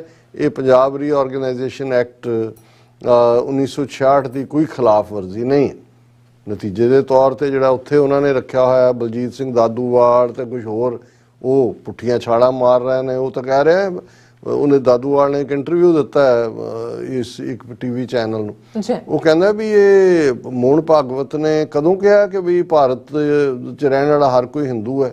ਸੋਸ਼ਲ ਮੀਡੀਆ ਤੇ ਹੋਏਗਾ, ਉਹ 'ਚ ਗਲਤ ਖਬਰਾਂ ਮੈਂ ਤਾਂ ਨਹੀਂ ਦੇਖਿਆ ਕਿਤੇ, ਮੈਨੂੰ ਦੇਖਿਆ। RSS ਨੇ ਕੋਈ ਸਿੱਖਾਂ ਦੇ ਖਿਲਾਫ ਕਦੇ ਕੋਈ ਨੁਕਸਾਨ ਕੀਤਾ ਮੈਨੂੰ ਦਿਖਾਓ, ਕੋਈ ਕਿਤਾਬ ਦਿਖਾਓ, ਕੋਈ ਦੂਜਾ। ਹੁਣ ਇਸ ਹੱਦ ਤੱਕ, ਔਰ ਇਹ ਦੇਖੋ ਵੀ ਇਹ ਕੌਣ ਲੋਕ ਨੇ ਸਾਡੇ ਆਲਾ। ਕੁਛ ਵੀਰ ਨਾਰਾਜ਼ ਹੋ ਜਾਂਦੇ ਨੇ ਕਿ ਜੀ ਉਹ ਇਹ ਚੰਗਾ ਕੰਮ, ਤੇ ਤੁਸੀਂ ਦੇਖੋ ਤਾਂ ਸਹੀ ਵੀ ਕੀ ਹੁਣ ਅੱਜ ਹਾਲਾਤ ਇਹ ਬਣ ਗਏ ਕਿ ਇਸ ਹਰਿਆਣਾ ਕਮੇਟੀ ਦੇ ਮੁੱਦੇ ਤੇ ਹੀ ਸ਼੍ਰੋਮਣੀ ਕਮੇਟੀ ਪ੍ਰਧਾਨ ਹਰਜਿੰਦਰ ਸਿੰਘ ਧਾਮੀ ਨਿੱਜੀ ਤੌਰ ਤੇ ਉਹਨਾਂ ਦੇ ਹਿਊਮਨ ਰਾਈਟਸ ਦੂਜੇ ਤੀਜਿਆਂ ਤੇ ਕੰਮ ਕੀਤਾ ਹੋਇਆ, ਉਹਨਾਂ ਨੇ ਚੰਗੇ ਇਨਸਾਨ ਹੋਣਗੇ, ਲੇਕਿਨ ਰਿਪਰੈਜ਼ੈਂਟ ਹੁਣ ਕਿਉਂਕਿ ਬਾਦਲ ਤਾਂ ਉਹ ਬੁੱਢੇ ਸੱਪ ਵਾਂਗ ਜਿਹੜਾ ਉਹ ਪਤਾ ਨਹੀਂ ਕਿਹੜੇ ਖੁੱਡ 'ਚ ਪਿਆ ਹੋਇਆ, ਤੇ ਮੁੰਡਾ ਜਿਹੜਾ ਉਹਦੀ ਨੂੰਹ ਵੀ ਹੁਣ ਨਜ਼ਰ ਨਹੀਂ ਆਉਂਦੀ, ਜਿਹੜੀ ਅਚਾਰ ਚਟਨੀ ਮੰਤਰੀ ਹੁੰਦਿਆਂ ਵੀ ਜਿਹੜਾ ਉਹ ਖਾਲਿਸਤਾਨ ਔਰ ਦੂਜਿਆਂ ਦੇ ਖਿਲਾਫ ਬਿਆਨਬਾਜ਼ੀ ਕਰਦੀ ਸੀ।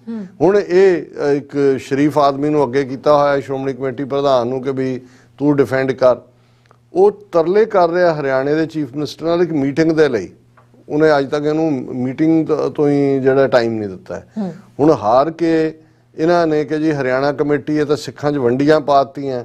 ਇਹਨਾਂ ਨੇ ਅੰਮ੍ਰਿਤਸਰ ਦੇ ਵਿੱਚ ਅਕਤੂਬਰ 4 ਜਿਹੜਾ ਪਿਛਲੇ ਕੱਲ, ਅੱਜ ਅਸੀਂ 4 ਅਕਤੂਬਰ ਨੂੰ ਗੱਲ ਕਰ ਰਹੇ ਹਾਂ, ਪ੍ਰੋਟੈਸਟ ਰੱਖਿਆ ਕਿ ਜੀ ਅਸੀਂ DC ਨੂੰ ਮੈਮੋਰੰਡਮ ਦਿਆਂਗੇ, ਹਰਿਆਣਾ ਕਮੇਟੀ ਬਣਾ ਕੇ ਸਿੱਖਾਂ 'ਚ ਫੁੱਟ ਪਾਈ ਜਾ ਰਹੀ ਹੈ।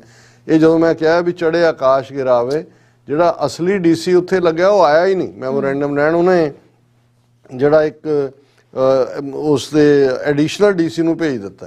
ਇਹਨਾਂ ਨੂੰ ਲੱਗਾ ਵੀ ਅੱਜ ਹਾਲਾਤ ਇਹ ਹੋ ਗਏ ਨੇ ਕਿ ਅੰਮ੍ਰਿਤਸਰ ਜ਼ਿਲ੍ਹੇ ਦਾ ਡਿਪਟੀ ਕਮਿਸ਼ਨਰ ਵੀ ਇਹਨਾਂ ਨੂੰ ਰੈਕਗਨਾਈਜ਼ ਨਹੀਂ ਕਰਦਾ। ਉੱਥੇ ਬਹਿ ਕੇ ਧਰਨਾ ਦੇ ਕੇ ਨਹੀਂ ਅਸੀਂ ਅਸਲੀ ਨੂੰ ਦੇਣਾ ਜੀ ਮੈਮੋਰੰਡਮ।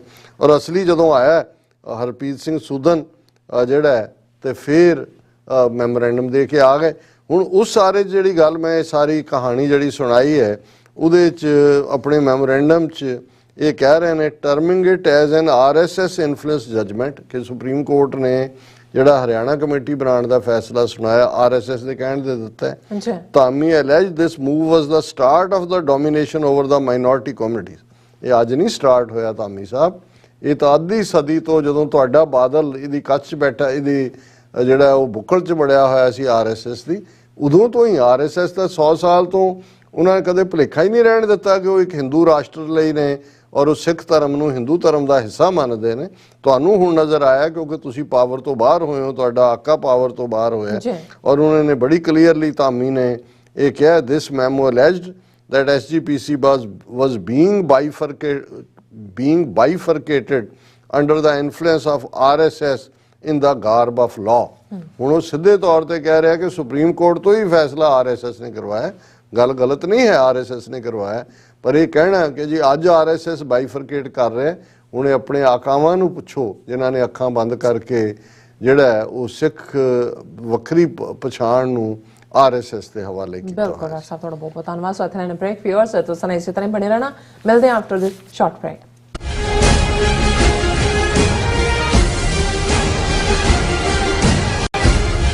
ਇੱਕ ਓੰਕਾਰ ਇੱਕ ਸ਼ਬਦ ਵੱਖਰਾ ਕਹਿਣਾ, ਇੱਕ ਓੰਕਾਰ ਇਸ ਤਰ੍ਹਾਂ ਬੋਲਣਾ। ਸਾਡਾ ਇਹ ਨਿੱਕਾ ਜਿਹਾ ਉਪਰਾਲਾ ਹੈ ਕਿ ਅਸੀਂ ਸਾਰੇ ਖੁਦ ਧੰਨ ਸ਼੍ਰੀ ਗੁਰੂ ਗ੍ਰੰਥ ਸਾਹਿਬ ਜੀ ਦੀ ਬਾਣੀ ਦਾ ਸ਼ੁੱਧ ਉਚਾਰਨ ਕਰ ਸਕੀਏ। ਸਤਿਨਾਮ ਕਰਤਾ ਪੁਰਖ। ਪਰਿਵਾਰ ਵਿੱਚ ਬੈਠ ਕੇ ਇਸ ਪ੍ਰੋਗਰਾਮ ਨੂੰ ਦੇਖੀਏ ਤੇ ਆਪਣੇ ਪਰਿਵਾਰਾਂ ਨੂੰ ਗੁਰਬਾਣੀ ਨਾਲ ਜੋੜੀਏ। ਟੀਵੀ 84 ਤੇ ਹਰ ਰੋਜ਼ ਸ਼ਾਮ 6 ਵਜੇ ਤੋਂ 6:30 ਵਜੇ ਤੱਕ ਗੁਰਬਾਣੀ ਸੰਥਿਆ ਦਾ ਪ੍ਰਸਾਰਣ ਕੀਤਾ ਜਾਵੇਗਾ। ਮਿਡਵੈਸਟ ਦੀਆਂ ਸਮੂਹ ਸਿੱਖ ਸੰਗਤਾਂ, ਗੁਰੂ ਘਰ ਕਮੇਟੀਆਂ ਅਤੇ ਪੰਥਕ ਜਥੇਬੰਦੀਆਂ ਦੇ ਸਹਿਯੋਗ ਨਾਲ ਸਿੱਖ ਸੁਸਾਇਟੀ ਆਫ ਇੰਡੀਆਨਾ ਵੱਲੋਂ ਗੁਰੂ ਗ੍ਰੰਥ ਸਾਹਿਬ ਜੀ ਦੇ ਪਹਿਲੇ ਪ੍ਰਕਾਸ਼ ਦਿਹਾੜੇ ਨੂੰ ਸਮਰਪਿਤ ਨਗਰ ਕੀਰਤਨ 15 ਅਕਤੂਬਰ 2022 ਦਿਨ ਸ਼ਨੀਵਾਰ ਨੂੰ ਦੁਪਹਿਰ 12 ਵਜੇ ਵਾਰ ਮੈਮੋਰੀਅਲ ਪਾਰਕ ਇੰਡੀਅਨੈਪੋਲਿਸ ਵਿਖੇ ਕੱਢਿਆ ਜਾ ਰਿਹਾ ਹੈ। ਪੰਥ ਦੇ ਮਹਾਨ ਕੀਰਤਨੀਏ, ਕਥਾਵਾਚਕ ਅਤੇ ਪੰਥਕ ਆਗੂ ਹਾਜ਼ਰੀ ਭਰਨਗੇ। ਸੰਗਤਾਂ ਨੂੰ ਇਸ ਨਗਰ ਕੀਰਤਨ ਵਿੱਚ ਹਾਜ਼ਰੀ ਲਵਾਉਣ ਲਈ ਬੇਨਤੀ ਕੀਤੀ ਜਾਂਦੀ ਹੈ। ਵਧੇਰੇ ਜਾਣਕਾਰੀ ਲਈ ਤੁਸੀਂ ਹੇਠ ਦਿੱਤੇ ਨੰਬਰਾਂ ਤੇ ਸੰਪਰਕ ਕਰ ਸਕਦੇ ਹੋ। ਗੁਰ ਕਾ ਦਰਸ਼ਨ ਦੇਖ ਦੇਖ ਜੀਵਾ।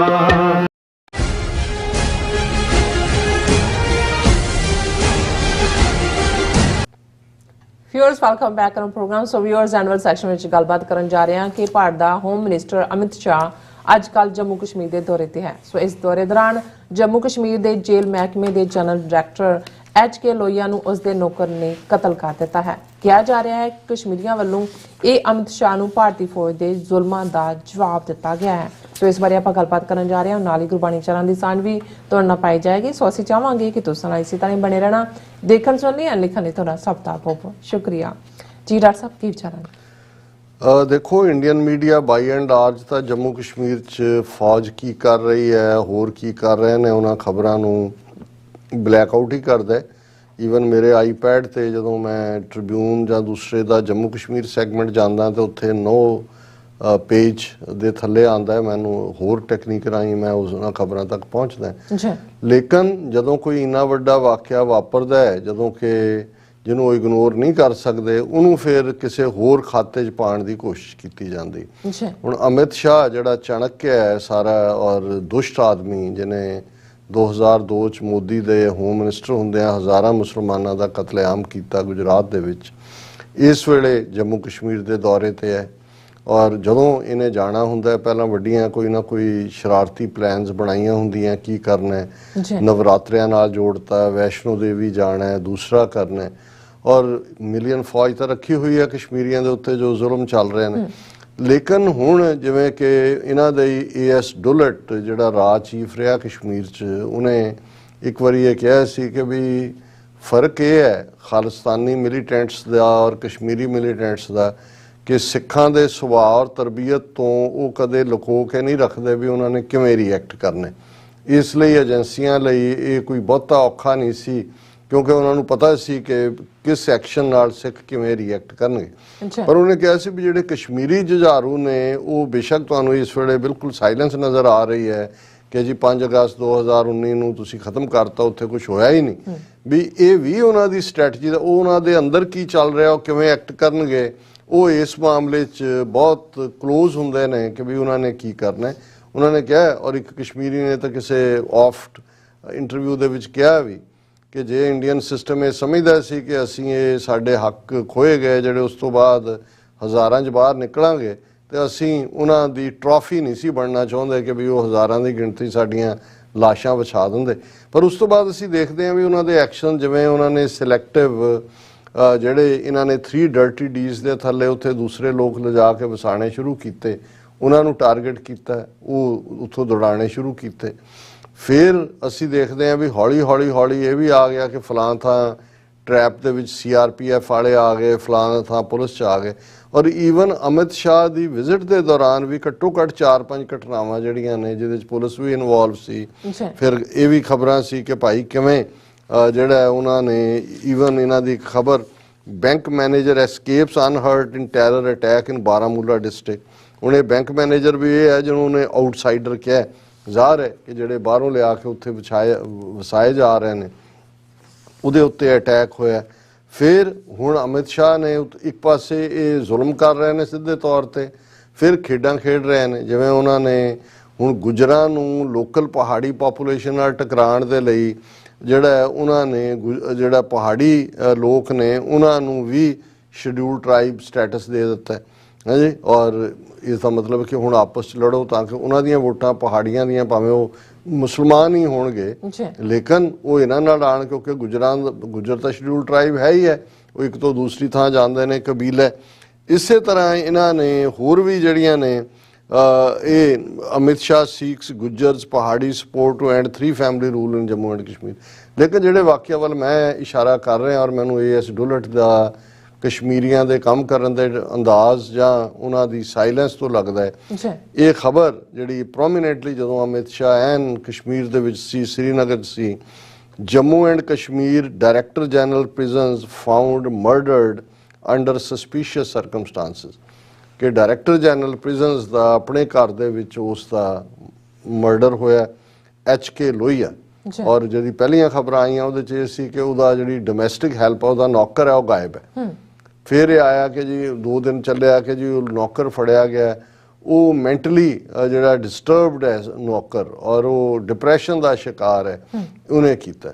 ਹੁਣ ਜ਼ਾਹਰ ਹੈ ਮੈਂ ਕਿਤੇ ਸਟੇਟਮੈਂਟ ਕਸ਼ਮੀਰੀਆਂ ਦੀ ਦੇਖੀ, ਉਹਨਾਂ ਨੇ ਕਿਹਾ ਜੀ ਕਿ ਵੀ ਅਸੀਂ ਇਹਨਾਂ ਨੂੰ ਦੱਸ ਦਿੱਤਾ ਹੈ ਕਿ ਭਾਈ ਅਸੀਂ ਹੈਗੇ ਹਾਂ। ਜੇ ਤਾਂ ਅਮਿਤ ਸ਼ਾਹ ਇੱਕ ਉਹ ਜੇਤੂ ਫੌਜ ਦੇ ਲੀਡਰ ਦੇ ਤੌਰ ਤੇ ਕਸ਼ਮੀਰ 'ਚ ਆ ਕੇ ਇੱਧਰ ਉੱਧਰ ਦੰਦਨਾਉਂਦਾ ਫਿਰ ਰਿਹਾ ਸੀ, ਤਾਂ ਅਸੀਂ ਦੱਸ ਦਿੱਤਾ ਹੈ ਕਿ ਸਾਡੀ ਪਹੁੰਚ ਕਿੱਥੋਂ ਤੱਕ। ਔਰ ਮੈਨੂੰ ਇਹ ਗੱਲ ਜ਼ਿਆਦਾ ਠੀਕ, ਇਹ ਤਾਂ ਹੁਣ ਡੋਮੈਸਟਿਕ ਹੈਲਪ ਜਾਂ DGP ਨੂੰ ਮਰਡਰ ਕਰਕੇ ਚਲਾ ਜਾਏ, ਦੌੜ ਜਾਏ, ਮੈਂਟਲੀ ਸਿੱਕ, ਇਹ ਗੱਲ ਕਹਾਣੀ ਬਣਦੀ ਨਹੀਂ। ਇਹ ਇਹਨਾਂ ਦਾ ਕਵਰ ਐਪ ਹੈ, ਕਿਉਂਕਿ ਇਹ ਜਿਹੜਾ ਇਹਨਾਂ ਦਾ ਦਾਅਵਾ ਹੈ ਕਿ ਉੱਥੇ ਅਸੀਂ ਬਿਲਕੁਲ ਪੀਸ ਲੈ ਆਂਦੀ ਹੈ, ਇਸ ਦਾ ਜਿਹੜਾ ਉਹਨਾਂ ਨੇ ਜਵਾਬ ਦੇ ਦਿੱਤਾ ਹੈ। ਔਰ ਅਸੀਂ ਸਮਝਦੇ ਹਾਂ ਕਿ ਵੀ ਬੇਸ਼ੱਕ ਵਾਇਲੈਂਸ ਕੋਈ ਇਹ ਆਮ ਕਿਸੇ ਦੇ ਖਿਲਾਫ ਵੀ ਜਾਂ ਕਿਸੇ ਵੀ ਜਾਨ ਦਾ ਜਾਣਾ, ਪਰ ਜਦੋਂ ਇੱਕ ਪਾਸੇ ਤੁਸੀਂ ਫੌਜ ਰੱਖ ਕੇ ਆਮ ਲੋਕਾਂ ਤੇ ਜ਼ੁਲਮ ਕਰ ਰਹੇ ਹੋ, ਉਹਨਾਂ ਦੇ ਕੋਲ ਤਾਂ ਟੈਂਕ ਤੋਪਾਂ ਨਹੀਂ ਨੇ ਜਿਨ੍ਹਾਂ ਨੇ ਤੁਹਾਡਾ ਮੁਕਾਬਲਾ ਕਰਨਾ, ਫਿਰ ਉਹ ਵੀ ਤੁਹਾਡਾ ਸੌਫਟ ਟਾਰਗੇਟ ਲੱਭਣਗੇ। ਤੁਸੀਂ ਆਮ ਲੋਕਾਂ ਨੂੰ ਹਰਾਸ ਕਰ ਰਹੇ ਹੋ। ਸੋ ਅਸੀਂ ਸਮਝਦੇ ਹਾਂ ਕਿ ਵੀ ਇਹ ਬਹੁਤ ਵੱਡਾ ਹਾਈ ਪ੍ਰੋਫਾਈਲ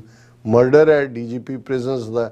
ਔਰ ਅਮਿਤ ਸ਼ਾਹ ਕਿਉਂਕਿ ਹੋਮ ਮਿਨਿਸਟਰ ਹੋਣ ਦੇ ਨਾਤੇ ਲਾ ਐਂਡ ਆਰਡਰ, ਹੁਣ ਤਾਂ ਉਹਨੂੰ ਯੂਨੀਅਨ ਟੈਰੀਟਰੀ ਬਣਾਇਆ ਹੋਇਆ, ਇਸ ਦੇ ਲਈ ਇਹੀ ਜਵਾਬ ਦੇ ਨੇ। ਜਿੰਨਾ ਬਲੱਡ ਸ਼ੈਡ ਅੱਜ ਉੱਥੇ ਹੋ ਰਿਹਾ ਇਹ ਇਹਨਾਂ ਦੀ ਕਰਤੂਤ ਦੀ ਵਜ੍ਹਾ ਕਰਕੇ ਹੀ ਹੋ ਰਿਹਾ। ਔਰ ਕਨਕਲੂਜਨ ਦੇ ਵਿੱਚ ਜਿਵੇਂ ਅਸੀਂ ਰੂਹਾਨੀ ਵਿਚਾਰ ਕਰਦੇ ਹਾਂ, ਅੱਜ ਦਾ ਵਿਚਾਰ ਗੁਰੂ ਨਾਨਕ ਸਾਹਿਬ ਦਾ ਸ਼ਬਦ ਹੈ ਸ੍ਰੀ ਰਾਗ ਦੇ ਵਿੱਚ, ਮਹੱਲਾ ਪਹਿਲਾ।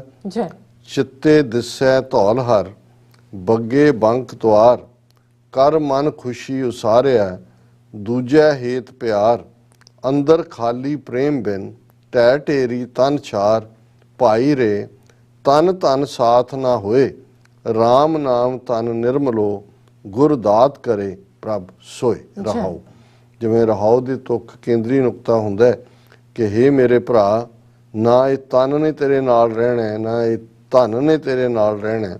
ਜੇ ਕੋਈ ਅਸਲੀ ਤਨ ਨਿਰਮਲ ਹੈ, ਜਿਸ ਦੇ ਵਿੱਚ ਕੋਈ ਡਰਟ ਨਹੀਂ ਹੈ, ਕੋਈ ਮੈਲ ਨਹੀਂ ਹੈ, ਔਰ ਹਮੇਸ਼ਾ ਰਹਿਣ ਵਾਲਾ ਹੈ, ਉਹ ਰੱਬ ਦੀ ਯਾਦ ਹੈ। ਗੁਰੂ ਦਾਤ ਕਰੇ ਪ੍ਰਭ ਸੋਏ, ਔਰ ਉਹ ਵਾਹਿਗੁਰੂ ਆਪਣੀ ਦਾਤ ਕਰਕੇ ਬਖਸ਼ਦੇ ਕਿਸੇ ਨੂੰ, ਤੇ ਉਹੀ ਧਨੀ ਹੈ, ਉਹੀ ਅਮੀਰ ਹੈ। ਬਾਕੀ ਤਾਂ ਸਾਰੇ ਧਨ ਜਾਣ ਵਾਲੇ ਨੇ।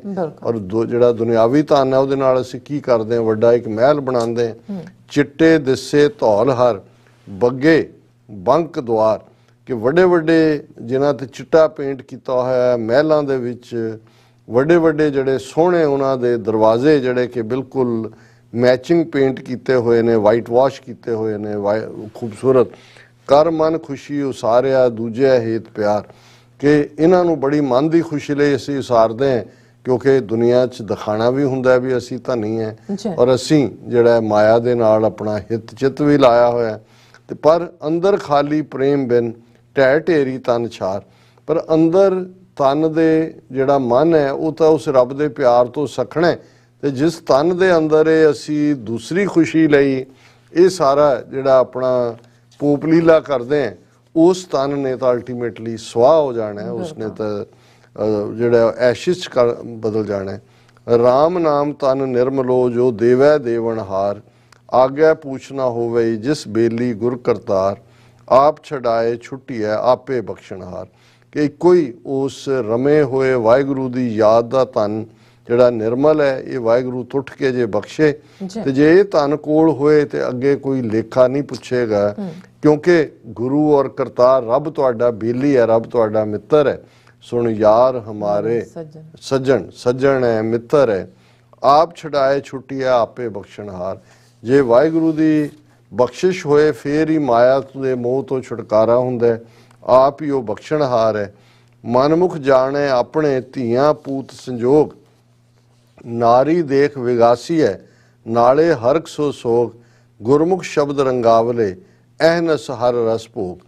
ਜਿਹੜੇ ਮਨਮੁਖ ਨੇ ਮਾਇਆ ਦੇ ਵਿੱਚ ਫਸੇ ਹੋਏ, ਉਹ ਸਮਝਦੇ ਨੇ ਕਿ ਭਾਈ ਅਸੀਂ ਦੇਖੋ ਇੰਨੀਆਂ ਧੀਆਂ, ਇੰਨੇ ਪੁੱਤ, ਇੰਨਾ ਵੱਡਾ ਸਾਡਾ ਕਬੀਲਾ, ਔਰ ਉਹ ਦੁਨਿਆਵੀ ਇਸਤਰੀਆਂ ਨੂੰ ਦੇਖ ਕੇ ਜਿਹੜੇ ਨੇ ਉਹ ਆਪਣੇ ਆਪ ਦੇ ਵਿੱਚ ਆਨੰਦਿਤ ਹੁੰਦੇ ਨੇ।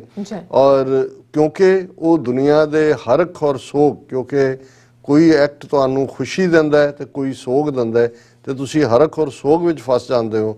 ਗੁਰਮੁਖ ਸ਼ਬਦ ਰੰਗਾਵਲੇ, ਅਹਨਸ ਹਰ ਰਸ। ਜਿਹੜੇ ਗੁਰਮੁਖ ਨੇ ਉਹ ਅਹਨਿਸ ਦਿਨ ਰਾਤ ਇੱਕੋ ਵਾਹਿਗੁਰੂ ਦੇ ਪਿਆਰ ਦੇ ਰੰਗ ਵਿੱਚ ਰੰਗੇ ਹੁੰਦੇ ਨੇ। ਇਸ ਲਈ ਉਹਨਾਂ ਨੂੰ ਕਦੇ ਹਰਖ ਤੇ ਕਦੇ ਸੋਗ ਨਹੀਂ ਵਿਆਪਦਾ, ਕਦੇ ਉਹਨਾਂ ਨੂੰ ਖੁਸ਼ੀ ਕਦੇ ਗਮੀ ਨਹੀਂ ਹੁੰਦੀ। ਚਿਤ ਚੱਲੈ ਚਿਤ ਜਾਵਣੋ, ਸਾਕਤ ਡੋਲ ਡੁਲਾਏ, ਬਾਹਰ ਢੂੰਡ ਵਿਗੁਚੀਐ, ਘਰ ਮੈਂ ਵਸਤ ਸੁਥਾਏ। ਮਨਮੁਖ ਹਉਮੈ ਕਰ ਮੁਸੀ, ਗੁਰਮੁਖ ਪੱਲੇ ਪਾਏ। ਕਿ ਜਿਹੜੇ ਮਨਮੁਖ ਨੇ ਉਹ ਆਪਣੇ ਚਿੱਤ ਜਾਂ ਮਨ ਦੇ ਵਸ ਹੁੰਦੇ ਨੇ, ਉਹਨਾਂ ਦਾ ਜਿਹੜਾ ਚਾਲੂ ਚਿੱਤ ਹੈ, ਉਹਨਾਂ ਦਾ ਚੰਚਲ ਮਨ ਹੈ, ਉਹ ਡੋਲਦਾ ਰਹਿੰਦਾ, ਉਹ ਸਾਖਤ ਮਾਇਆ ਦੇ ਡੋਲ 'ਚ ਫਸੇ ਹੁੰਦੇ ਨੇ, ਡੋਲਦੇ ਨੇ। ਉਹ ਬਾਹਰ ਦੀ ਢੂੰਡ ਦੇ ਵਿੱਚ ਗਵਾਚ ਜਾਂਦੇ ਨੇ। ਅੰਦਰ ਜਿਹੜੀ ਘਰ ਮੈਂ ਵਸਤਾ ਹੈ, ਜਿਹੜੀ ਰੱਬ ਦੀ ਯਾਦ ਅੰਦਰ ਘਰ ਦੇ ਵਿੱਚ ਵਸੀ ਹੋਈ ਹੈ, ਉਸ ਵੱਲੋਂ ਉਹਨਾਂ ਪਿੱਠ ਕੀਤੀ ਹੁੰਦੀ ਹੈ। ਔਰ ਉਹ ਹਉਮੈ ਦੇ ਵਿੱਚੋਂ ਖੁਸ਼ੀ ਭਾਲਦੇ ਨੇ, ਲੇਕਿਨ ਉਹ ਮੁੱਸੇ ਨੇ, ਮਾਨੋ ਲੁੱਟੇ ਜਾ ਰਹੇ ਨੇ। ਔਰ ਗੁਰਮੁਖ ਜਿਹੜੇ ਨੇ ਉਹਨਾਂ ਦੇ ਪੱਲੇ ਸੱਚ ਨਾਮ ਦਾ ਧਨ ਹੈ। ਸਾਕਤ ਨਿਰਗੁਣ ਆਰਿਆ, ਆਪਣਾ ਮੂਲ ਪਛਾਣ, ਰਕਤ ਬਿੰਦ ਕਾ ਇਹੋ ਤਨੋ, ਅਗਨੀ ਪਾਸ ਪਿਰਾਣ। ਪਵਨੈ ਕੈ ਵਸ ਦਿਓਰੀ, ਮਸਤਕ ਸੱਚ ਨਿਸ਼ਾਨ। ਇਹ ਸਮਝਾਇਆ ਕਿ ਹੇ ਸਾਕਤ, ਹੇ ਮਨਮੁਖ, ਤੂੰ ਬਿਨਾਂ ਗੁਣਾ ਤੋਂ ਹੈ, ਕਿਉਂਕਿ ਤੂੰ ਆਪਣੇ ਰੱਬ ਨੂੰ ਨਹੀਂ ਜਾਣਦਾ, ਆਪਣੇ ਮੂਲ ਨੂੰ ਨਹੀਂ ਪਛਾਣਦਾ। ਤੂੰ ਇਹ ਸਮਝ ਕਿ ਇਹ ਜਿਹੜਾ ਤਨ ਸੀ, ਇਹ ਰਖਤ ਤੇ ਬਿੰਦ, ਖੂਨ ਔਰ ਵੀਰਜ, ਇਸ ਦੇ ਮੇਲ ਚੋਂ ਬਣਿਆ। ਔਰ ਇਸ ਦੇ ਅੰਦਰ ਜਿਹੜਾ ਹੈ, ਇਹ ਅਲਟੀਮੇਟਲੀ ਅੱਗ ਦੇ ਹਵਾਲੇ ਹੋ ਜਾਏਗਾ, ਅਗਨੀ ਪਾਸ ਪ੍ਰਾਣ, ਜਿਹਨੂੰ ਇਹਦਾ ਕ੍ਰਿਮੇਟ ਹੋਏਗਾ। ਪਵਨੈ ਕੈ ਵਸ ਦਿਓਰੀ, ਕਿ ਭਾਈ ਅਲਟੀਮੇਟਲੀ ਜਿਹੜੀ ਇਹ ਈਡਾ ਦਿਓਰੀ ਬਣਾਈ ਹੋਈ ਹੈ ਇੰਨੇ ਕਿਲੋ ਦੀ ਜਾਂ ਪਾਉਂਡਸ ਦੀ, ਇਹ ਤਾਂ ਹਵਾ ਦੇ ਵਾਸ, ਮਤਲਬ ਸਾਹ ਆਇਆ, ਫੂਕ ਹੈ ਤਾਂ ਹੈ, ਜੇ ਫੂਕ ਨਿਕਲ ਗਈ ਤਾਂ ਮਰ ਗਿਆ, ਅਸੀਂ ਕਹਿ ਦਿੰਦੇ ਹਾਂ। ਮਸਤਕ ਸੱਚ ਨਿਸ਼ਾਨ। ਔਰ ਇਸ ਗੱਲ ਨੂੰ ਜਿਹੜਾ ਹੈ ਇਹ ਮੰਨ ਕੇ ਤੁਰ ਕੇ ਅਲਟੀਮੇਟਲੀ ਡੈਥ ਅਲਟੀਮੇਟ ਟਰੂਥ ਹੈ। ਬਹੁਤਾ ਜੀਵਨ ਮੰਗੀਐ, ਮੂਆ ਨਾ ਲੋੜੈ ਕੋਏ, ਸੁਖ ਜੀਵਨ ਤਿਸ ਆਖੀਐ, ਜਿਸ ਗੁਰਮੁਖ ਵਸਿਆ ਸੋਏ। ਨਾਮ ਵੀ ਹੋਣੇ ਕਿਆ ਗਣੀ, ਜਿਸ ਹਰ ਗੁਰ ਦਰਸ ਨਾ ਹੋਏ। ਕਿ ਸਾਰੇ ਜਿਹੜੇ ਨੇ ਚਾਰ ਚਫੇਰੇ ਉਹ ਲੰਬੀ ਉਮਰ ਮੰਗਦੇ ਨੇ, ਕੋਈ ਮੌਤ ਤਾਂ ਨਹੀਂ ਮੰਗਦਾ, ਪਰ ਸੁਖੀ ਜੀਵਨ ਉਹੀ ਹੈ ਜਿਸ ਦੇ ਅੰਦਰ ਗੁਰੂ ਦੀ ਯਾਦ ਹੈ, ਔਰ ਉਹ ਫਿਰ ਭਾਣੇ ਵਿੱਚ ਰਹਿੰਦਾ, ਉਹਨੂੰ ਲੰਮੀ ਉਮਰ ਜਾਂ ਛੋਟੀ ਉਮਰ ਦਾ ਫਿਕਰ ਨਹੀਂ ਹੁੰਦਾ। ਜਿਹੜੇ ਨਾਮ ਤੋਂ ਵੀ ਹੁਣੇ ਨੇ ਉਹ ਕਿਹੜੀ ਗਿਣਤੀ ਚ ਆਣਗੇ ਜਿਨ੍ਹਾਂ ਦੇ ਨੂੰ ਵਾਹਿਗੁਰੂ ਦਾ ਦੀਦਾਰ ਨਹੀਂ ਹੁੰਦਾ, ਵਾਹਿਗੁਰੂ ਦੀ ਕੁਰਬਤ ਨਹੀਂ ਹੈ। ਜਿਉਂ ਸੁਪਨੇ ਨਿਸ ਭੁੱਲੀਐ, ਜਬ ਲਗ ਨਿੰਦਰਾ ਹੋਏ, ਇਉਂ ਸਰਪਨ ਕੈ ਵਸ ਜੀਵੜਾ, ਅੰਤਰ ਹਉਮੈ ਦੇ। ਗੁਰਮਤ ਹੋਏ ਵਿਚਾਰੀਐ, ਸੁਪਨਾ ਇਉ ਜਗ ਲੈ। ਹੁਣ ਗੁਰੂ ਸਾਹਿਬ ਨੇ ਸੁਪਨੇ ਦੇ ਨਾਲ ਤਸ਼ਬੀਹ ਦਿੱਤੀ ਕਿ ਜਿਵੇਂ ਜਦੋਂ ਅਸੀਂ ਸੁੱਤੇ ਹੁੰਦੇ ਆ ਤੇ ਸੁਪਨਾ ਚੱਲ ਰਿਹਾ ਹੁੰਦਾ, ਸਾਨੂੰ ਲੱਗਦਾ ਵੀ ਇਹ ਸੱਚ ਹੈ, ਪਰ ਜਿਉਂ ਹੀ ਅੱਖ ਖੁੱਲਦੀ ਆ ਅਸੀਂ ਸ਼ੁਕਰ ਕਰਦੇ ਹਾਂ ਕਿ ਵੀ ਇਹ ਤਾਂ ਝੂਠ ਹੈ, ਸੁਪਨਾ ਸੀ। ਗੁਰੂ ਸਾਹਿਬ ਨੇ ਕਿਹਾ ਇਵੇਂ ਹੀ ਜਿਉਂ ਸੁਪਨਾ ਔਰ ਪੇਖਣਾ ਐਸੇ ਜਗ ਕੋ ਜਾਣ। ਇਵੇਂ ਹੀ ਅੱਖਾਂ ਖੁੱਲੀਆਂ ਨੇ ਤਾਂ ਸੰਸਾਰ ਸੱਚ ਲੱਗਦਾ, ਅੱਖਾਂ ਬੰਦ ਹੋਈਆਂ ਤੇ ਫਿਰ ਹਕੀਕਤ ਹੋਏਗੀ ਕਿ ਮਰਨਾ ਸੱਚ ਤੇ ਜਿਉਣਾ ਝੂਠ। ਜਿਉਂ ਸੁਪਨੇ ਨਿਸ ਭੁੱਲੀਐ, ਜਬ ਲਗ ਨਿੰਦਰਾ ਹੋਏ, ਇਉਂ ਸਰਪਨ ਕੈ ਵਸ ਜਿਹੜਾ ਅੰਤਰ ਹਉਮੈ ਢੋਏ। ਕਿ ਇਹ ਗੱਲ ਯਾਦ ਰੱਖੋ ਕਿ ਭਾਈ ਇਹ ਮਾਇਆ ਜਿਹੜੀ ਸੱਪ ਵਾਂਗ ਹੈ, ਇਹਦੇ ਕਾਬੂ 'ਚ ਸਾਡਾ ਮਨ ਆਇਆ ਹੋਇਆ ਔਰ ਇਸ ਨੇ ਅੰਦਰ ਹਉਮੈ ਦਾ ਦੌਰ ਦੌਰਾ ਕੀਤਾ ਹੋਇਆ। ਗੁਰਮਤ ਹੋਏ ਵਿਚਾਰੀਐ, ਸੁਪਨਾ ਇਹੋ ਜਗ ਲੋਏ। ਕਿ ਜੇ ਅਸੀਂ ਗੁਰਮਤ ਦੇ ਉੱਤੇ ਆਸਥਾ ਰੱਖੀਏ ਫਿਰ ਇਸ ਗੱਲ ਦੀ ਸਮਝ ਆ ਜਾਂਦੀ ਹੈ ਕਿ ਇਹ ਦੁਨੀਆ ਇੱਕ ਸੁਪਨੇ ਵਾਂਗ ਹੈ, ਇਹ ਸੱਚ ਨਹੀਂ ਹੈ। ਤੇ ਅਖੀਰਲੇ 8ਵੇਂ ਪਦੇ 'ਚ ਗੁਰੂ ਸਾਹਿਬ ਯਾਦ ਦਹਾਨੀ ਕਰਵਾਉਂਦੇ ਨੇ, ਅਗਨ ਮਰੈ ਜਲ ਪਾਈਐ ਜਿਉ ਬਾਰਕ ਦੂਧੈ ਮਾਏ, ਬਿਨ ਜਲ ਕਮਲ ਸੋ ਨਾ ਥੀਐ, ਬਿਨ ਜਲ ਮੀਨ ਮਰਾਏ, ਨਾਨਕ ਗੁਰਮੁਖ ਹਰ ਰਸ ਮਿਲੈ, ਜੀਵਾਂ ਹਰ ਗੁਣ ਗਾਏ। ਕਿ ਜਿਵੇਂ ਜਿਹੜੀ ਹੈ ਪਾਣੀ ਦੇ ਨਾਲ ਪਿਆਸ ਬੁਝਦੀ ਹੈ, ਔਰ ਜੇ ਤੁਸੀਂ ਬੱਚਾ ਹੈ ਉਸ ਦੀ ਭੁੱਖ ਦੁੱਧ ਦੇ ਨਾਲ, ਮਾਂ ਦੁੱਧ ਦਿੰਦੀ ਹੈ ਉਸ ਦੀ ਭੁੱਖ ਜਾਂਦੀ ਹੈ। ਜੇ ਪਾਣੀ ਨਾ ਹੋਏ ਤਾਂ ਕਮਲ ਦਾ ਫੁੱਲ ਕਦੇ ਜਿਹੜਾ ਉਹ ਖਿੜ ਨਹੀਂ ਸਕਦਾ। ਇਸੇ ਤਰ੍ਹਾਂ ਜੇ ਪਾਣੀ ਨਾ ਹੋਏ ਤਾਂ ਮੀਨ ਮੱਛੀ ਜਿਹੜੀ ਹੈ ਬਿਨਾਂ ਪਾਣੀ ਤੋਂ ਮਰ ਜਾਂਦੀ ਹੈ। ਇਵੇਂ ਹੀ ਨਾਨਕ ਗੁਰਮੁਖ ਹਰ ਰਸ ਮਿਲੈ, ਜੀਵਾਂ ਹਰ ਗੁਣ ਗਾਏ। ਗੁਰੂ ਨਾਨਕ ਸਾਹਿਬ ਯਾਦ ਦਹਾਨੀ ਕਰਵਾਉਂਦੇ ਨੇ ਕਿ ਉਸ ਵਾਹਿਗੁਰੂ ਦੀ ਯਾਦ ਮਿਲੇ ਤੇ ਮੈਂ ਉਸ ਵਾਹਿਗੁਰੂ ਦੇ ਗੁਣ ਗਾ ਕੇ ਜਿਉਂਦਾ, ਨਹੀਂ ਤਾਂ ਆਖਾਂ ਜੀਵਾਂ ਵਿਸਰੈ ਮਰ ਜਾਉ, ਵਾੜੀ ਮੇਰੀ ਹਾਲਤ ਹੁੰਦੀ ਹੈ। ਜੀ ਡਾਕਟਰ ਸਾਹਿਬ, ਤੁਹਾਡਾ ਬਹੁਤ ਬਹੁਤ ਸ਼ੁਕਰੀਆ। ਤੁਸੀਂ ਅਧਿਆਇ ਮਿਸ਼ੂ ਤੇ ਦਾ ਵਿਚਾਰ ਸਾਡੇ ਦਰਸ਼ਕਾਂ ਨਾਲ ਸਾਂਝਾ ਕੀਤਾ। ਸੋ ਇਸ ਤਰ੍ਹਾਂ ਆਪਣੇ ਵਿਊਅਰਸ ਕੋਲ ਲੈਣੇ ਇਜਾਜ਼ਤ। ਵਿਊਅਰਸ, ਸਾਡੇ ਪ੍ਰੋਗਰਾਮ ਦਾ ਸਮਾਂ ਇੱਥੇ ਸਮਾਪਤ ਹੁੰਦਾ। ਤੁਸੀਂ ਆਪਣੀ ਰਾਏ ਤੇ ਸੁਝਾਅ ਸਾਨੂੰ ਭੇਜਣਾ ਭੁੱਲਣਾ ਸਾਡੇ ਇਸ ਪਤੇ ਤੇ sos@tv84.tv ਤੇ। ਅਸੀਂ ਆਪਣਾ ਪ੍ਰੋਗਰਾਮ ਲੈ ਕੇ ਫਿਰ ਦੁਬਾਰਾ ਤੁਹਾਡੇ ਰੂਬਰੂ ਹੋਵਾਂਗੇ। ਤਦ ਤੱਕ ਲਈ ਮੈਨੂੰ ਤੇ ਆਪਣਾ ਸੁਣਾ ਗਿਆ ਦੋ। ਦੇਖਦੇ ਰਹੋ TV84। ਬੁਲਾ ਦਿਓ ਫਤਿਹ। ਵਾਹਿਗੁਰੂ ਜੀ ਕਾ ਖਾਲਸਾ, ਵਾਹਿਗੁਰੂ ਜੀ ਕੀ ਫਤਿਹ। ਰੱਬ ਰਾਖਾ।